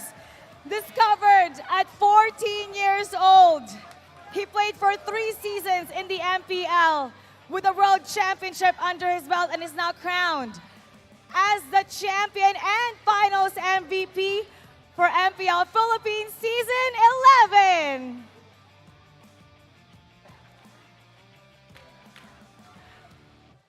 Sanford, congratulations! Mukhang hindi mo ata in-expect na ikaw yung mananalo Kasi binubuhat lang po ako ng team ko kasi lakas po nila. And now, pagkatapos ng 3 seasons sa MPL, may championship ka na sa World, at ngayon ikaw ang finals MVP. How do you feel? Wala po akong masabi. Basta sana kung panaginip man po ito, sana din ako magising. Once again, everybody, give it up for our MPL Philippines Season 11 champion, Echo!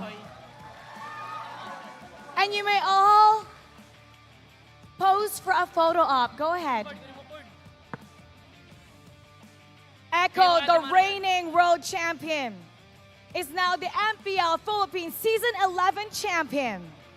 Echo Express or Echo System, fast-paced or slow and methodical, the Orcas prove that they can dominate in any type of play style.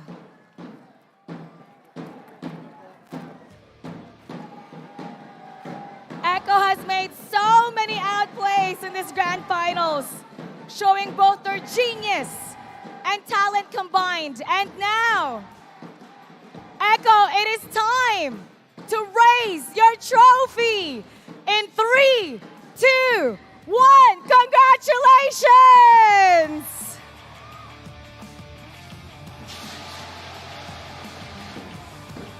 Echo is our Season 11 champion and our representative for the MSC 2023.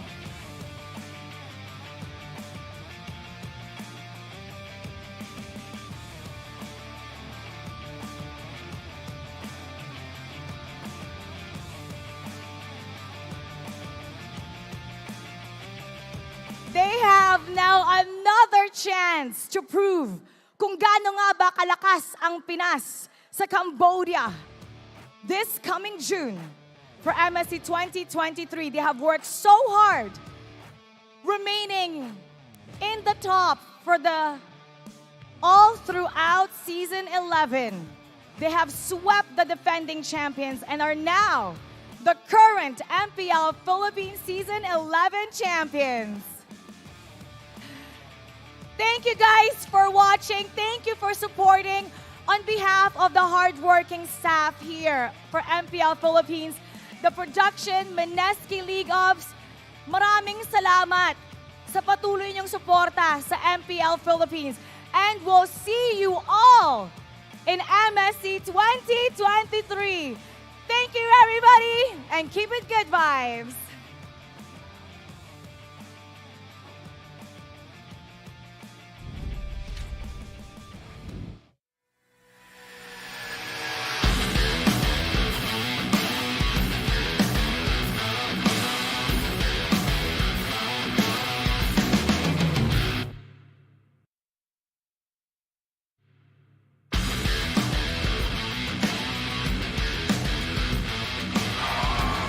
Pwede na yung Lord para sa side ng Echo habang masastaan Nuts ay mamamatay habang magta-tower lock base. Echo will take game number 1. Play may hila dito. It's gonna be Yawi para sa side ng RSG ay makakuha ng kill sa again. Sino unang makakasira ng Torre? Pero Minion Wave, we have a tie! 1-1 RSG game number 2.